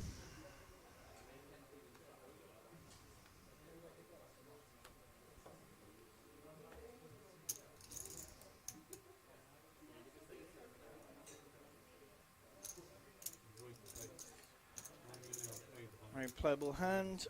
Ace-3 suited, raised to 1.8.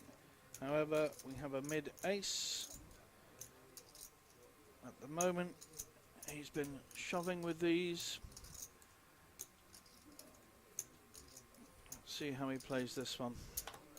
But Andras has very rarely been raising. I think we're just going to see a call. Mike has an opportunity to make a move, but he has a very strong holding of King Jack. So we could have some carnage here depending on the flop. Vladimir's hit his ace. We have a gut shot draw. I actually have a double gut shot draw. Any 2 or any 6 from Andras, who was the original raiser. And King Jack of Mike will almost certainly fold. But it'll be very interesting to see the action here. Andras raised and has hit the kind of flop that he wants to do.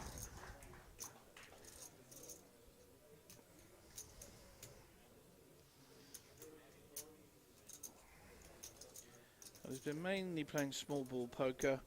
He hasn't wanted there to be too big a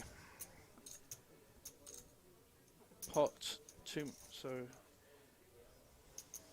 if he plays to form, yep, smallish bet, 2.5, I think, 2.5, and push by Vladimir.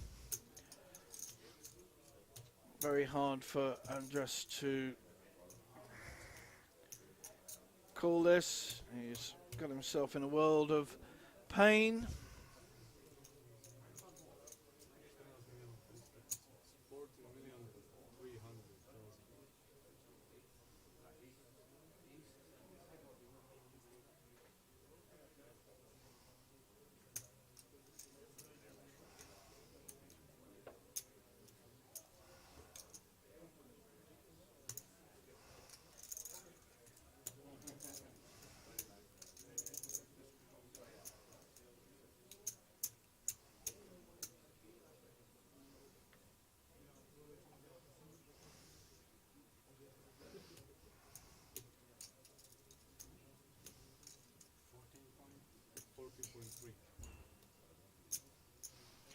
Andras in a very difficult position.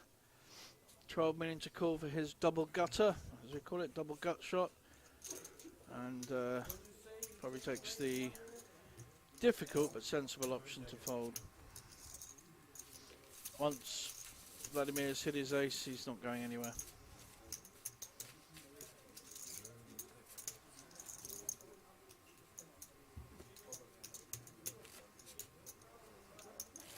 So still fighting hard.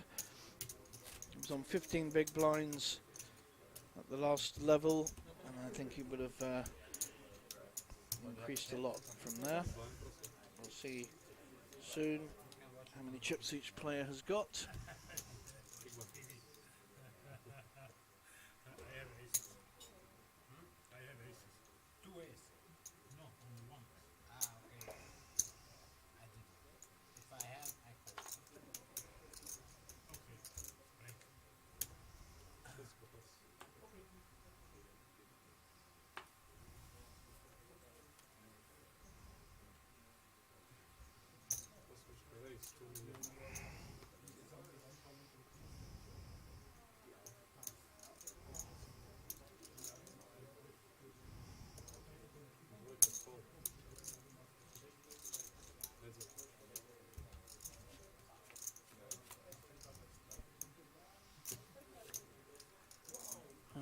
King 6 and Ace 9 on the flop.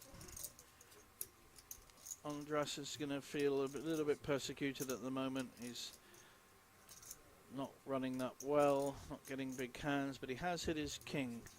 However, there are a lot of clubs. And now Mike has hit the nut flush with the ace. I'm going to bet this. I don't want to bet it too big.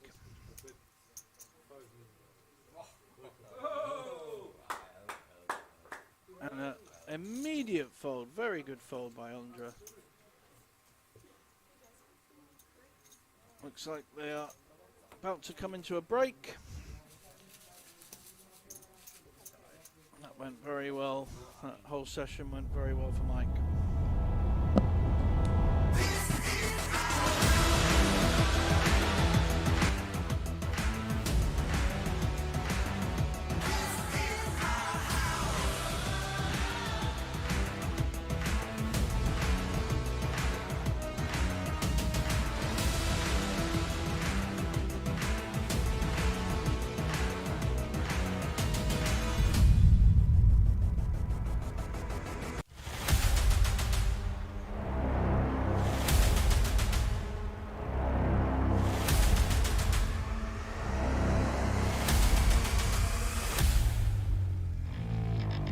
Look, in due time, just one try to get it right.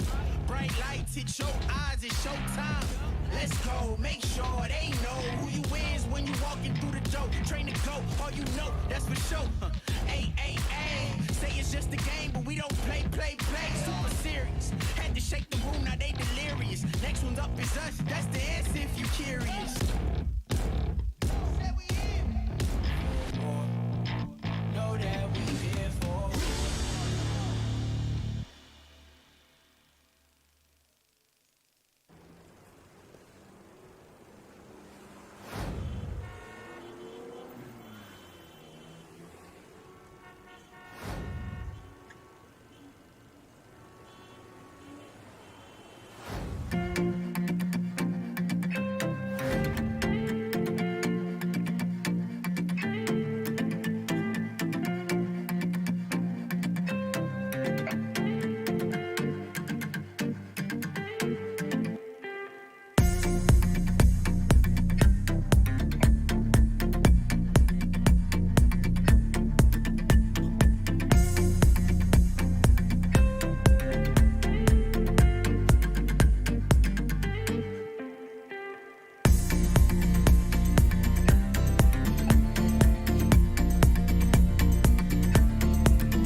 Look, in due time, just one try to get it right.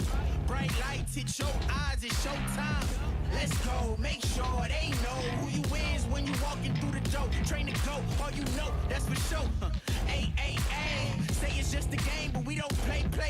Super serious. Had to shake the room, now they delirious. Next one's up is us, that's the answer if you curious. Know that we here for.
Look, in due time, just one try to get it right. Bright lights hit your eyes, it's showtime. Let's go, make sure they know who you is when you walking through the door. Train to go, all you know, that's for sure. Ay, ay, ay, say it's just a game, but we don't play. Super serious, had to shake the room, now they delirious. Next one's up is us, that's the answer if you curious. Know that we here for.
showtime.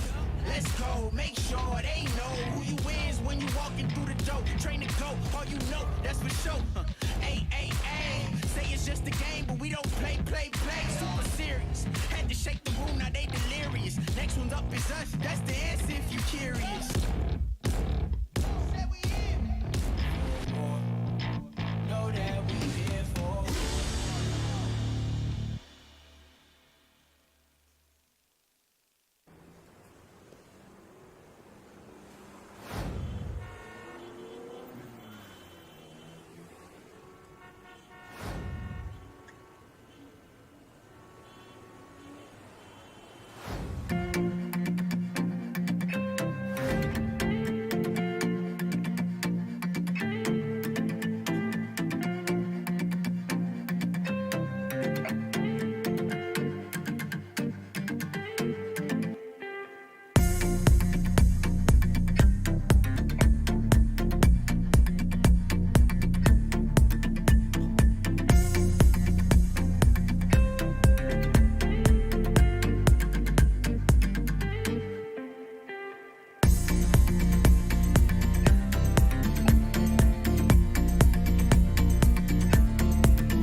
final three for the Banco Masters.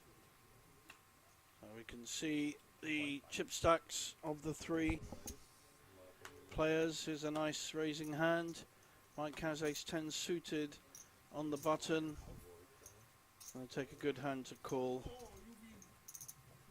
Yeah. Vladimir taunting him with the queen-2 offsuit. And Mike showing his big hand, trying to emphasize that every time he raises, he has a big hand.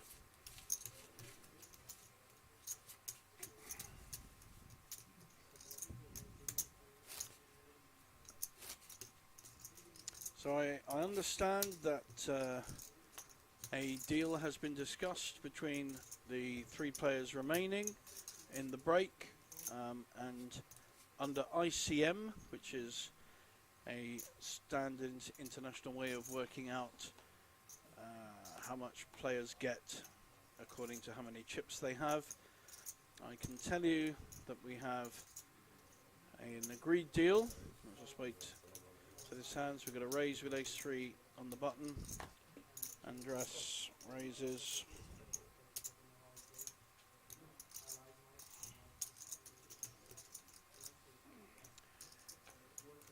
This time Monk has a pair of 8s, and I don't think he's going to take any nonsense. So he is making a strong re-raise, a big 3-bet to 7.5 million. He's putting max pressure. We're certainly going to get a fold from Andras, and an ace-3, and a fold from Vladimir with a king-9. Very good play, putting maximum pressure on, and he picks up a very useful pot. So he has increased his stack, but the deal we have under the previous amount of chips before this hand, Mike will take the most under the deal, because he had the most chips, 41,500 euro, fantastic result. Andras 36, or call it 37,000, and Vladimir 33,000. So they remain playing on for the trophy, for the title, and for 12,000 euros. So the deal has been done. Vlad 33, Andras 37, and Mike 41.5. So Mike at the moment has the most chips, and they are still playing on for 12,000. So either Andras or Vlad could end up with the most money if they win the tournament, and Mike certainly will if he wins. So fantastic deal there for everyone, getting virtually second place money and playing on for the title and the 12,000 left. Well done. There's still lots to play for. Big chunk of change, 12,000.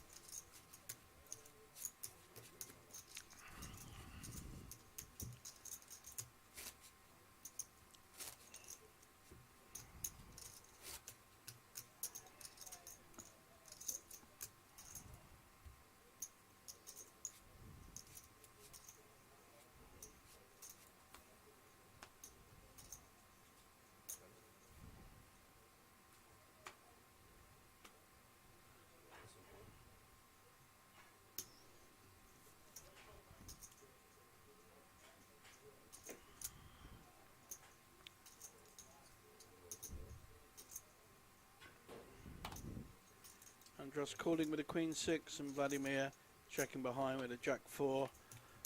So fairly standard play at this point. Depends who's hit. So we have 3-3-6. Andras has hit the 6, and he's slow playing it. Relatively, he's going to feel comfortable, except Vladimir now has hit a jack. So unfortunately for Andras, Vladimir's going nowhere. Just going to call and let Andras get himself into trouble. Probably should have bet that flop. Bit of a mistake there. And now full house for Vladimir. Will Andras bet into this, or will he slow down? There's 6 million in the pot. He may have a stab, representing the 3, but Vladimir has an unbeatable full house.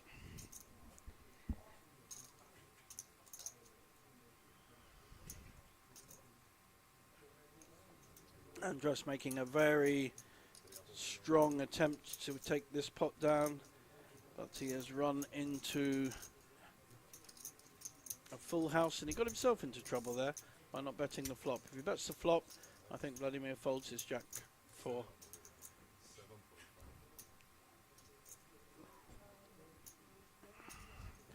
So, lovely raise. Just a nice small raise, wants the call. And Andras has to realise that he's completely dominated here. It's a very cute raise by Vladimir. He hasn't pushed, he's making a raise that could be called. And now Vladimir's increased his stack considerably. 10 million added to it just from that one Jack 4 against Queen 6.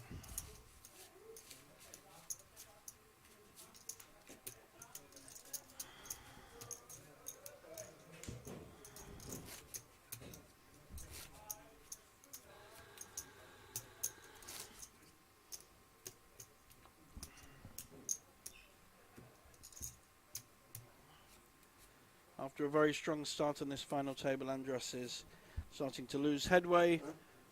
He's not playing at his peak, which he certainly was in the first few hours. And my favourite player on this table, if I'm honest, has been Mike all along. Played a very, very good final table and is the deserved chip leader at this point. So here we're starting to get some of the banners up. 30,000 mystery bounty for only 50 and 50. So 110 buy-in on the 25th to the 29th of January. What a great value that is. Wow. 110 euros for a 30,000 guaranteed mystery bounty. So half of that will be the bounties and half will be the prize pool. Now we have a very strong holding of Ace King offsuit with Vladimir, who's going to be raising this up. He's getting hands at the right time in terms of the trajectory. Snap called by Mike with 10-9 and a fair call as well. And we've got 8-7 suited. All got perfectly really playable hands here. A lot. So flop dependent, of course, but all three with a good opportunity to take down a good pot. So the Ace King has actually missed, and both the other two have hit this flop. So the best one is Mike, who's looking to check raise. Certainly not going to let it go around twice. The Ace King may well be calling with 7-8 of hearts. Is definitely calling or raising. It's got the actually got a straight flush draw. 7-8 of hearts with 9 Jack of hearts. Also got 2 pairs on board. Don't know whether he's going to want to raise here or not. Put maximum pressure back on Mike, who's certainly been doing it the other way around. This is a good spot to push, and he has the right amount, and it means only a Jack can call, and he has quite a few outs with the straight flush and the flush. I think the Ace King will probably have to give up depending on what Andras does. If he pushes, I don't think he'll get called.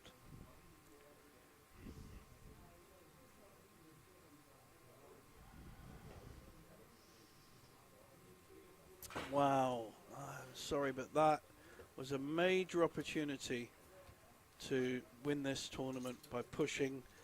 He would have picked up a big pot, because I don't think he'd have got called. And even if he was called, he had a lot of outs.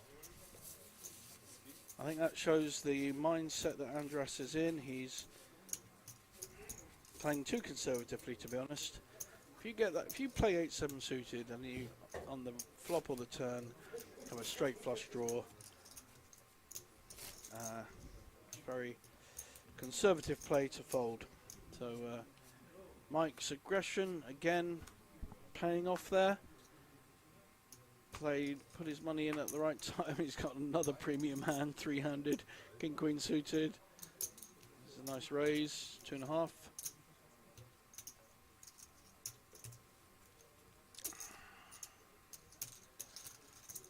And that will go through because no one has anything to battle with.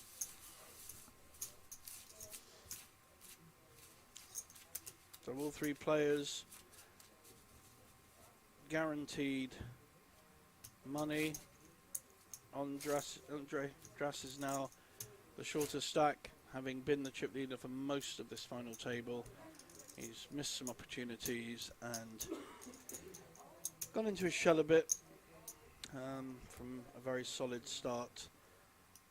Vladimir's come back very well from a shaky start, so he has gone the opposite way, and the short stack that started this table, Denmark's Mike Henson, is our deserved chip leader.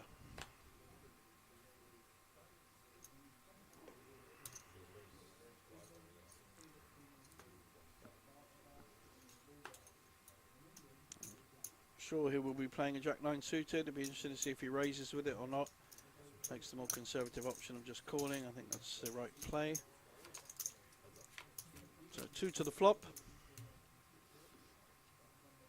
Jack-9 has absolutely mullered this. He just needs to show the chips, let alone bet. Oh, I'll just call and hit 2 pairs. Marvellous.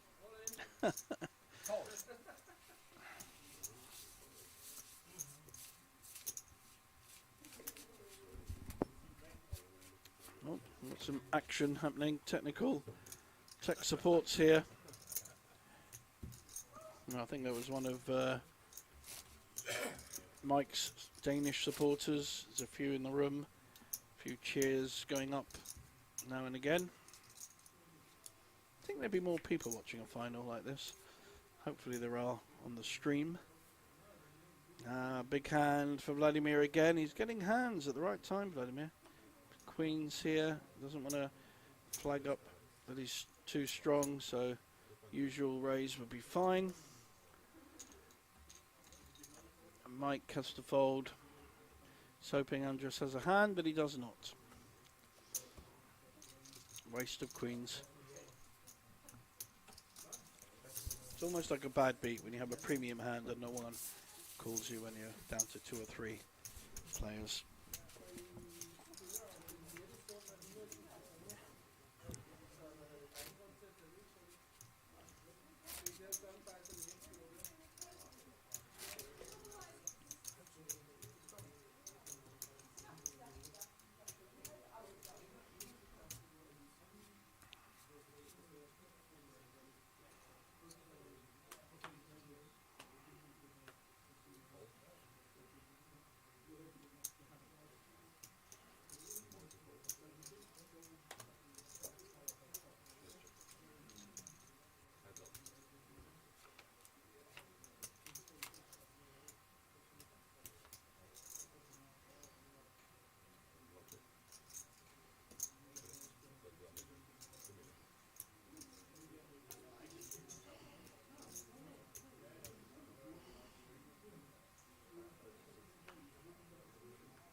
Five-two suited, Vladimir with 2 diamonds on board, and strong bet. And again, although he had the best hand, 9s, there were 2 overcards, and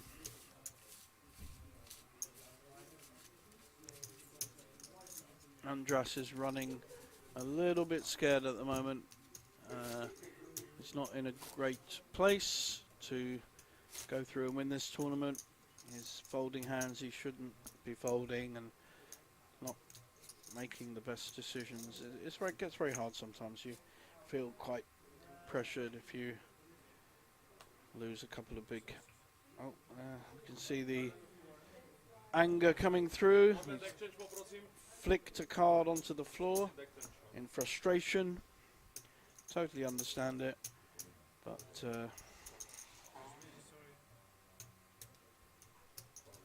cards underneath, guys. I can see it on the screen, but oh, Susie's having to get down there.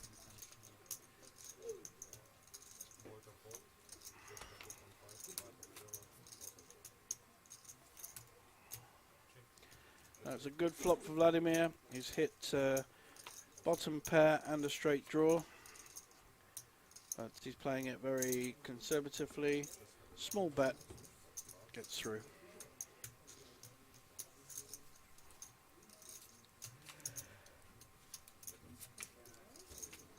So Andras now down to 13 big blinds because the blinds are up to 500k, 1 million. That's a lot of blinds, isn't it? A lot of chips. 1 million chips on the big blind. Goodness me.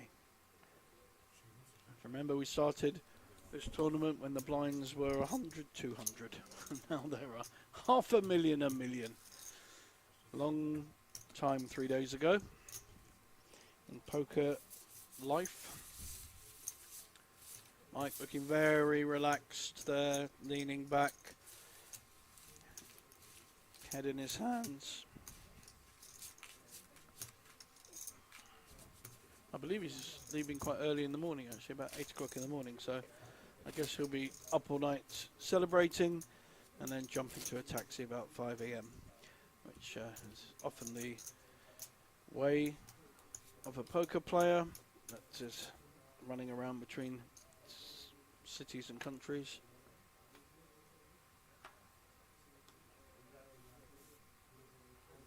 Vladimir this time folding an ace. So strange. Oh, it's because there was an all-in bet.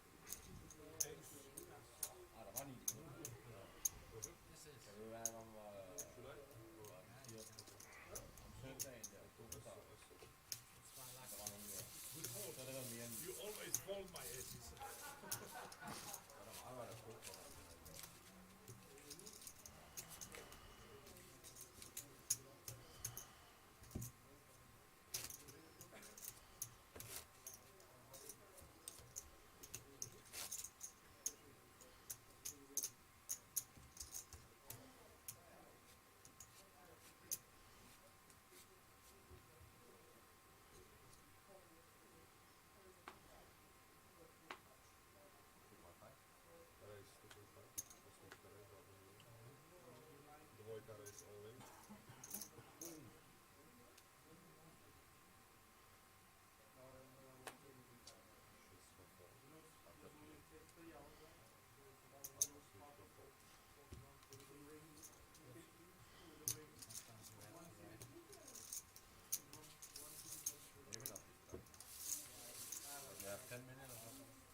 All in now from Andras. The shortest stack. Ace 2 doesn't feel they can call. Interesting to see what hand he had. Picks up 2.5 million with the blinds and the antes in.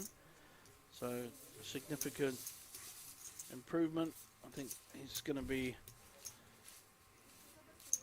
with any variable hands that he wants to raise with, it's probably all in, and with a really premium hand, big hand, I want to be making a raise and hope that he traps someone or gets someone to make a move.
10-9 suited. Very nice hand to be raising with. He's just called the blind, small blind and big blind. 10-9 suited against 7-3 suited. 2 spades, not going anywhere. 7-3 may just have to fold, so Andras should put a bet in. Maybe 2 million into 3, and I think there'll be a fold. 1.5, is it?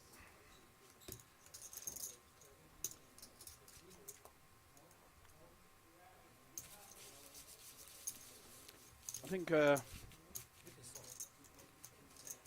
10-9 suited when your head's up, big blind, small blind is probably a hand you want to be raising with to try and get some value out of it. Andras is choosing the more conservative approach, which has been his style in the last hour or two. Not sure it's doing him any favours, to be honest. I think with a more aggressive player like, or players like Vladimir and Mike, you have to up your game a bit and get a bit busier.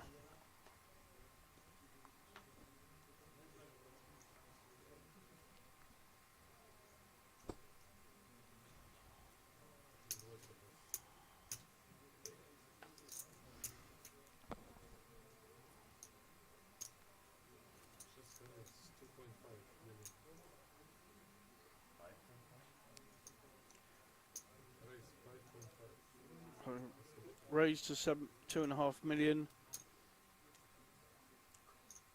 by Vladimir, and a 3-bet. This is good poker. Mike's 3-betting with 10-7, and Vladimir is not going anywhere. He's a tough cookie.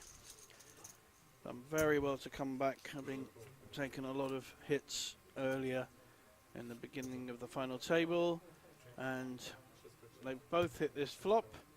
They're both all in. So our 2 chip leaders at this point. One has the up and down, the other has the up and down and the 5. So Mike is in a difficult situation unless he hits a magic 10.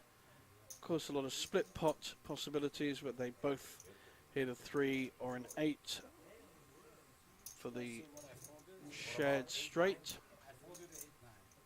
That's what I folded. Actually, see the miracle. Yeah.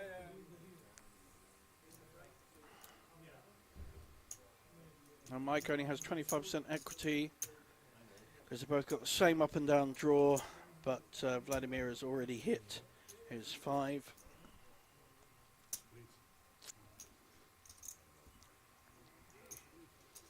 Uh, 3, 8, 10. Could be a split. Actually, yes, he's improved his equity because if a 4 hits, 2 pairs. Oh, they both hit the straight. I am Sibilla.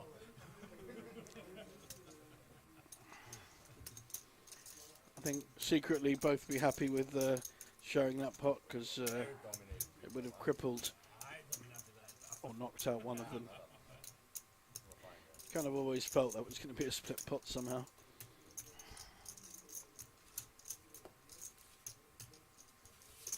A very good call by Vladimir. Mike played some good poker to 3-bet him with 10-7 offsuit, and Vladimir made a stand with his 4-5 and hit a pretty good flop.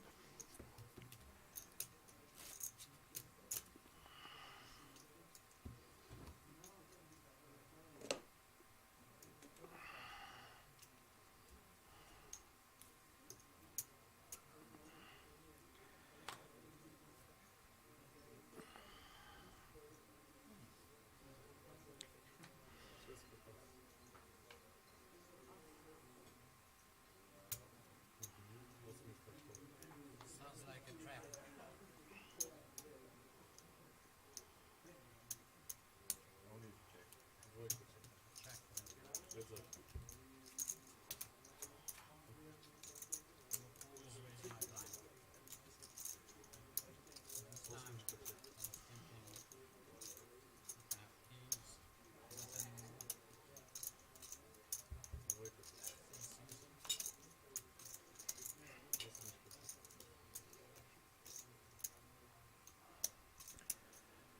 they both hit the 8, 2 pairs, but the queen is out kicking the jack at the moment.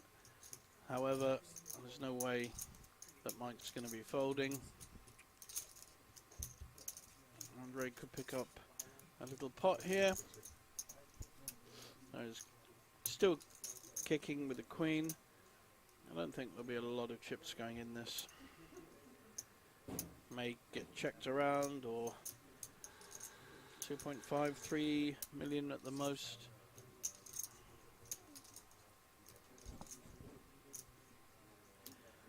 Yeah, nice little bet coming up, I think. And probably will get called. Mike won't be folding 2 pairs here. He's going to get the news that he's out kicked. So 4.7, that's a good bet. That's a much harder bet to call. He's got to consider he's up against a king, and I still think Mike will make this call. It's unfortunate that he's out kicked. Ah, you have it. Ah, fuck. 7, 8.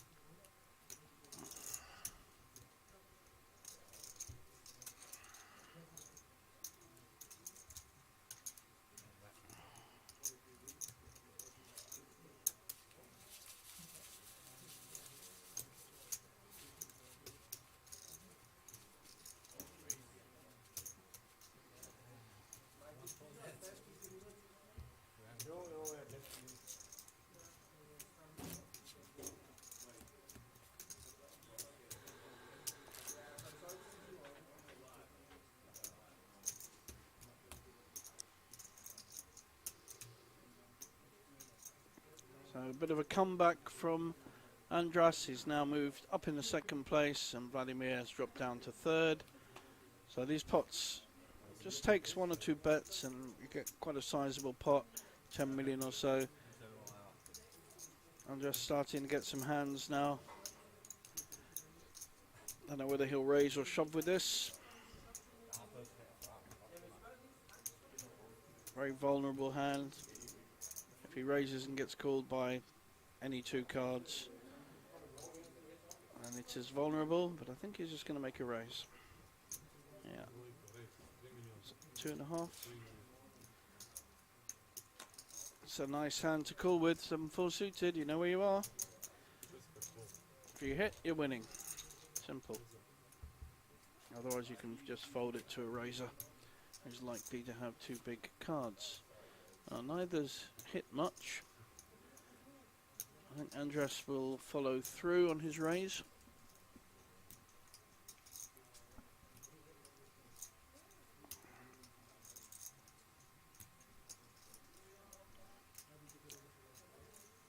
So he made the initial raise, 7 million in the pot. I think going on his previous bets, I think a bet of something like 2.8, 3.2. He's checking.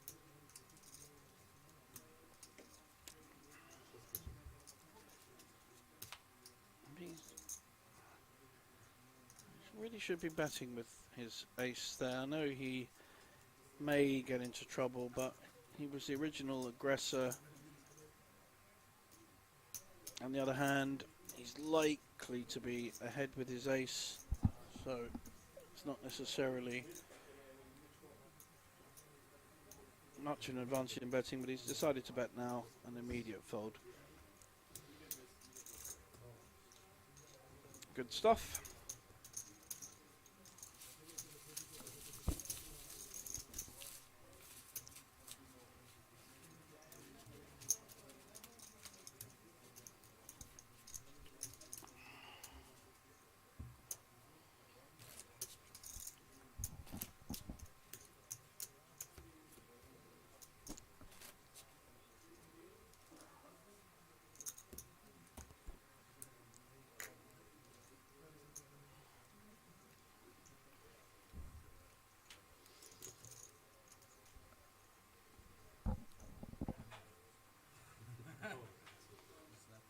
Nice pair of 8s on the button for Andras. He's starting to pick up some hands. Not necessarily playing them that aggressively, but which I think you do need to do when you're at this point on a final table. You've got to look to win.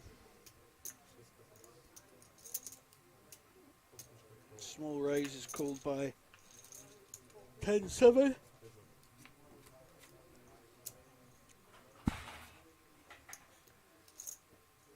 Pretty good flop for 8s. I don't think Mike will get too sticky, but he's made some good plays. May feel that it might be worth having a go.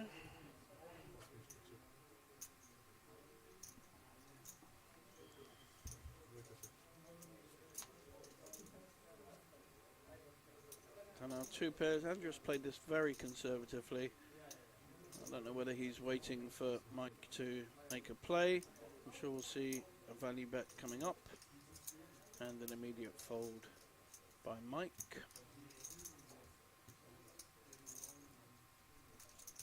I think a bet of around 2.5, maybe 3.5. He's got to feel fairly secure that his 8s are good.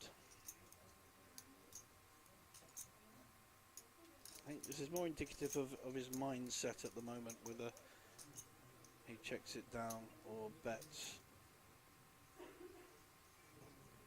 He's favouring the check.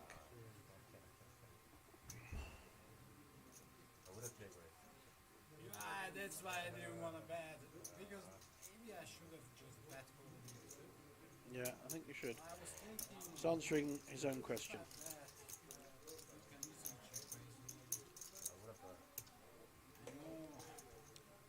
More conservative not to bet, but didn't want to be check raised and be put in a spot. I get that.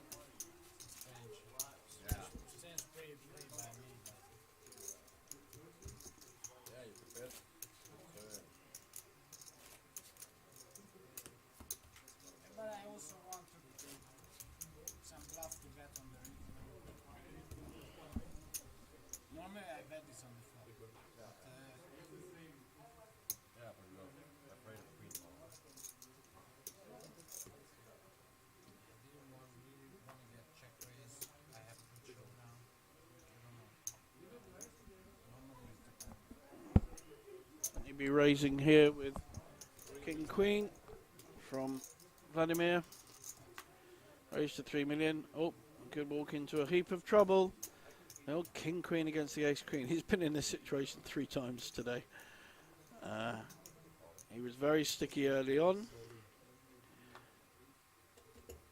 So he's putting a very big, difficult decision on Vladimir, who I think has called with King Queen. Wow. Okay, Ace Queen against King Queen. They're both all in. Mike covers Vladimir, I think, from the last chip counts. They're getting... oh,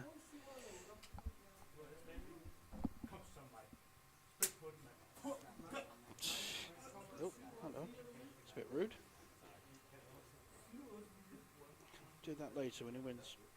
Okay, Vladimir under serious pressure. He chopped the last King Queen against Ace Queen. Obviously lights is a lot more trouble now though.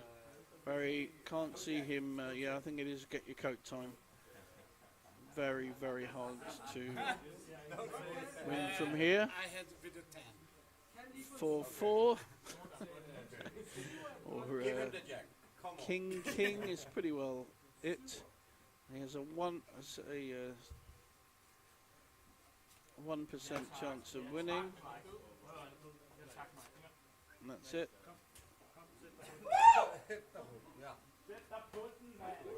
So we have our 3rd place finisher. Vladimir fought very, very hard. Started the day as ship leader and ended up 3rd, which is no mean feat. Did very well to come back from a difficult start, really. How much you got? Oh, okay, so you have like 50. 10k more maybe? Yeah, 10 million. Maybe 60. You have 60. So we have 60 million against 37 million. Officially, we see the third place money, but we did talk about it earlier. A deal was made when they were three-handed. I think we're going to have a short break, and then we will have the heads up of the Banco Masters final. We'll be back with you very soon.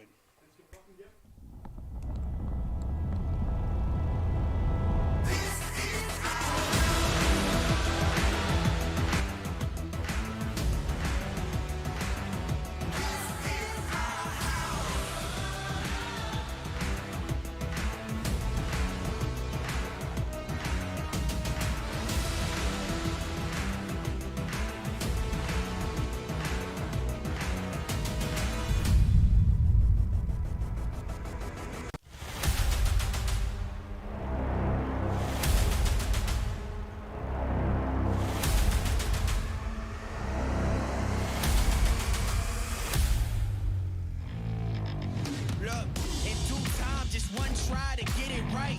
Bright lights hit your eyes, it's showtime.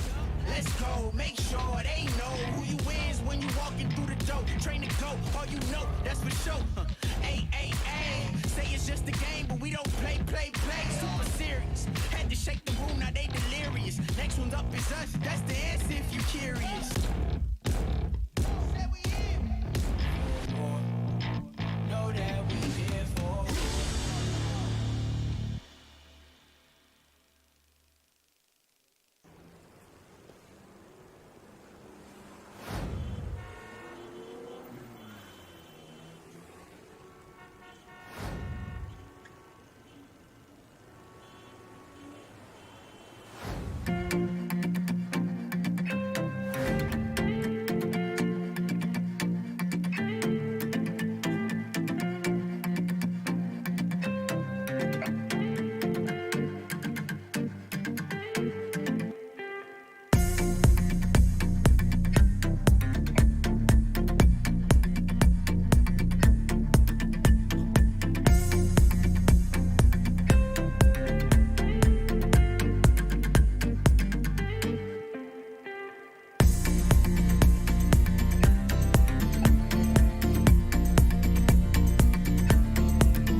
Look, in due time, just one try to get it right.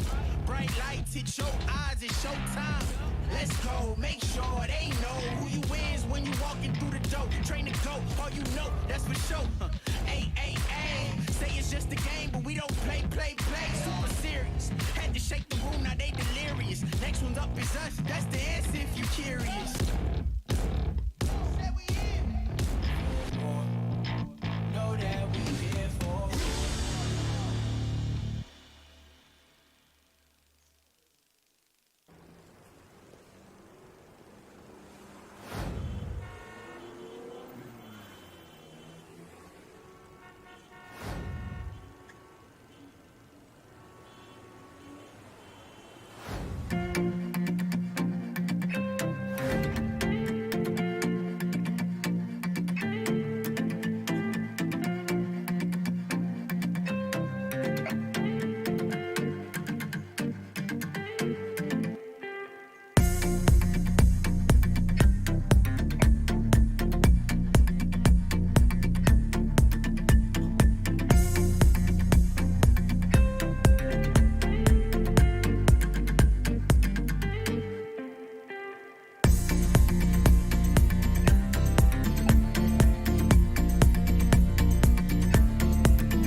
Now, welcome back to the Banco Masters. We are heads up between Mike Hansen, the impressive The money. young Dane, and Andras Vashko, who is a Hungarian. He had a very strong start, but has come away a bit. I think we may well have a deal for the final 12,000 between the two of them.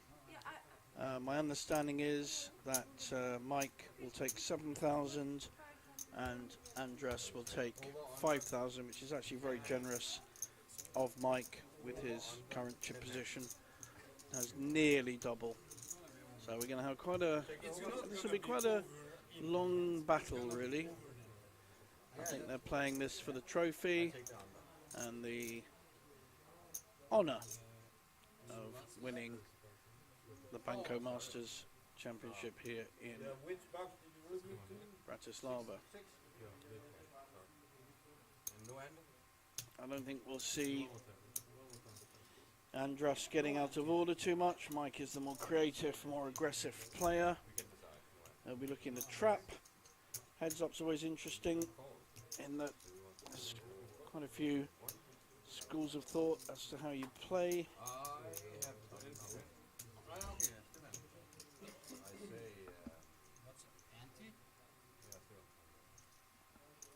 So the big blind and the small blind actually reverse when you're playing heads up, and there's usually no ante. You have it, you have it. A little bit of byplay there. Pretending he didn't have a big hand and then shoving, and Andras reading that very easily.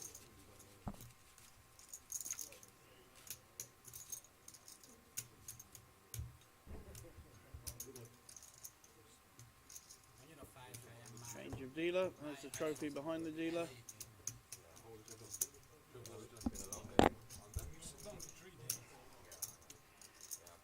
I won a very similar trophy last year, no, year before, here in Bratislava. Very nice trophies up in the cabinet at home. Not nearly as much money or as much prestige as winning this one. As a side event at the festival, which is back here in October, and will be in my country, in Nottingham, next month. I will be playing that one and doing a bit of PLO commentating and coaching. And then we'll be in Malta in May. Very nice part of the world to go, especially in May. So here we've got a raise, strong raise by Mike, 2.5. He's probably going to be fairly consistent with his raises, which is really what you need in heads-up play. You don't want to flag up too much the strength of your hand. Keep it consistent, and a perfectly standard call with a king. So Andras has hit his 2, but he normally likes to just let his opposition do the work. I'm sure we'll see a call here, and Mike may well shut down because he knows Andras will be calling ahead. He doesn't float too much. He would have got that information from his Danish friends that are watching this through YouTube or Facebook or the Banco Casino website where it's streamed. I'm sure his friends, in fact, are not taking any nonsense at all. He's just raising back. Mike now under a bit of pressure himself. I feel this is not a stand to take. So it's very good play by Andras there. It's a hit a flop, and he's maximising his return by letting Martin bet fold.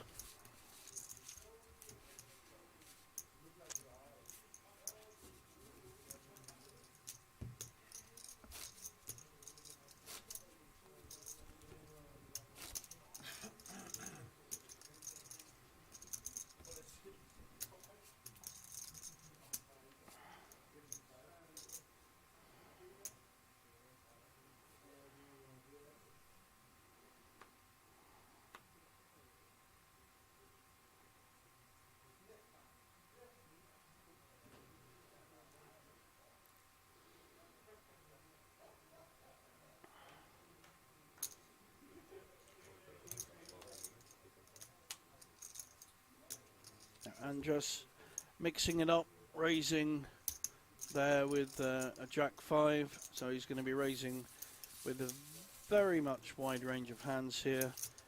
You need to be consistent in heads-up play, and then find that sweet spot when you have a really good hand and you get some opposition. Sometimes heads-up can be very quick.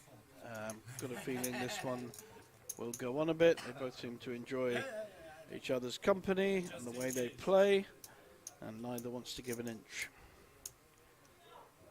So we'll probably see a raise with the 7-4 offsuit.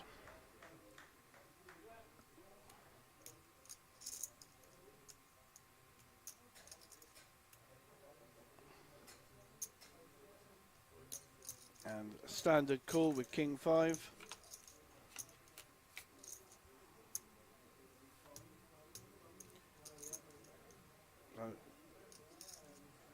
Andres has hit bottom pair, but he doesn't like betting, doesn't like taking the lead in betting. He knows Mike is the more aggressive player and will let him do all the work. I'm pretty sure he will call this.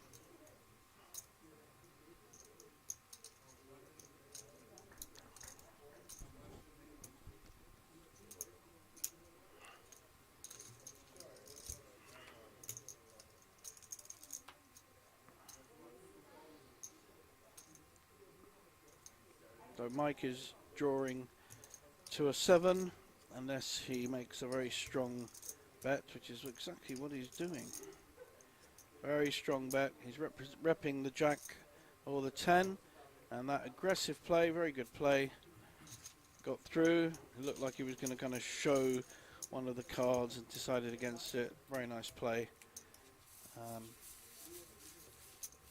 Neither player will probably see much of the heads-up play or hear about it too much because we're half an hour behind, and I'm pretty sure it'll be over in, well, within an hour or so.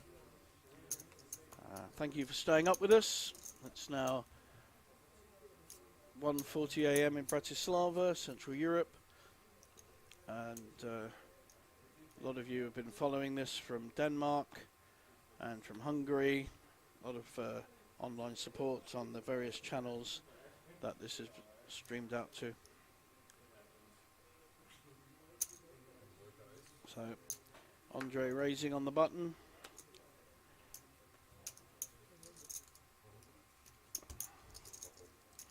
That gets through. Mike didn't want to defend with Queen 2. Both players have to remember that there will be a lot of raises with really wide variety of hands, because you're looking to catch someone when you've got a big hand, and also both players will realise that it's very rare to get a premium hand when you're heads up. So there's only 4 cards out of the 52. So here we do have a premium Ace Jack. It's going to be raising hopefully the same amount. And no, we'll get a call from 8-7. Not a lot in this. It's unfortunate for Andres because he's hit the 8 and I don't think he'll be folding. Good check there by Mike. He's now hit his 2 pairs, but may well get a call out of it because of the check on the flop. Very nice, cute play. And the immediate call. Love this.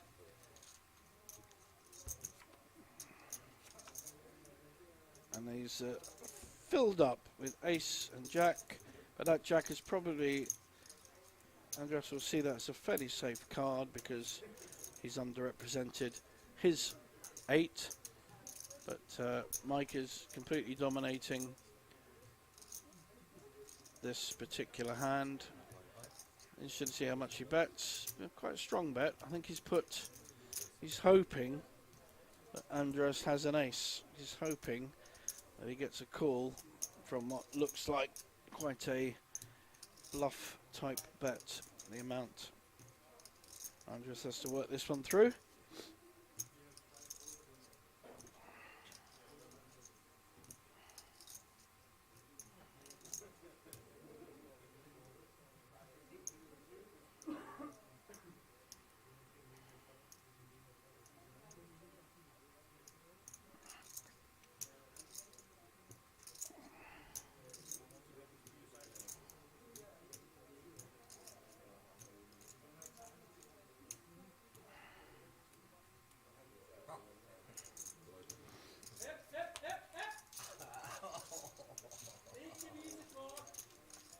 Showing his friends the ace jack. Jo, I har ikke ved ikke, hvad der er på bordet. Nej, jeg vidste jeg jo, men det vi ikke, eller det vi ikke kan se.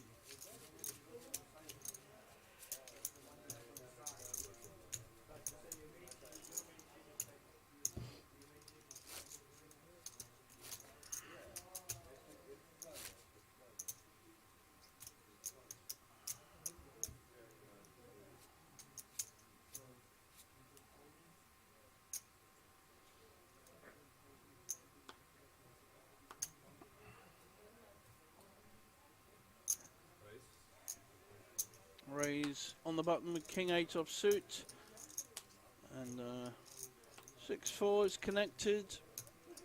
I'm sure Mike will have no problem in calling and playing this hand. Is that out of position? Both players missed, so this pot may well go to the more aggressive player, which at the moment has been Mike. But Andres has his moments as well. He certainly cannot be defined as a weak player in any ways. He just has a more conservative approach to playing hands. So he doesn't always bet, even if he thinks he's ahead. We've now got 3 hearts on board. Mike may feel that his 4 of hearts could play here. Andres has the king, and I think quite rightly bets this. Mike just gives it up. So good timing there from Andres. Hits the second nut flush draw and has a king. And Mike has shown weakness throughout that particular hand.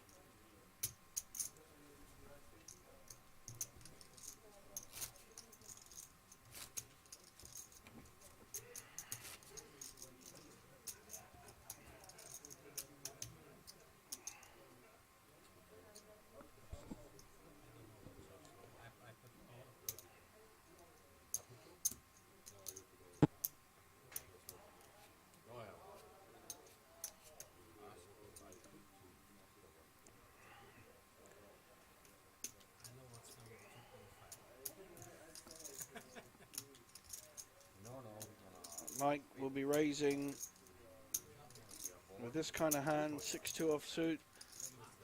A poor hand in poker on paper, but he will raise with this so that when he has big hands, he makes the same raise. So he's raised 3.5 and definite defense with the 9-7 suited.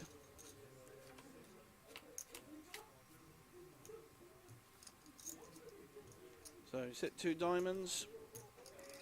Not going to go anywhere here. Although Mike has actually hit a 2 and is technically ahead. But I think we'll just see Andres flat calling here. Doesn't need to raise. His hand's almost too big to raise. It's not helpful.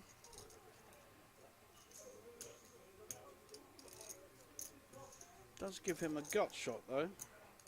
He's got the 7-9 gut shot to the 10, but Mike is still winning with a pair of 2s. He may not know it. He probably may well bet to find out. That ace will put Andres off because of the pre-flop raise. I think it'll go check, check, and the 2 will win the pot. Andros could bet 'cause it's the only way he can win the pot.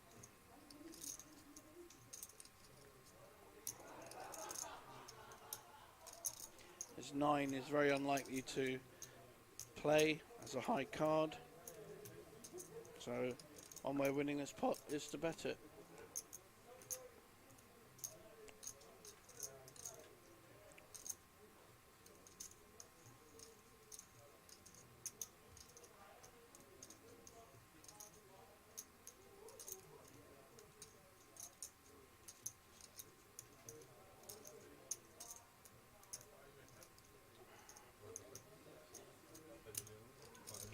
This is a lovely play and snapped. You went all in. I said all in. Sorry, I didn't understand. He said call. He said Okay, you I said call. all in. I I got won't some call you all in anyway. got some confusion. He said he just said call. Yeah, okay. I said all in. No problem. No problem. Wow. Look at that play. Mike is absolutely dominating this final table. Yeah, no pair? I mean, Andros made a really good attempt to win the pot with the bet, and either Mike saw through that and felt his 2 was still good, or just thought he'll be able to get Andros off the pot by going all in. So really good poker there. He called. Say fuck.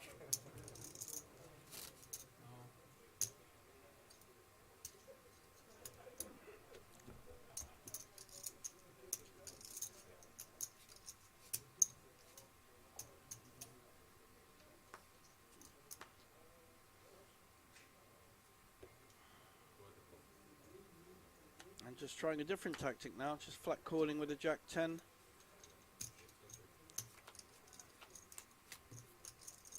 Up against 10-2.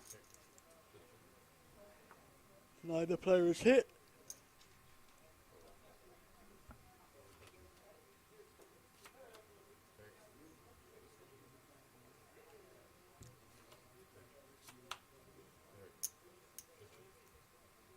This is a problem for Mike because he's hit his 10, he doesn't like folding.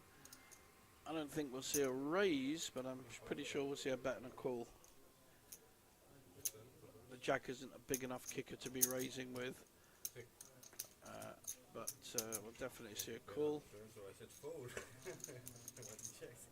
And then we both hit the 10.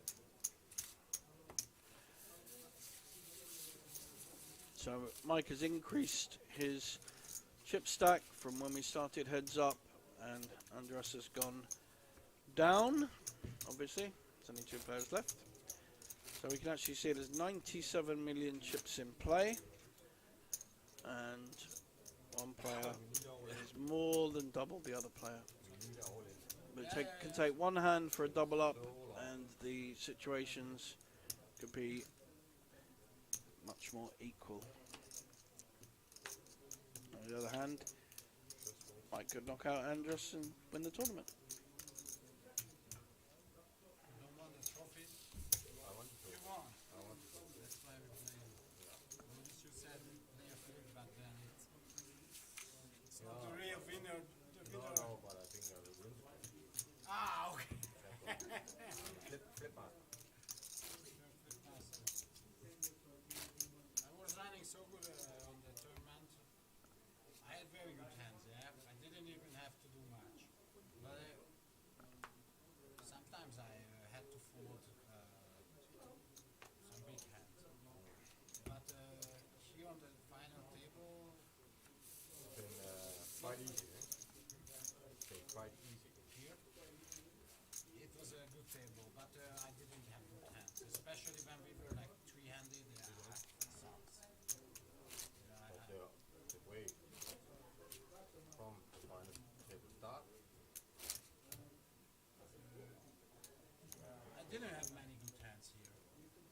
He went all in with ace-5. Okay, that was a very big hand. yeah. So I had a lot of time. Yeah. And If he hit, that would have been very simple. That would have been very simple.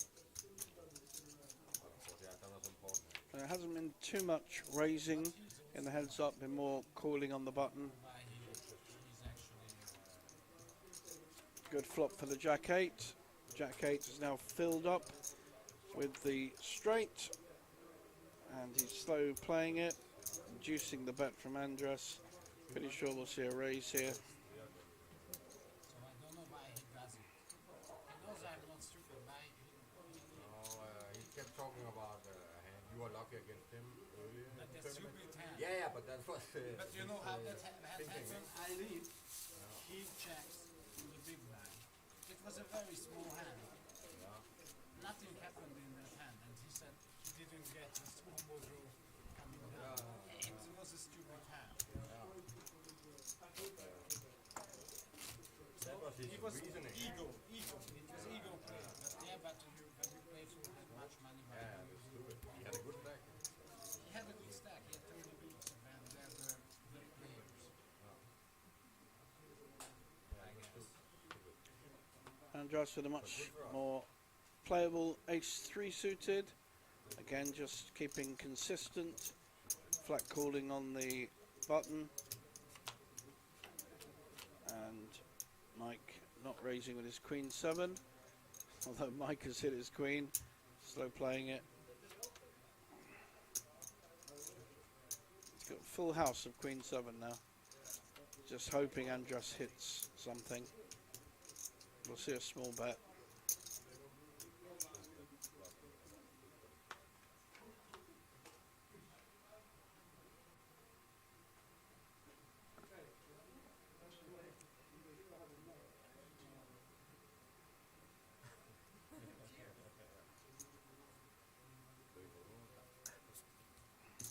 Yeah, they got a lot of publicity.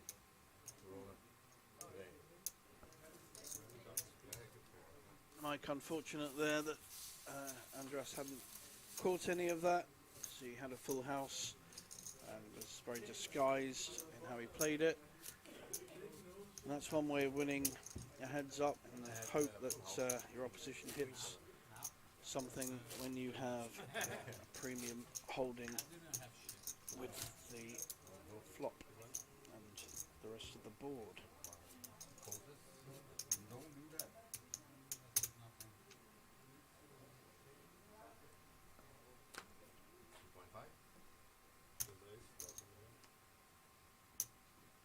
Varying it up a bit. Now got a raise on the button. Two reasonable hands. Queen 5 suited against Jack 8. Very flop dependent. The Jack 8 has hit massively with two pairs. Queen has a gut shot straight. Needs a 9.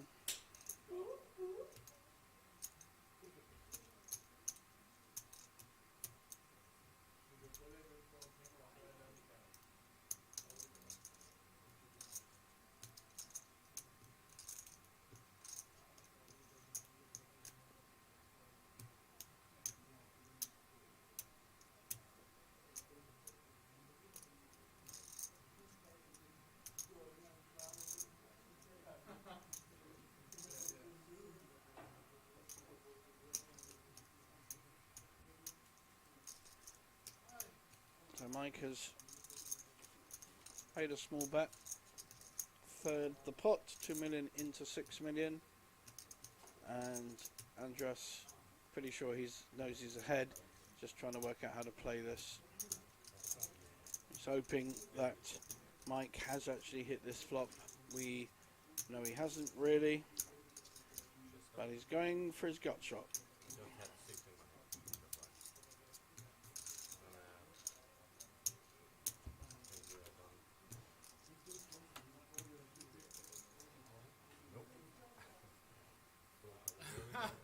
It didn't come, right? It didn't come. I needed a club. You need A club didn't work before.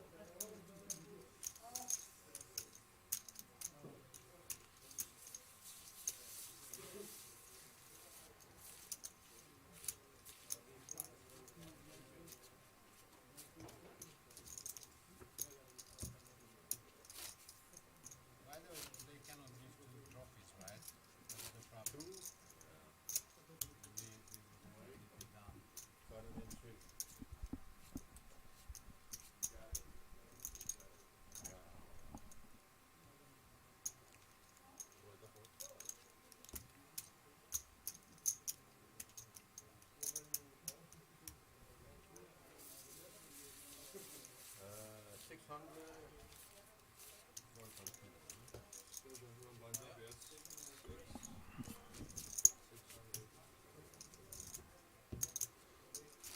I think the blinds have gone up to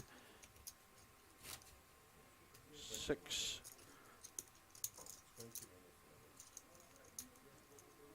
612, was it?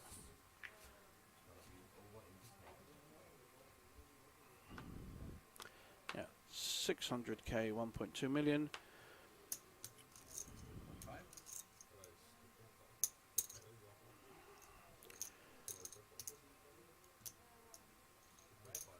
That means that Andras, with his 28 million,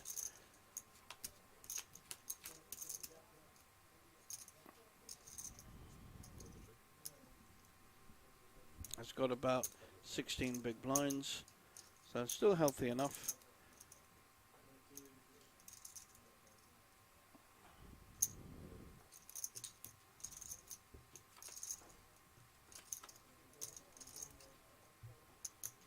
Now I've got 3 clubs on board, both have small clubs. Martin is the more aggressive player though, and makes a very strong push.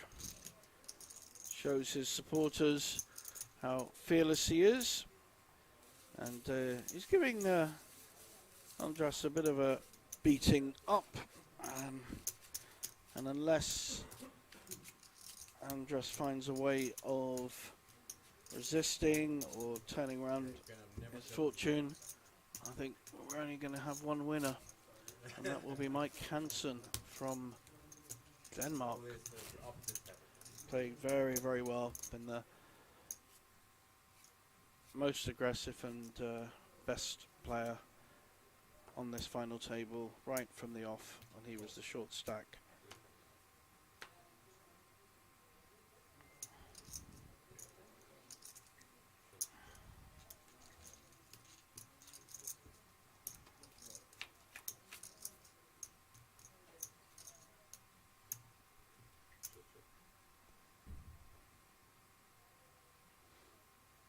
Any bet here will get through.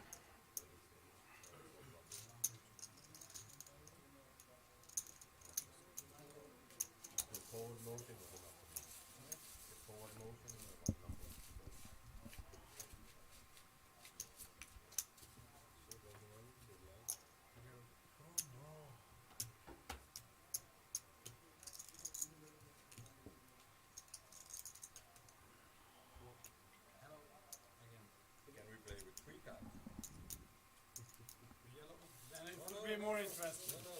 Three cards deck.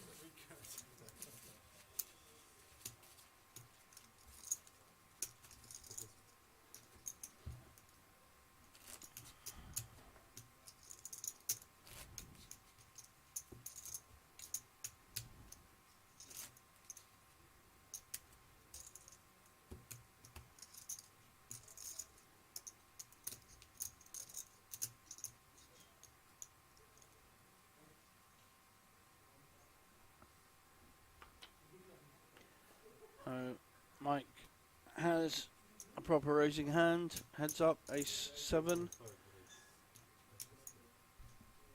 making the raise, and Andras, don't know about folding that. 10-3 suited. If he hits, he's likely to be winning, so I'm not sure that's a great fold. You've got to take stands, especially against an aggressive player. Doesn't have to have an ace there.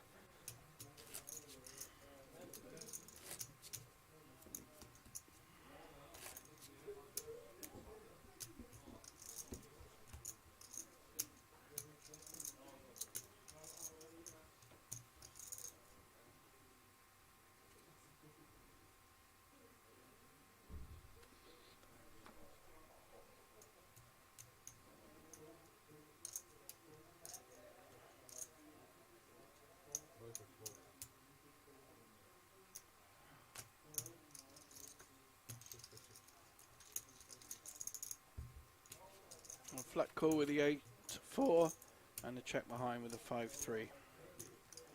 Gut shot for Andras, but Mike will be the one who comes out betting, of course.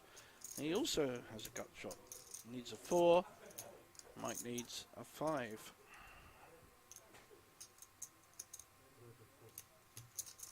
Very fine margins here.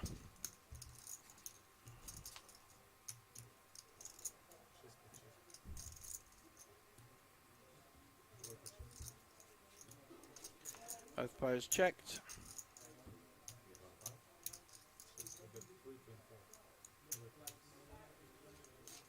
And the bet took it down. Another good example of aggressive play. Just kind of pretending he had a big hand there to his mates, but we know he didn't.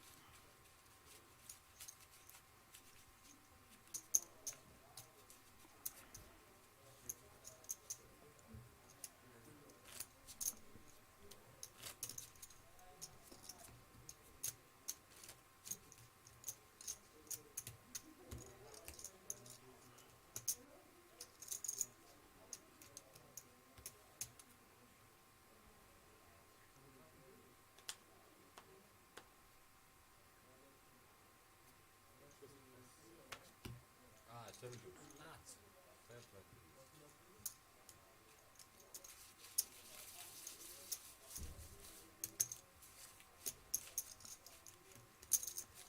No, we want an all-in situation. I have so little chips, so don't worry, don't be too long. So Mike still keeping up the pressure on Andras, and I think things will have to break soon. The chips will all go in when both players have either hit a flop or both have good hands pre-flop. The blinds are starting to get very high.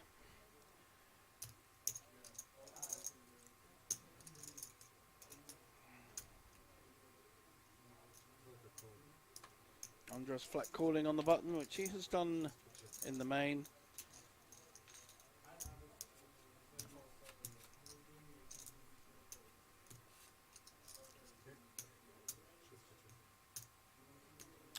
So again, Mike has hit bottom pair, and there are now 3 clubs on board. No one has clubs, and Mike has hit 2 pairs. Jack 2 will not get a call from 5 high.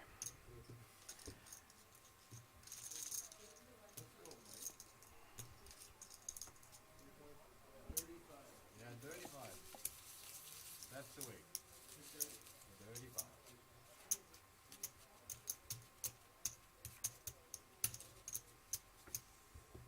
I have the same hands as I have in pre-handed. Same shit. 35? No. I mean, I have similar shitty hands. No, not this particular. I mean, most of the hands. Yeah. Big hand here. Mike has queens, but will certainly be raising, but it will be, I think, the usual small raise. 35.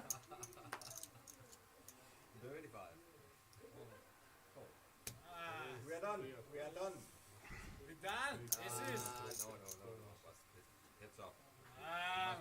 Must be good, huh? So Andras has pushed with king 2, and Okay, yeah. Okay. How much you Mike woke up with queens, and obviously called. So we have an all-in situation. We may see a Danish champion of the Banco Masters. No, deuce.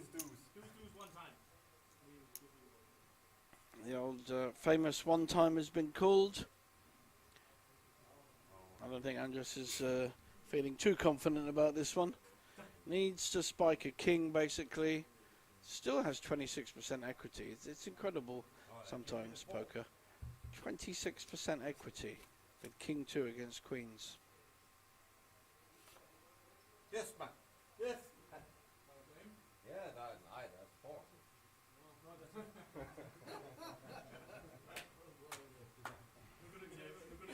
Jeg kan ikke tabe. I cannot lose. You cannot hit the flush. Yeah. It's over. Just give him the king, so I can take the queen.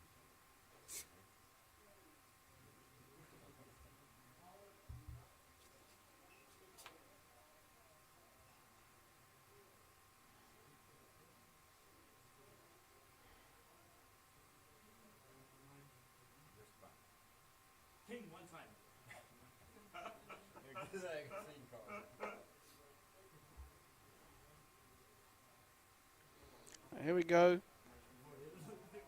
River will come down, and Andros will take a very creditable second place. So we have a winner. Applause from the very small live audience. I have the trophy, but I can And tell he you has the trophy, as he says. all written. Well I done. was never in doubt. And Mike every- played a fantastic final table. Came from right at the bottom. He was 8th in chips when we started and came through to win. Played a really, really good final table. Well done. And it's a very late night here. Good night from me, JJ Hazan, in Bratislava. And we will see you soon for the many, many fantastic events coming up.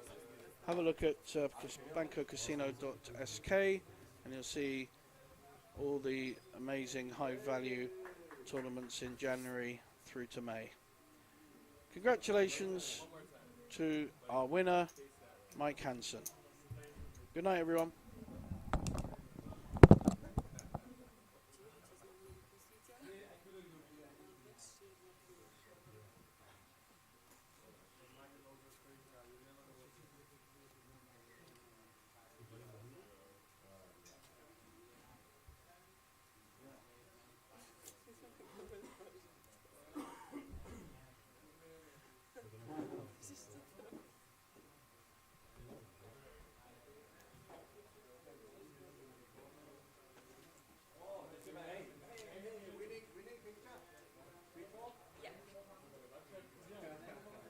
Not queen four, queen.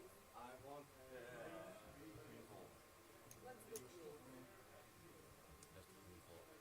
What's the queen? that's the queen four. What's the queen for? You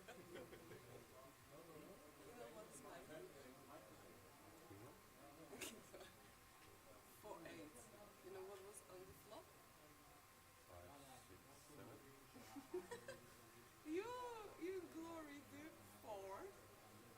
How come you can say 5, 6, 7? No, you said 8, 4.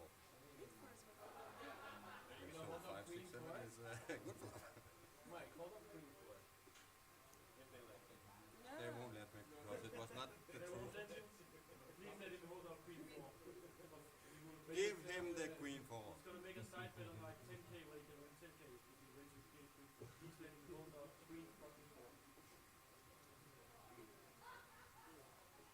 No? What can I do? Oh, yeah. Are you have time? No, we need to go to the airport. Now? I'm flying now? Yes. With 40k in a pocket?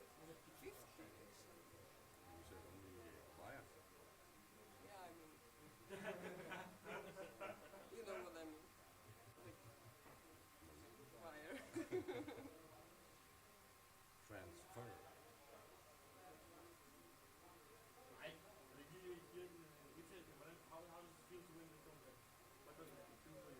I can say, what can I say? What can I say? That I was never in doubt. It's fucking crazy. On Saturday I had €0 in my pocket and I was never in doubt I'm gonna win the tournament.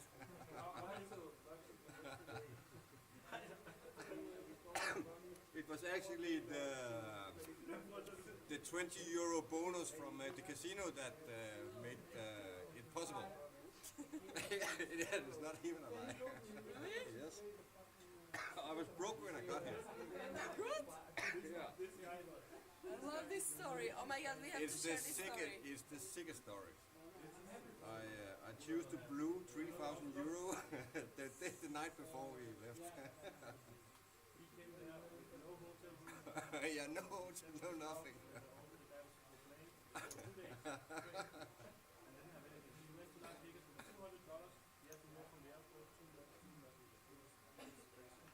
It's crazy.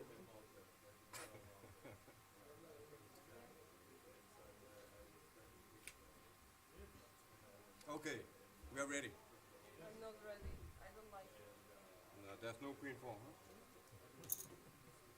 Queens are also good. It's like half and 50-50.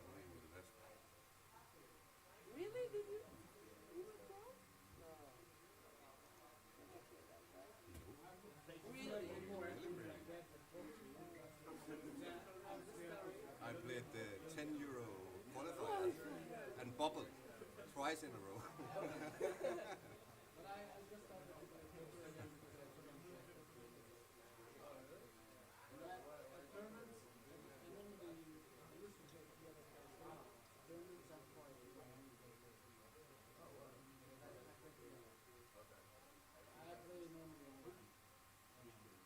You're so nice, Reggie.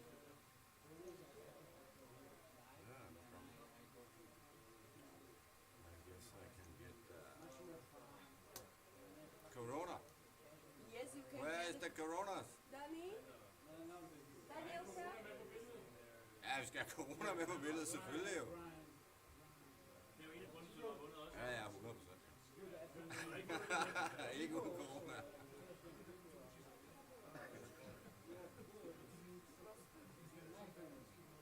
Ja wiem, wiesz, co mi na to nie patrzy.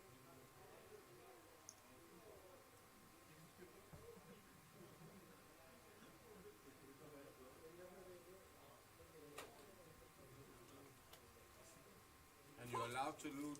You can write from 0 to hero. Of course I will.